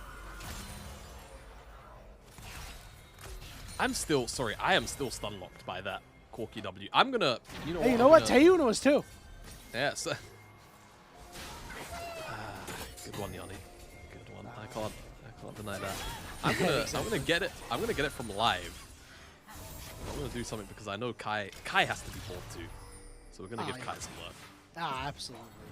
We love our producer, but we put him to work. Kai, yeah. Kai is like, who just called my name? Like, what did I miss? As Rift Herald gets dropped in the mid lane here, and it will knock down Tier 1 mid turret. Now the problem is, while you did get that turret, you get some jungle control for it, but there's really no objective right now for you to put down some gold vision that you expect to really last. But you do manage to Grand Theft Auto that red. Yeah, that you do. Also a little replay in the bot side of Shanks using that ultimate to get out of danger. So I've got a lovely screenshot here, All right. which I'm going to pass over to our producers just to you know, just maybe bring up in a little box. However, hang on. Tarzan is Yeah, they're doing trying a to thing put Karis. Karis in a box. He Yeah. is able to actually get out for right now, but Kyle with another nice dodge out on Vampire. The turret goes down, the mid laner goes down, Vampire's ultimate goes down. Bad stuff for WE. Very bad stuff. They've also got the ability to just stay down here. Hope's going to be able to clear this out. Flandre can give top tower. That's perfectly fine as long as they actually are able to defend tier 2 up there, which I'm almost certain they will be able to. This is just a wholehearted. So much gold. A whole Shank's got handed. nearly 400 gold there. He's almost Yeah. at full stacks. There we go. That hit, Here's by our- the way. Yeah, that looks good to me. I don't know what you're talking That about. looks good to you? Yeah, that's good. Okay. Yeah. Yeah, Yeah, sure that thing. hits. Yeah. Yeah. Yeah. By the way, that is like frame per. The next frame is just it connecting onto tape. Oof. Tough.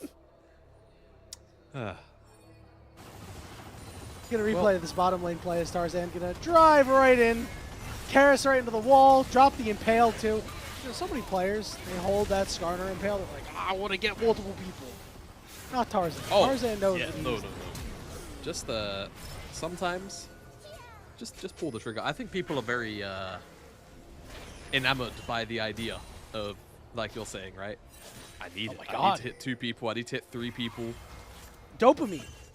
That's Yeah. really what it comes down to. Yeah. You know, like, Oh. monkey, That's oh, it. that That's what I'm Impale talking too. about. A teleport's behind him too. Nothing personnel, kid. 07 salute as Monkey will fall. The king of the jungle, Tarzan, reigns supreme. It's going from bad to worse. Yeah, And, you know, it is slowly bled. Like, they're slowly bleeding out Team WE. There's just no action out of Team WE right now. They're just getting picked everywhere, man. Yeah. Big thing is there's not really a proactive, you know, trigger to pull, Yeah. right? You can, well, okay, that would be a little bit disingenuous. Like, you know, they can do things, right? But it feels like it has to be so forced by comparison of AL, where as long as they've got priority, the ability to just, you know, go through a wall if you're Skarner and not die to the damage of WE. Or the Is more ability than to enough. just Jin root somebody that clearly missed and still land Yeah. the root, you know? Exactly. Unfortunately, this is what separates the lower tier teams from the higher tier teams, Jamada. Hitting skill shots like that. You might be in for a very short day. This pace. I'm gonna be honest. As I love League of Legends. I kind of need it now. I'm real tired. I need that short I would not feel as tired if this game had a little bit more pace to it. Like, I understand it's kind of what you sign Yeah. up for when you have a Rise. You're not really exactly like making play after play, but we've seen some Rise be able to do that, right? Their Realm Warps being very strong and making plays around these early objectives and getting in solid damage, but you know, right now it just feels like we're playing for late game fantasy for anyone's Legend. I mean, why change the game up, right? Things are going swimmingly for them right now, up about 4,000 gold. Really no reason for them to change course. Yeah, I mean, you can just suffocate WE out at this point, right? You don't even have to use, okay. Get the rump at least, that'd be big. Honestly, Nice. just get your damage out, pal. Okay, hold on. Flandre is all alone. There's no one here there beside him. As he will withdraw back to the base. Dragon secured for anyone's Legend, so they've got 2. As the 3-man unit of anyone's Legend look to push down this mid-inner turret. Karis is here, Vampire from behind, as well as Taeyun. See if they're actually able to do anything because Cube isn't there. Monkey's still in the base. CC lock on Vampire forcing the ultimate out. It's tough for WE to do anything, man. Yeah, not only that, it was Knowing Lullaby and Equalizer blown by WE to make that pick happen. And it was onto a Anaconda. Yeah. Good stun, good headbutt. Over on the side, Karis has his hands full with Shanks, and he's going to be able to get onto Hope. Flandre got a solo kill on the other side. Meanwhile, Karis on the back line trying to cut through these low health bars. Shanks and Tarzan in the face of everybody else, but even they're being pushed away. You got to land these shots. Hope gets the job done. Can't land the root. Shanks flash for flash, and that's an actual death for Shanks. Oh, no. Oh, man. That one might end up in a TikTok somewhere. I hope so, man. He deserves it. Boo. I can imagine it now. Because, I mean, if you don't follow the Chinese TikTok. You need to, Not by the the way, Chinese if you TikTok. The LPL yeah. TikTok. They are so Hilarious. funny. They are awesome. I love them. I can hear it now, you know, like the funk music, and then just a abrupt record scratch at the flash, and the icon bump dripping off. And then probably some meme they're going to insert in there. As we take a look at the top lane replay, yeah, Cube was teleporting, and he got hammered. Yeah, this is one of those awkward ones where you start the TP, and when you take damage, you've got the setting on, it snaps you back to your screen, and you just go, oh. Forget the front part of the fight, I'm looking at Shanks. How did he end up so low? He's tanking the tower from behind, and it was already ramped up, so that's like 1k damage. Then he tanks the damage from Taeyun, obviously in the 1v1, and that's how he ends up here. And then... That's the exact record scratch moment. Yep. Yeah. That's me. I bet you're wondering how I got myself into this mess. Maybe that's what they use. I hope so. You're more than welcome to do so. You know. So 25 Baron. minutes in. Baron up. Yep, exactly, my friend. Yep. Anyone's legend positioning around it. Monkey trying to do his Garomp, but it ain't his. He is going to go golden, but Shanks is in prime position to root and lock this guy down. Lilting Lullaby out on 2, but not on top of the equalizer. Karis joining the party too. Knockups there. Shanks, his health bar gets deleted. Tarzan's got a flash over the wall, but Flandre looks to join the fight at full HP. Kyle goes down. All of a sudden, it's a 4v2 as Team WE doing a lot of damage here. Interesting. Yeah, I mean, I think the big thing here is that if the scoreboard comes back up, I'm pretty sure Monkey has Merc Treads or Flandre will be in trouble. Oh, knockup They is could there both onto be in trouble. Flandre. He's got a flash over the wall. Root coming down on the Vampire, but I don't do too much. Here we go. Curtain call coming through. Karis blocking shot 1, shot 2, shot 3. Fourth shot coming through. And that shield will block it up. So Team WE not able to actually get anything off of it, though. No, fortunately not. Monkey has Merc Treads, so why is that such a big deal?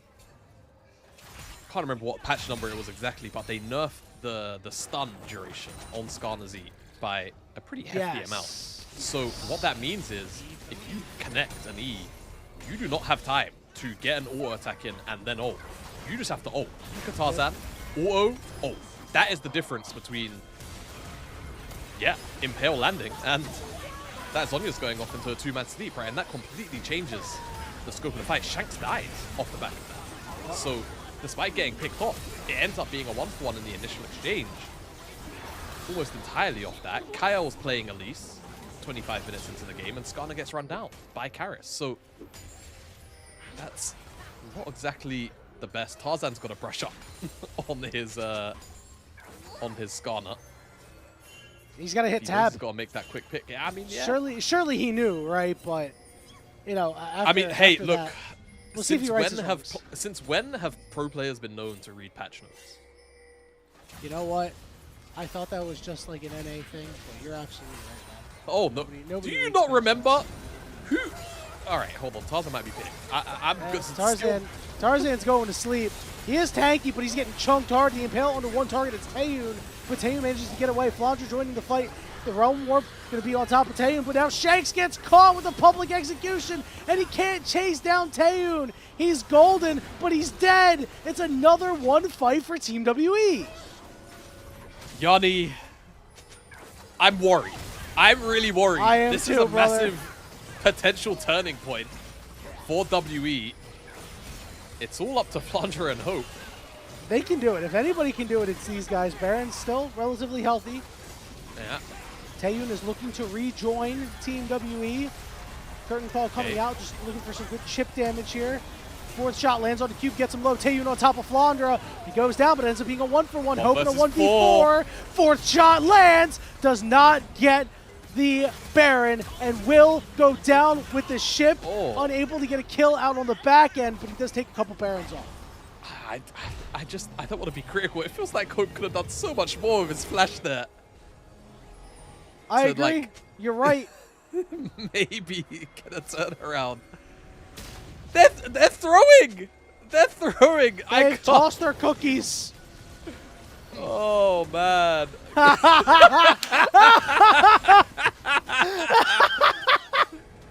How is this my fault? What did I do?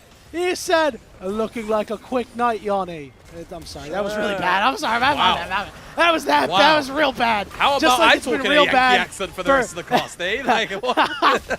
It's like it's been real bad for anyone's legend lately, brother. It is Yeah. not looking good. I promise I can do a better accent than that, but I just threw something out there, man. It is Yeah, I tough think, sledding for anyone's legend right now. I think shelve the accent for a little bit. Put a little bit of work into it, you know. Talking to I a used mirror to for, actually have a really good one. I had used it once. Uh-huh. No, like I actually did. Like I promise. Why do I doubt that? As a hey, Tarzan. Unfortunately, the initial person that's been picked out. But then Shanks, like, he's in a good position to deal damage, but then everyone from WWE splits apart as they go onto different targets at pretty much free will. Karis's ultimate immediately connects onto Shanks, and Shanks waits a long time to pull the trigger on the Zonyas. I'm just not sure where else he could have done it, to be fair. All right. Oh my God. This is an LPL gold grab if I've ever seen one. All right. Yeah. So let's lock in a little bit. Let's talk about scaling here. Right. So we have Okay. Shanks, who is at level 17 right now, just hitting 17 on 3 items. We know that the later the game goes, if Hope has room to operate, you saw it a little bit in that Baron fight, can do some serious damage. But Team WE is just all damage, and that's where I fear a lot of the difference is going to come in. As you said earlier, Kyle playing at least past 25 minutes, the efficacy of this champion is in the gutter right now. Yeah, and the floor of execution is very high. And I'm going to be honest, at this point, all WE need to do is just walk about as a unit, right? Look what they're doing. Yeah. Everyone on AL is not here, so this is just a tier 2 for free. Yeah. They, with no they urgency. will break the base open if no one moves. Yeah, AL had this lead and then have not played with a sense of urgency Okay. at all. They fell asleep at the wheel, and I don't know what's going on, man. This is weird. Oh. Goodness, guys, please. Fellas. Laundra on the Laundry's split going to push. die for this, isn't he? Yeah, he has realized my team is in a Okay, bad he's way. fine. I must split push to get us back in. Monkey maybe looking But to chase him down. that- He oh still my can't God, get anybody. someone- They can't keep getting away with it, Jamada. Oh, man. I mean, there is one W in the name. Can they find the win? Make it W. We'll see. Nah. That's a weak one. I know. What's the E stand for that? If the W is for win. Well, it was like, you know, it's Breaking Bad. You know, can't keep getting away with this. WW. Ignore the yeah. E. Then, No, yeah. you're right. Well, you maybe That's you why I won't said it want to was a ignore weak the one. E, because the last time I casted Team WE, I accidentally called them Team WWE, and then they immediately fought. So you know what? Team WWE, time to fight. Let's go. We're either going to Game 3, we're packing up Game 2. But now that you This- said does this, this this count? would be the time that they, like, Does this count? randomly lose a fight. That is You true. know? They're doing really well, though. Yeah, lost the fight in closing on 10 minutes. Every skirmish they've had, every interaction has been pretty positive. And Just this Team is why we were saying, WWW. yeah, just to like be serious about our job for a second. This is why we were saying, like, W have had a tough run of you know, schedule, right? Like, this has not been an easy schedule for them. So they are sat at 4-0, but 0-4 rather. They have had a couple of games they've taken off of top teams, right? And as we crest the 35-minute mark, this is starting to feel like another one of those games where we go, yeah, you know what? Good job, WE. Yeah. They fought Taking hard. yeah, you're taking the game off another top team. All right, less than a minute until this dragon is up. Baron up in about a minute and 10 seconds. Now, the important thing, this Dragon Soul, if AL gets it, will put them on the Mountain Soul. Get that extra shield. We'll begin to nullify a bit of that damage that WE does so well here. Team WE obviously acutely aware of this objective being up shortly, and it's just a matter of what does anyone's legend want to do. With Flandra backing, it looks like he's more than happy to group up with the team, but cancels the back. No, he's cancelled it.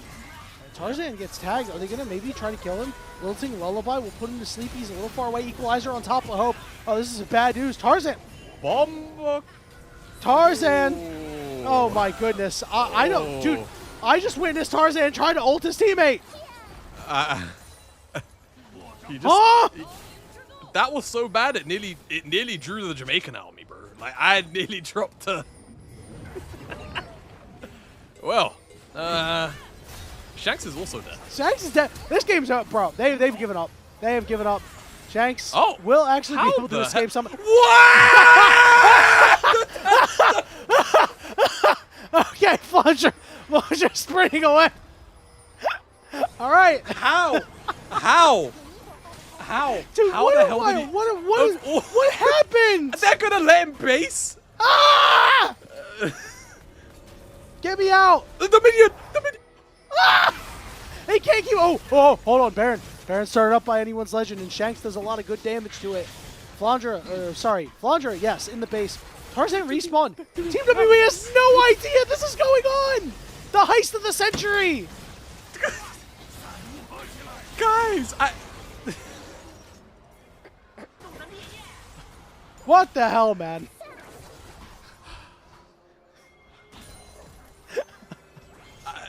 just let it breathe.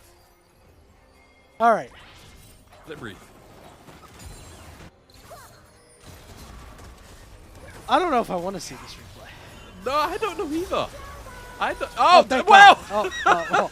Thank goodness. That's Flandra dead.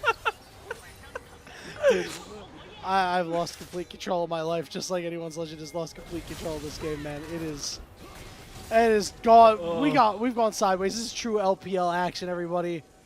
36 minutes into the game, 1,500 gold leaf for anyone's legend. Replay in picture in picture. Okay, actually, I'm willing to give Flandre a mulligan, and here's why. Flandre's been on split push duty a lot, so because he hasn't really been with the team as much, he actually didn't realize that that's no longer his team's jungle anymore. He came back, and he's been like, guys, we were winning earlier. Like, why are they in our jungle? Brother, look at the scoreboard. We are losing right now. Yeah, that's true. You know, when you've been on that side lane duty all game, and then you finally decide to group, sometimes your brain's just not working the way it should be. You know, you've got to let a little bit of time kind of reset the brain waves of how you're supposed to be interacting with everything going on the map. This Baron is not going to be put to any use. Pretty much. It's like not. You're going to get a little bit of There is a gold. minute left. Maybe they get this mid wave in, but like pushing in mid versus Alistar, Rumble, hell, even Ambessa does not seem like a good idea. No, not at all. So, Flandra, he's on full items here. So he's doing good damage. He's breaking through any potential shields that the Rumble's putting up, that the Ambessa's putting up. Obviously, Tarzan is going to take him a while to get anything more. He's just on the flat 3 items. We get our 4th item coming out here from Shanks. Maybe he won't get caught out as much now that he has the Banshee's Veil.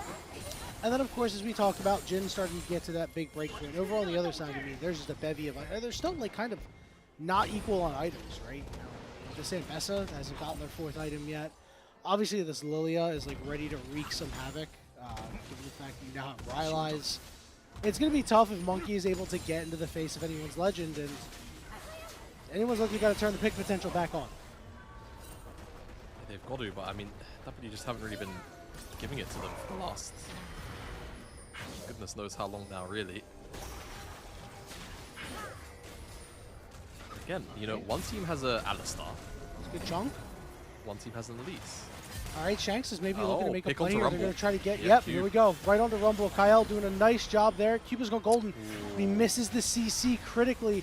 And now the rest of Team WE are looking to maybe make a play on the Shanks. Good flash from Vampire. Shanks has to flash away. Oh! Tarzan gets 3. Oh! This is the time for Anyone's Legend to turn this one around. Vampire's low, but the health bars are getting lower for Anyone's Legend. With Karis on the back line, trying to wreak some havoc. Forces the flash on a Flandra. Shanks goes down, and Team WE have come all the way back. They take Anyone's Legend's best shot and come out on the other side for it. What a ridiculous game. This one's going to end just shy of 40 minutes. Unless Flandre has some real fluent Chinese to speak. All right. He burst out Karis. He's speaking Chinese right Okay. now. Cube, full HP. Monkey coming through, but he is a little bit low. Yeah. Death timers are still very long. Tarzan up in 15 This has seconds. to be the end of the game. Flandra It stuff can't not be the end of Taehoon the is game. low. Flandra going on a cube, and Flandra is dead. And Oh. finally, mercifully, Team WE put Game 2 to bed. They come all the way back. A really impressive showing, and could potentially shock the LPL, as we will be getting a Game 3. Well, ladies and gentlemen, we have a series on our hands. Absolutely. And go grab some snacks, get a drink. Yeah. Because See how this we're game in it for three the plays long out. haul, man. Yeah, All right. evidently. So, it felt like Anyone's Legend definitely lost that game more than Team WE won that game. However, I think Karis had a really strong game on the Mbessa. He was getting to the backline a lot, dealing a lot of damage. I mean, Vampire was, had a couple of okay engages, but it really felt like this top side of Team WE actually really came to play as they started to get back into the game. And I want to give them a big shout because, we talk about like Cube is just kind of there sometimes. Monkey's super inconsistent, and Karis, we're still waiting for him to make plays. I think all three of these guys actually made some really, really good plays and were a big reason why they were able to come back in this game and take the game off of Anyone's Legend like they did some of the other Titans of the LPL. Yeah, not much to say. It was just a very, very good turnaround from that, initial pick right before the Baron, I want to say, or maybe it was just as the Baron spawned, onto Monkey, right? The fact that they failed that pick right by the Grom effectively turned the entire game on its head. Anyone's Legend, no longer did they have a composition that was, overpowering, overbearing, despite, the scaling power, yes, of the Ryze and the Jace. On the opposite side, just a better team fighting comp, 5 versus 5, right? At the end of the day, and WE recognized that and just started walking around in a unit, and AL just completely lost their heads, to be honest with you. There was no real attempt to try and break up the plays, no real, time really afforded in an appropriate nature to Flandre on the side lane. Just completely, just looked disheveled, right? In the back half of that game. So, need to really get their stuff together. Team WE, is this the first series that they end up winning? It would be the most LPL thing ever. That right? would be if awesome. this was the case. And it would really stir things up, especially towards the top side. I mean, AL in the race, obviously, for first seed. They will likely finish top 5. Barring some serious kind of crash out level of performance from them. Mind you, they've only lost the series to anyone to Top Esports, and that was at the very, very beginning. For now. This split to for now, of course. Yeah. What was really interesting is earlier on when Alk was on and we were doing the 1v1, we were asked about, we started talking about League of Legends hot takes, and, we looked in the chat for a little bit. Devin Booker Truther in the chat said, hot take, Anyone's Legend will not make an international this year. And I was like, this dude is crazy. He's in the chat a lot. He has some pretty solid takes, I will admit. Not all of them are heaters, not all of them are winners, but this one, all of a sudden, I was like... No, I'm not. like- I'm not one gaming. No, I'm not one gaming that off. I'm not. Let's be real. I'm not either. But I gotta give this guy a shout out, right? Yeah, he said it, I feel and it. Team WE took a game like they've done with other good teams. But it's just a game. There's no way these guys should have lost it, and they just absolutely biffed it. Oh, I mean, I 100% agree. And I mean, let's just be real. You can't do this against a team like, you know, HLE or Genji No. on the international No. stage, they will eat you up, right? They probably would have found an opportunity to completely dismantle this game from before when WE did. So definitely need to really clean up, you know, mind your P's and Q's, dot your I's, cross your T's, that kind of thing. Just a messy game from after Atacon was introduced. Do you know what? Maybe it was. It was This, that. it, Maybe you know that's what? did it. I Maybe think, that's I what think did it it. might have been. Well, that's, you know, because it's a big this, cooldown. This was the play. This is the play directly after. And then remember, Shanks doesn't have flash here. Yeah, and he's stuck at this point, right? Like, you know, Yeah. Yeah. Kyle started missing a lot of cocoons. But, Imagine like, he has you know, flash here. yeah, if he's got flash, things are fine, right? But Yeah. he's got nowhere to go. I mean, Hope can't join the fight. You know, Flandra gets here super late. Like, anyone's Legend just started playing disconnected after this fight, and it really felt like that WE felt supercharged after that. They were like, this game is ours, guys. We just need to lock in, and lock in they did. Really impressive stuff, and, you know, as we said, third time might be the charm. You 2-1 2 straight series against really good teams. Third series comes around, maybe Team WE is walking away 1-4, and anyone's Legend has a black mark on their record. It would be pretty awkward. It would be pretty awkward. I mean, again, I've seen weirder things. I've seen much weirder things. I mean, hey, we had FPX the other day beat JDG, who I wouldn't say looked infallible, but Looked really good. Looked really good going into that series. And maybe it's just the, well, obviously it's Monday now. Not Monday. Yeah. We're Oh, We're on no, Saturday. Yeah, it's not Monday. Yeah, I don't know. I'm sorry. Oh my Do you know what? It God. was like the patch change. But yeah, you know, maybe it is kind of the week-ish. Yeah, no, the JDG series happened on Monday, right? I So think it did. Hold on. go, yeah, I can go go pull it up. double in check 1 for me, second. I for me, got you. fella.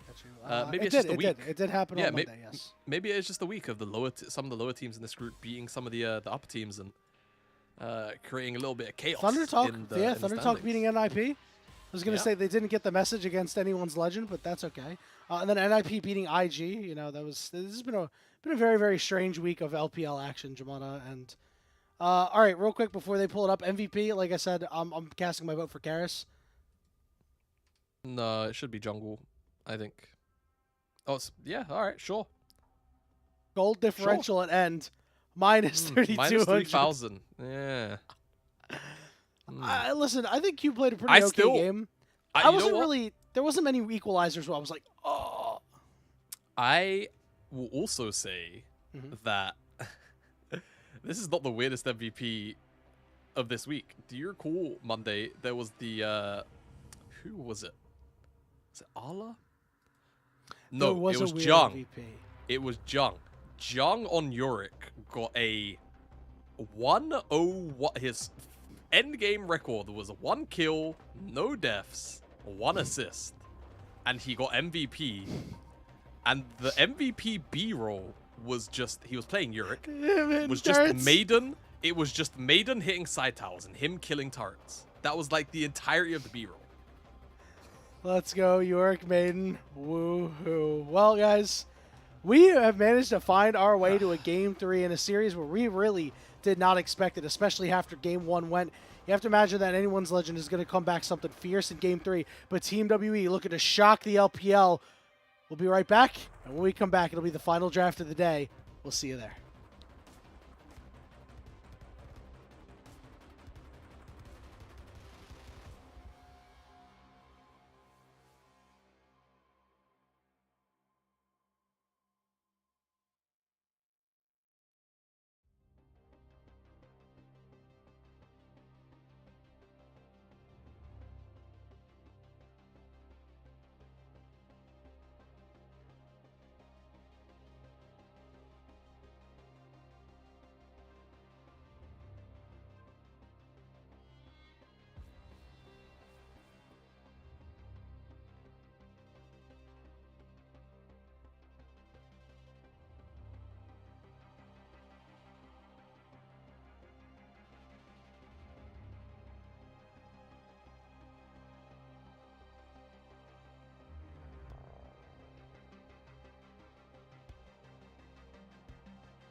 Back, everybody, to the final game of the day, the evening, the afternoon, the morning.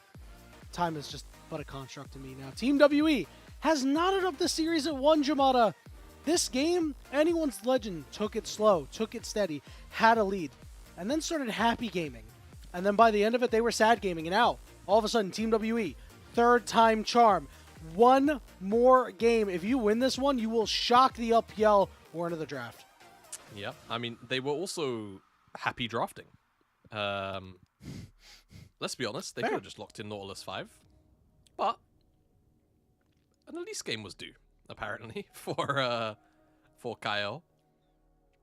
We'll see how that works out now for game number 3. Azir will not be seeing the series. Will remain banned the entire series long. Reasonable. Gwen as well, taken off the board. Varus Callista, a lot of the same bans. Neferi. Why not? I mean, All right.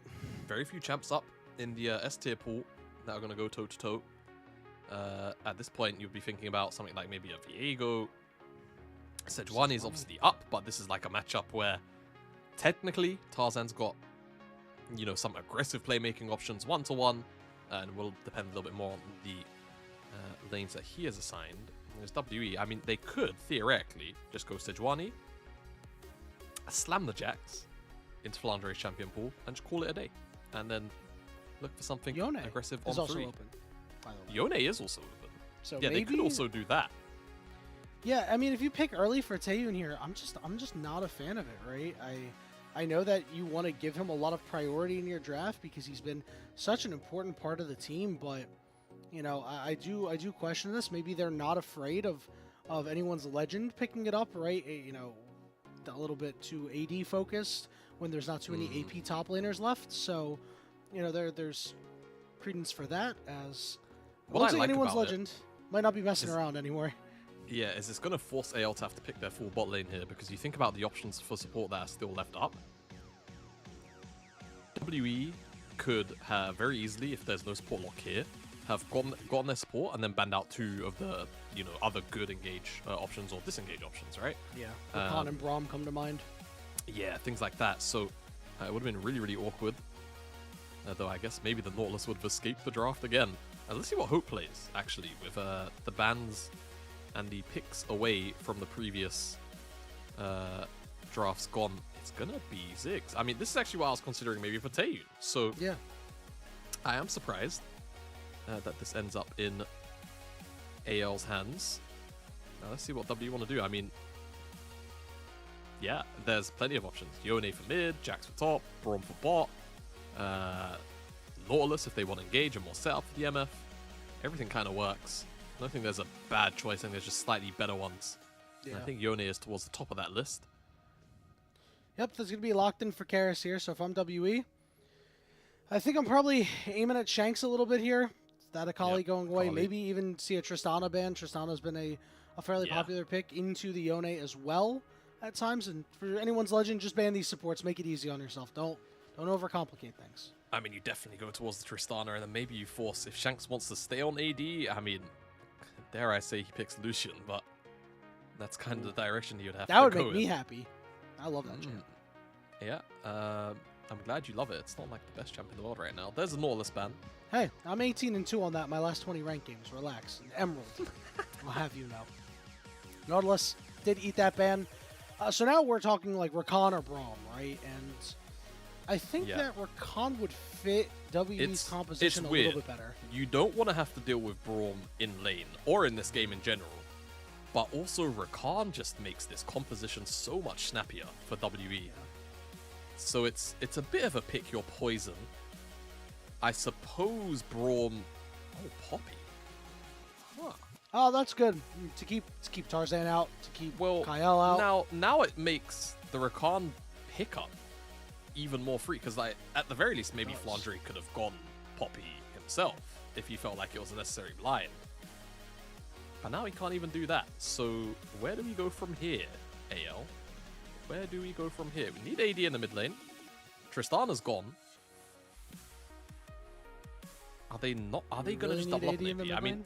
I guess, yeah. How much do they care?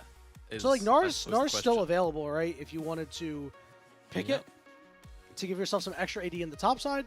Obviously, you could also flex out the Aurora. It would be a little bit weird at this point if you were to do that at this point in the draft, but it is possible, and we will get our questions answered very soon. Obviously, Yorick is still on the table if you wanted to. Oh, but if they go Yorick, they get Jax. Then it's just, I don't think they have a winning lane on the map. Don't do it. Don't do it. Listen to Jamada, please. Don't Flandra, don't do it. All right. Flandra Well, did it. Cube, if you don't lock in Jax, we might have to put you on fraud watch. Nara's kind of acceptable. Okay. I can let a Nara exist in this comp for sure, but man. All right. Yeah, not too bad. That's what the comps are finished off as, and oh man, ends up being really weird. But oddly enough, I do really like the Yorick when you have a Ziggs on your team, because Ziggs does really, really well at stalling things out when you're kind of fighting around. You only have 4 members. You know, you're able to just kind of throw some bouncing bombs at them, chunk them out, use the satchel to keep them away. The only issue is the rest of the team for Anyone's Legend looks like they want to fight, and you're just not going to do that 5v4 when Yorick's split pushing. That is a disaster waiting to happen against what WE has. I mean, you know what? Weirdly enough, covering the NLC the other week, we actually have Vizicachi in our league, which is something that, I know that's very impressive. There'll be some people who genuinely won't even know who Vizicachi is because he's been out of top flight play for a very long time. Oh God, you're right. But I'm old. He played Black Cleaver and Iceborne Gauntlet and just came to every single fight and just decided to be a team fighter. It was very, very bizarre, but it worked. It genuinely worked, and he was still very potent on the side lane. Who knows? Maybe that's what Flandre's got in stock. But if I'm gonna be honest, WE's composition just works better.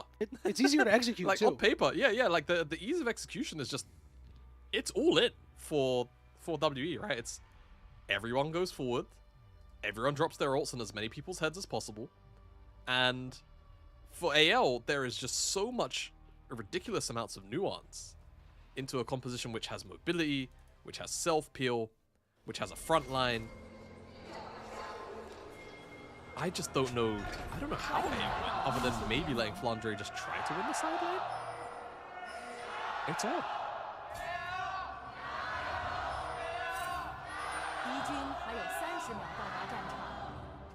They sound much less enthused after that second game. I'll be honest with you, Jamada. All right, so the big issue, we talked about that easy execution just a moment ago, and WE's comp very easy to execute. But the issue is what we've seen happen a couple of times with these Yorick teams is that they will mismanage Yorick in a side lane, right? He will continue to shove in a side lane, do his thing, but then they'll fight when they're down a man, right? Or they'll make a poor map rotation and they'll get punished because your Yorick is split pushing. And it's happened recently because this, champion is still relatively new. It really just picked up, this week, pretty much? Maybe a little bit last week at the tail end. So teams are still kind of learning how to really refine their style. Yeah, that they are. It does feel that way. I mean, I also think it's just like the habitual play pattern of expecting your top laner to be able to move or even want to move, right? When the fact of the matter is, Yorick, in almost every imaginable situation, just wants to stay on the side lane for as long as he possibly can. It's going to be a slow burn here for Anyone's Legend, as they have no idea that Tarzan went in, went out into his bottom side. So no, they did. They caught a very, very brief glimpse.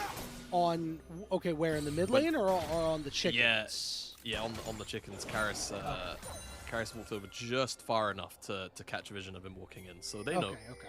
Wasn't sure if they did actually catch him or not, but yeah. Monkey can head to his bottom side as Taeyun and Vampire are pushing in, and with Kyle playing Leona, if you do get a little bit too close, maybe Tarzan makes an early play. Perhaps, but I feel like at this stage, Tarzan would love to just continue to basically get a full clear off of some capacity. He's actually going back to top now to cover his top side camps, which does make a lot of sense, and then he can maybe finish the clear on the red buff. A little bit of cardio. But, Yeah, he's moving around, you know, cardio's good, man. You gotta keep the blood flowing, especially after a game like that in game 2. Definitely do. See, Monkey's actually got a lot of free time. He's got his Grump on the bottom side. He's got a mid lane gank to like potentially eye up just because of the way the camps have fallen. That ward isn't going to spot out Monkey, and now Shanks could be in trouble. Alright, Karras gonna land the knockup. Shanks tried to buffer that well, but he will be forced to flash away. So a good first gank by Monkey. Yeah, nothing blown either by WE to get that flash out. So Shanks can now be a victim of a return gank pretty soon. Depends on if it lines up for it. I mean, after Scuttle, I wouldn't be surprised if he went straight back, to be honest, but I think that Grump is probably calling his name, or maybe this bot side. One or the other. Ping down there, but nothing more at this point. As Hope and Kyle don't really need to get hyper aggressive or anything like that, especially into a Miss 4. Just kind of chill out a little bit and farm from a distance. Really boring for Kyle, but you know, this is what you sign up for when you play for a league sometimes. Yeah, that is, Tarzan is just going to take away these chickens. No real threat. Should be able to walk out after the snipe. But I wouldn't walk in. Yeah. Oh, there's one last His champ's chicken. broken, it's not that bad. Oh! Tarzan got it. Monkey couldn't even get the last chicken nugget. The crumbs were left on the plate, and then he just picked it up and licked it clean. No, he's not going to find anything on the top side of the jungle either. Oh, Oof. this is worse than a walk of shame. Yeah, he is so homeless right now. He is completely lost. The GPS took him on the wrong turn. He's calling, Mom, come pick me up. It's going to be a full level up as well. His red buff is still alive. Yeah, red buff is still there from level 1. I mean, obviously, point of doing the camps here first is that they respawn way sooner, going to provide a lot more XP. Red buff every 5 minutes, and of course, it's kind of like min-maxing the time you're going to have the buff on the map, right? So, we will go back to it. It's just funny. Yeah, it is just funny that it's still alive 5 minutes into the game. It will die now. And certainly a interesting game of chess being played in the jungle between Tarzan and Monkey. Monkey is playing Halfway to checkers, level. bro. Yeah, Monkey is currently playing checkers, unfortunately. Yeah, it's a little tough, but you did say You this know- is kind of what's going to happen when you're playing this aggressive jungler and then a Fury into a Sejuani who, you know, if you lose camps, it's really not easy. Yeah, I actually think Tarzan's going to be level 6 off these two camps, unless the rubber banding kind of screws him over, which chunk less piece of.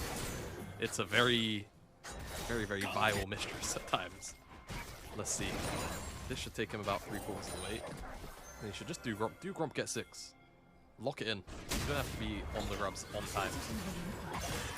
Well, No problem. the Well, objectives this always is call. happening. Shanks with a nice dodge there between worlds coming down. Monkey Hey, getting man. flashed on, and he's going to go down. First blood going over to Shanks. Karras is going to be the next target as he gets stunned and forced to flash away. So anyone's legend, make a good play. Or they can just win a fight in mid. You know, that works too. That works too. Grump would have got him 6. Grub certainly will. First blood, it went on to Shanks. Not bad at all, as that's actually a W into Hope, by Hope, to Teu. So, a bit awkward, not the end of the world. I'm going to try and shepherd people out. I mean, Tarzan would happily fight this. with level Karras is a 6. little low, yeah, because Tarzan's 6. He wants to go on Karras. The Fate Sealed lands. Kyle very low and dies to the brick house as Tarzan is forced to flash away. He still has that ultimate. He's going to get hit by the permafrost, knocked up, stunned. The CC chain is insane. His cube goes crazy in this fight, but the health bars are low. Flaunch are going to come through, but Shanks gets the kill on the Monkey, and WE will walk it out. Collapse from the laners there was massive, but Cube makes a huge play. 2-man ult to just round that off. And I mean, AL, they opted in to that fight, right? They could have taken the 2 grubs and just left if they felt like they're being pressured a little bit too hard. Now it feels like they lose a lot more. Wow, we are going way back. So, initial fight, just onto Monkey first. Kill the first target, the squishiest target in this case is the jungler. Really nice flash from Kyle there, by the way, to get in front of Monkey to make sure he can't get out. And then who does Tarzan need to end up rolling? I don't think it's Karras. It's Karis. It's Karis. It just looks weird because he ults into him as he's about to dash, right? So Yeah. really short range. Kyle, however, without aftershock at that point, just a little bit too squishy. Double wallop, double nart. Yeah, I mean, he might have missed the whole toss, but Maybe he was aiming at Flandre. Yeah, slow him down. We'll give him benefit of the doubt, sure, why not? One thing we can't necessarily give that to is Monkey and this chicken camp. What chicken camp? Exactly. Poor guy, man. He's maybe stop over at McDonald's after you're done if you really want some chicken. So far, despite the fact that Anyone's Legend had that nice early lead, looking to have another stable game, Team WE dragged them into the muck, but they're still down 700 gold. It's still very early, 8.5 minutes in. This dragon is available, so we'll see who's going to go for it as Team WE down there, looking to just get some wards in. But one thing to note is that Shanks is 2-0. Looking for this guy to maybe carry this game to the promised land. It's Vampire and Shanks. Some one-on-one time. The charm's going to land. So's the knockup. So's the fate sealed. Shanks with the flash between worlds, keeping himself alive. And he will escape. Oh, more play. Oh, yeah, this guy is toast. Who's going to get the kill? Wait a minute. The Maiden's going kind of crazy. Flandre flash. No! That's despicable. No! Flandre, okay, he's healing up with the Q, but he's gonna get him with the permafrost. Oh, he's gonna die downtown! Oh my God! We have LeBron Ziggs and Jamana Harden on the cast too for that downtown shot, and Cube stuck in a 1v1, and Hope is gonna scoop that one up too. I'm sorry for doubting you, Flandre. My bad. Same. My bad. Same. It looked suicidal, the turnaround. It just did. I mean, the cookie healing, the Q healing. It cost no mana. The Q cost no mana. He had nothing left. Wow. The observers will give us a replay of that, no doubt. Oh, absolutely. No it's doubt a well-earned about one. that. Here There we you go. So, it looks really, really good. This is the initial trade. So, brother, kind of rage ults. It's fine, you know, kind of rage ults happens. But then walks up, gets the wallop. Sejuani's here, great chain CC. But between the cookies and the Q heal, it's just not enough damage. Monkey's then trapped in the cage. He walks back in, gets hit by both parts of the W. Q heal again. And then Monkey just dies to the Maiden damage and to obviously the Ziggs bomb. That is crazy. That fight got set up that way. The implicit trust that they have in Flandre, or that Flandre has in his team, I should say, too. Actually, know that his team will be able to back him up and at least get something out of it is honestly something to behold. This is why we talk about how real tight-knit this team is. As Taeyun is getting dove. He had stayed tall for the bullet time, and Tarzan goes untargetable. Oh. And is now going to look for Vampire, who pulls him under the turret, charms him up, knocks him up. Tarzan! Not the best. They will still they will still get some plates to the top side. They actually amidst everything, I don't know if it was ever on camera, they got that third grub in that initial set. So they actually have 3 grubs here. Nice. The 2 through this tower. Hope will get this. So it's a full tower to Hope. Oh, this is so big right now. 300 gold in that pocket. He's 3-0. He's already got a Loon's Companion. Anyone's Legend has broken open a near 3,000 gold lead Jamada. And these dual AP carries for Anyone's Legend are going to do so much damage. It's going to be a little bit obnoxious, to be honest with you, especially once Aurora gets this first time into... Tarzan's already on the grubs, Monkey's on the bottom side. This should be at the very least 5, if not all of them. I mean, Flandre's going to get 6 grubs, man. This is going to be impossible for WE to play, right? I mean, no, unless Cube can really continue to just keep Flandre at bay, maybe keep him off these turrets in the side lane. But I mean, we've seen Yorick and Flandre especially, they get their due. Eventually a poor trade is taken, and they are just able to out-sustain pretty much any champion in the top lane right now. As this final grub may fall, it will go over to Tarzan. Karis got in there, he gave it a good old college try. That he did, but you're totally right. I mean, WE have such a, you know, it's almost a self-driving car, you know, that works efficiently. However, the leads that they have given over to AL, The windows that they've given them have been far too big. And this deficit that they sit at is definitely going to be problematic for as long as we actually see AL No way. abuse it. And I know, it's Also not happy. there to, not there to steal them. This is the first chicken camp for 13 minutes.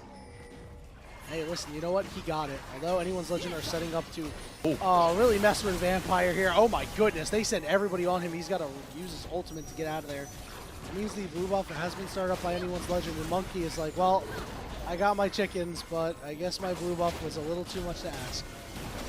That was just trying to split the map here. Use the priority that Hope is very consistently getting at the moment.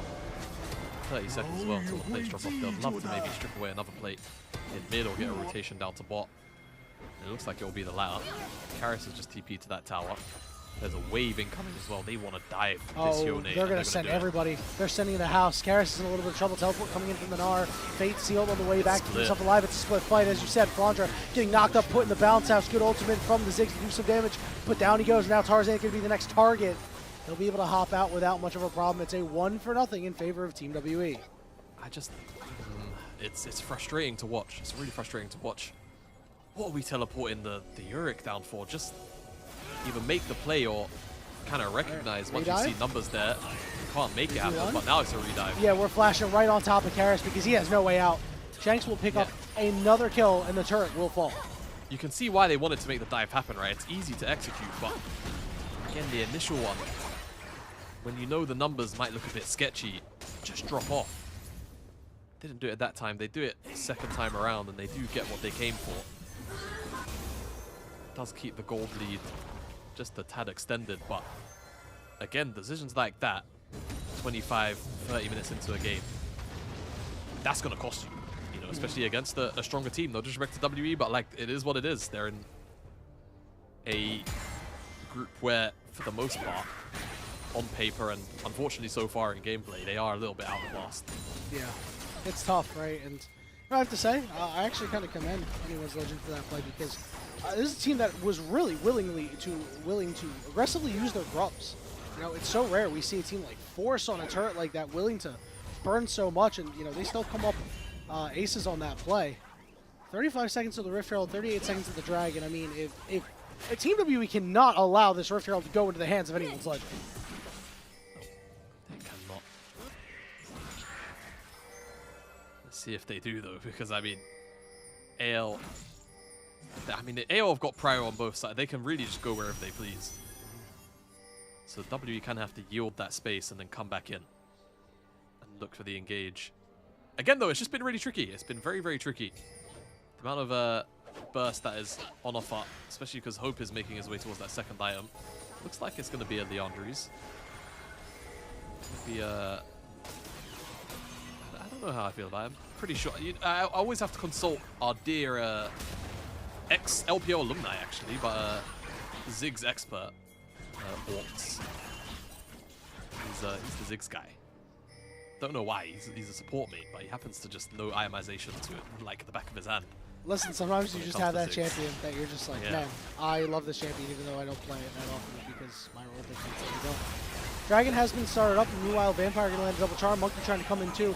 Karras looking to line up a good ultimate, but he's going to be stunned up and forced to snap back, but he can't even before he dies. And now Monkey gets caught, and a great interrupt of the bullet time by Hope. Cube, though, is going mega. He's got to get in there, trying to make a play, but the blast code is going to split him off. Cube is going to peel back, looking for Tarzan. Tarzan's going to flash all the way in to multiple members. He's shielded up, but he's got to get out. Cube's still trying to chase him down, but they get Cube and lock him up. It's a double kill for Tarzan, and anyone's legend get 3. Tarzan played that fight on a knife's edge, and this is what a good fight. This was a 4v5, mind you. They're playing space really well, but letting Flandre split. Cube was also just, it's a frustrating fight. It's a total loss. From his perspective. Because he just can't get in range. He can't touch anyone. So many people had a rough fight there, right? Like, Karras is like, oh, maybe I'm not going to Fate Sealed here, but at least I'll snap back to my, oh, I'm dead. And Taeyun's like, hey, here I go bullet timing, and Hope is like, no, not today. And then Cube is just torn between two fights. Look at this replay, man. It is WE just, it's tough for them to play this, man. Yeah, it's so hard. Karras gets blown up in the CC. The bullet time's interrupted by the satchel, which is great from Hope. But then look at Cube. I mean, flashes in. I guess he doesn't have hop, otherwise he would have used it, right? Yeah, he was The mid-hop blast on cone that, splits. I think. Yeah, the blast cone splits apart. AL. Tarzan then gets very, very deep. Doesn't die. Gets the heal from the double Q hit and the shield, and then the bleed finishes off Monkey. Cube finally finds his catharsis in ulting someone into a wall, but unfortunately, it's only Kyle, and he doesn't actually get the kill. And now the Rift Herald goes over to Anyone's Legend. They got that Dragon too, by the way, and they now lead by 6,000 gold at 18.5 minutes. We saw something similar, Jamada, in Game 1, where Anyone's Legend really just got a lead and did not let go. It's what we expected to see in Game 2, and credit to Team WE for hanging tough, but we knew coming in that Game 3, Anyone's Legend was going to be all business, and they, without a doubt, have been all business. Yeah, that they have had some questions around the draft. I mean, don't get me wrong, again, you know, like, side lane should be winning, right? Should outscale. 1-to-1, you've got a very solid matchup in the bot lane. It was just a question of the bigger picture, right? How the actual team fights will play out. And AL, well, they've done what they've done so many times this season, split and year. They just hand-checked WE. Kyle going in a little deep there. He's going to get permafrosted up. Number's going to be knocked away. There's the ultimate down on the Monkey. He's going to eat so much damage. Taeyun is cut off too. Teleport coming in, and Flandre just happens to be with the team because he wanted to split push.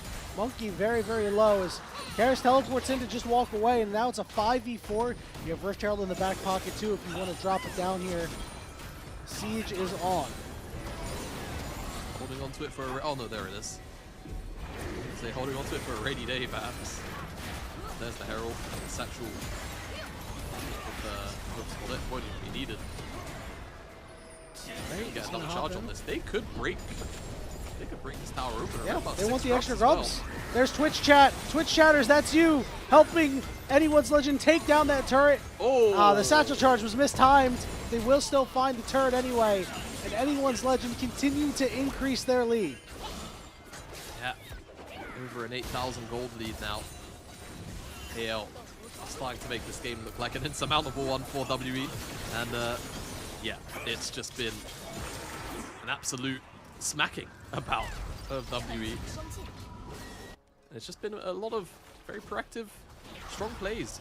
Predominantly on the side lanes, but the last couple of skirmishes too, WE just haven't been able to, you know, find that one combo, right? That is what this composition is all about at the end of the day, right? There's 5 very strong elements on this Team WE draft, and they've not been able to sync up, get, you know, locked down onto Hope, onto Shanks. I mean, obviously Tarzan, he's got 2 deaths, he's playing the Fury a little bit more slippery, but he's been willing to go in, that's why he's died. On the key members, WE haven't been able to find it all. Big respect to Tarzan for the way he's played this game. Constantly aggressive, constantly sitting Monkey behind. And yeah, this easy to execute composition out of Team WE, as you mentioned, just so out of sorts. Haven't really been able to put a good fight together. The interruptions by Anyone's Legend, specifically Kyle and Hope, have been on point to make sure that some of these abilities can't be used effectively. And now with Anyone's Legend having full control of this top side, I expect him to clear out this vision and maybe start the Otacon very soon. Yeah, could definitely consider it. No need to force the issue though. No, it's a throw machine. Teams have wised up. Remember when everybody was throwing at Otacon? Like literally everybody and their mother, and they were losing games because of it. Teams took them a little bit, but they wised up, and they really don't do this thing until they are massively ahead. Yeah, it was a very frustrating time, to say the least. Watching teams throw at Otacon. I'm looking at you, Fnatic. We're perhaps the most egregious. I don't know if there was a more egregious set of throws than the Fnatic ones earlier in the year. They were pretty bad, but they're in the past now. They're Yep, now in the past. there is. I think, you know. I trust that Fnatic will not be doing some silly things anymore. Tarzan looking to get silly onto Taeyun. Taeyun's got a flash away, but remember, he can go untargetable. Those dogs are barking. Yo, that looked awesome. that looked really fun for you. At the Fun con, and question mark. interactive. Dragon. Nope. Keep the line high. Fighting It's a high press. in the It's a jungle high press. instead. Okay, Vampire and Kyle going. Oh my goodness, Vampire! He's able to slide out as the ignite goes down. Oh my goodness, Shanks does so much damage to a very, very squishy Rakan as the dragon, as you mentioned, has been started up. It'll just be the second one for anyone's legend, and if we get to a Dragon Soul, something has gone hard. Yeah. There should not be a soul in this game.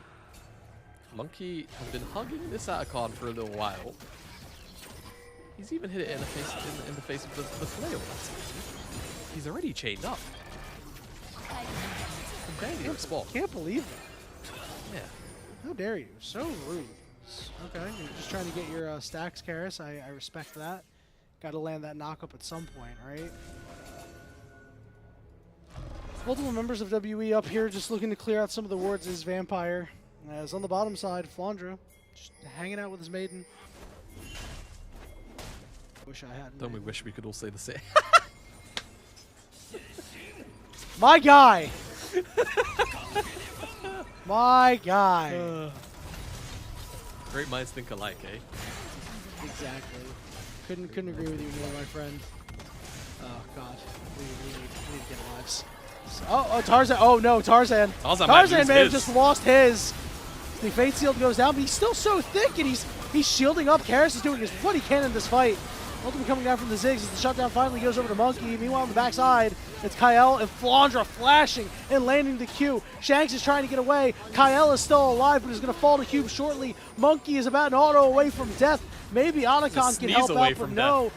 Oh my god, Flandra does so much damage, and Shanks will finally close out the kill. Cube stuck in the cage, hops out, gnarls people away, but gets blasted back. He's forced to flash, and he's gonna die. It is an ace for anyone's legend. An ace, and that should be Atacon. Team has scored an ace. And I can't recall if Tarzan even managed to W anything weirdly. I think he just died at the start of that fight. Baron's gonna go down nonetheless. Yurik's actually really good at taking this fight. A lot of people don't know. I think Yurik jungle can steal 20. Well, it used to be 20 minutes. 25 now, obviously. Karis is here. Karis is not going to do anything suspicious. Karis is no longer here. He is left, and he has moved on to bigger and better things like this red buff. Take a look at this replay. Tarzan just... Oh, he W You did. can I'm see just blind. the immediate about face. He's like, Yeah. oh my god, there's 3 people there. Get me out. No. He looks for so long. Yeah, he does. I mean, It takes Otacon to help out. Yeah, it actually does. Flandre also Bluetooth auto? Yeah, Bluetooth. But I mean, that is like, those kind of wind-up autos still go through if you start them, right? Like, you can't flash an auto attack. Yeah, Jamada, I know, yeah, we all know Jamada, but we still complain about them. It still just looks too funky. I don't think it's a bad thing, personally. But that's just me. I think it's a bad thing when it happens to me, is Kyle. Bad things are happening to this man. Oh my goodness, Hope. There's so much damage. They do find Kyle, but the question is, will they be able to escape from this fight? Hope doing so much more damage, flashing forward, and in the blink of an eye, all the health bars are gone. Dueling double kills for the jungler and the AD carry. The base is broken open. Cube on a damn sliver, and the push is going into the base. We have plenty of minions. We have 2 inhibitors exposed. Jamada, I think this game is over.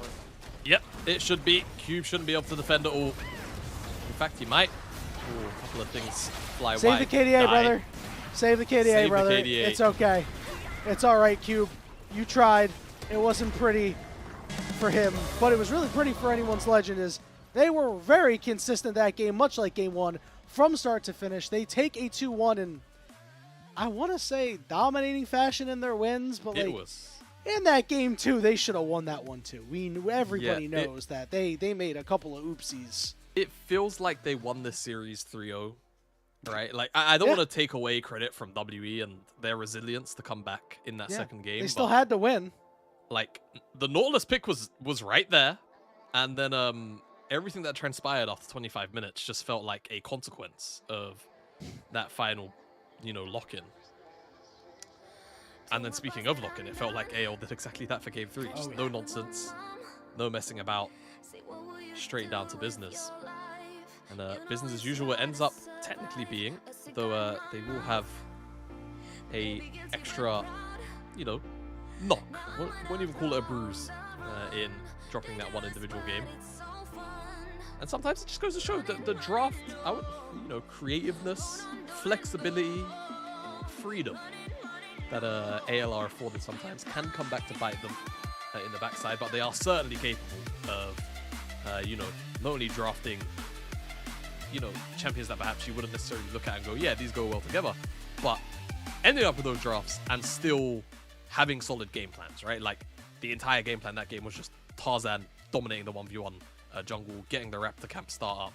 His pathing was honestly incredibly intelligent. I think more so than we actually gave it credit for in the game as it happened. And set himself up to have, you know, a level lead over Monkey for basically the entire game. I don't know if Monkey ever caught up in XP by the end of it. So yeah, fantastic stuff from AL. And yeah, WE feels bad, feels really bad, but at the end They got one. They got one. I think they can walk away happy with that at the very least. Yeah, you know, managing to take a game off anyone's legend is no small feat, right? They've only lost 5 individual games, all split so far. Obviously, one of them they lost a series. So if we're just talking, you know, the series where they won, you know, they've only dropped 3 games total. So, you know, very, very good stuff from Team WE to come back in that second game. But it felt a little sloppier than their wins that they had in the prior games that they had against, you know, like a TES and a BLG, right? They looked a lot better in those. So, yeah, I must say I was a little disappointed by Team WE. Again, the weight of expectations just kind of came crashing down on them. But anyone's legend, this shows, I think this confirms that this team, when they are going to take it serious, they're able to flip that switch, because between game 2 and game 3, a big difference. Take a look at these damage charts. Taeyun didn't get to play the game. No, dare I say, I can't recall him casting bullet time outside of the one that got cast. It was cancelled, and then there was one where I think he cleared a wave. Yes, it was top lane, I think, and then he got dove and died. And I think that was it. Yeah, I mean, poor guy. Vampire dealt 2.5k less damage than his ADC. This is not Taeyun slander by any means. It's just just an indication of how difficult that game was for him to play. Yeah. When you take a look at the composition that anyone's legend put together, it is not conducive to a good Misfortune game. No, not necessarily. I mean, it's just a very, very unorthodox kind of composition, in the sense of I don't think we're gonna see this set of 5 champions together for the rest of the year.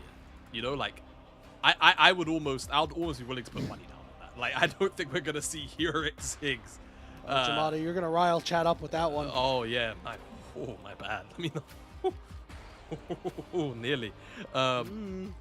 But like, that is how weird the you know, the composition all 5 is together, right?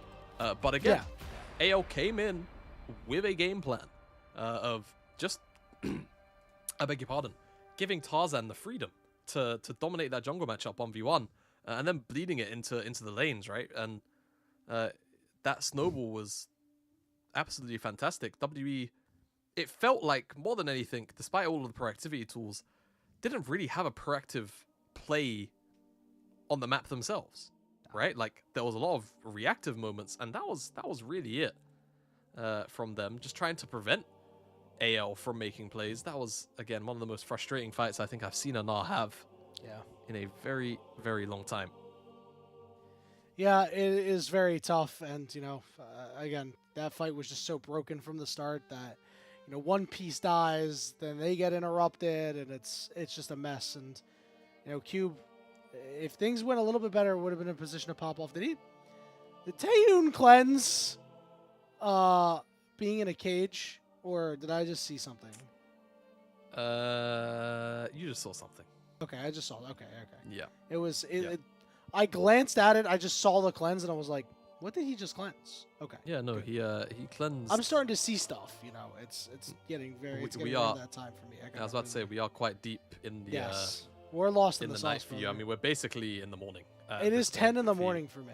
You know. Oh, it's- you're on the East Coast. Oh, Oh well. yeah, I'm an East Coaster baby. You know, represent. Ah, well, All right, so let's talk MVP because I think Tarzan played a fantastic it's game. Tarzan. It's not close. It's Bro, not close. did you see that last fight? Hope did so much damage. He went whoosh, you know, and did Tarzan. big things.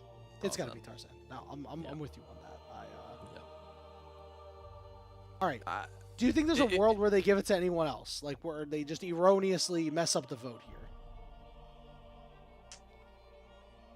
Nah. Like, if they gave it to someone else, it would end up being Hope, right? Yeah. Okay. Yeah. It still it's should be in the Tarzan. middle. We are It's we are like in Tarzan, heavy agreement. Tarzan, Hope, Everyone Hope. else. everyone else. Did you say Hope Like- twice? Yeah. I don't know. It felt like a pretty one and done thing to me. This MVP vote, but we shall Yeah. see. Oh, yeah, we've The music's we've, again, changed. we've It's on talked its way, I believe. Yeah. Tarzan. There you go. Okay. Well earned. 6, 3, and 8. Again, we talk about when you get the Nefiri, you want to give it to your jungler and have them just carry the game. Play the game through them, put the ball in their hands. No better guy to do it than Tarzan. One of the best to ever do it, honestly. He is a really, really fantastic jungler and showed on display, right? And just played that Glizzy Nefiri to perfection. Yeah, that he did. That skin is so silly, man. I can't love believe it. It's so exists. fantastic. All right. Ah. Do we have updated standings? I've heard that we've Good been question. working on updated standings. So, all right, we do not have updated standings. So you know what? Instead, I will go to the league wiki and I will read them off. Anyone's legend now sole possession of first place. They are 6-1 with a 13-5 game score. After this one, Team WE is still in 10th place at 0-5, a 3-10 game score. And for the earlier match that we had, EDG in Group Nirvana took a victory. They're now 2-0 with a 4-1 game score. And OMG 0-2 with a 1-4 game score. So keep an eye on Group Nirvana as that's shaping out, and we're going to see which two bottom teams are going to fall by the wayside. But that will be it for us here today, Jamada. So this means it is time to shout out our elite coffee supporters. Aaron Soup and Mung, their pledged financial contribution helps level up the broadcast and give back to the cast and crew who try to give you an English LPL product every day. Sunday, we will have 3 games. So the next time you see us, tomorrow morning or wherever you're at, next time games are played, 3 games. It's going to be LNG versus Ultra Prime, casted by K-Man and Mazel. Then we're going to have BLG versus TES. Could be a banger. It'll be Trouble and Mazel.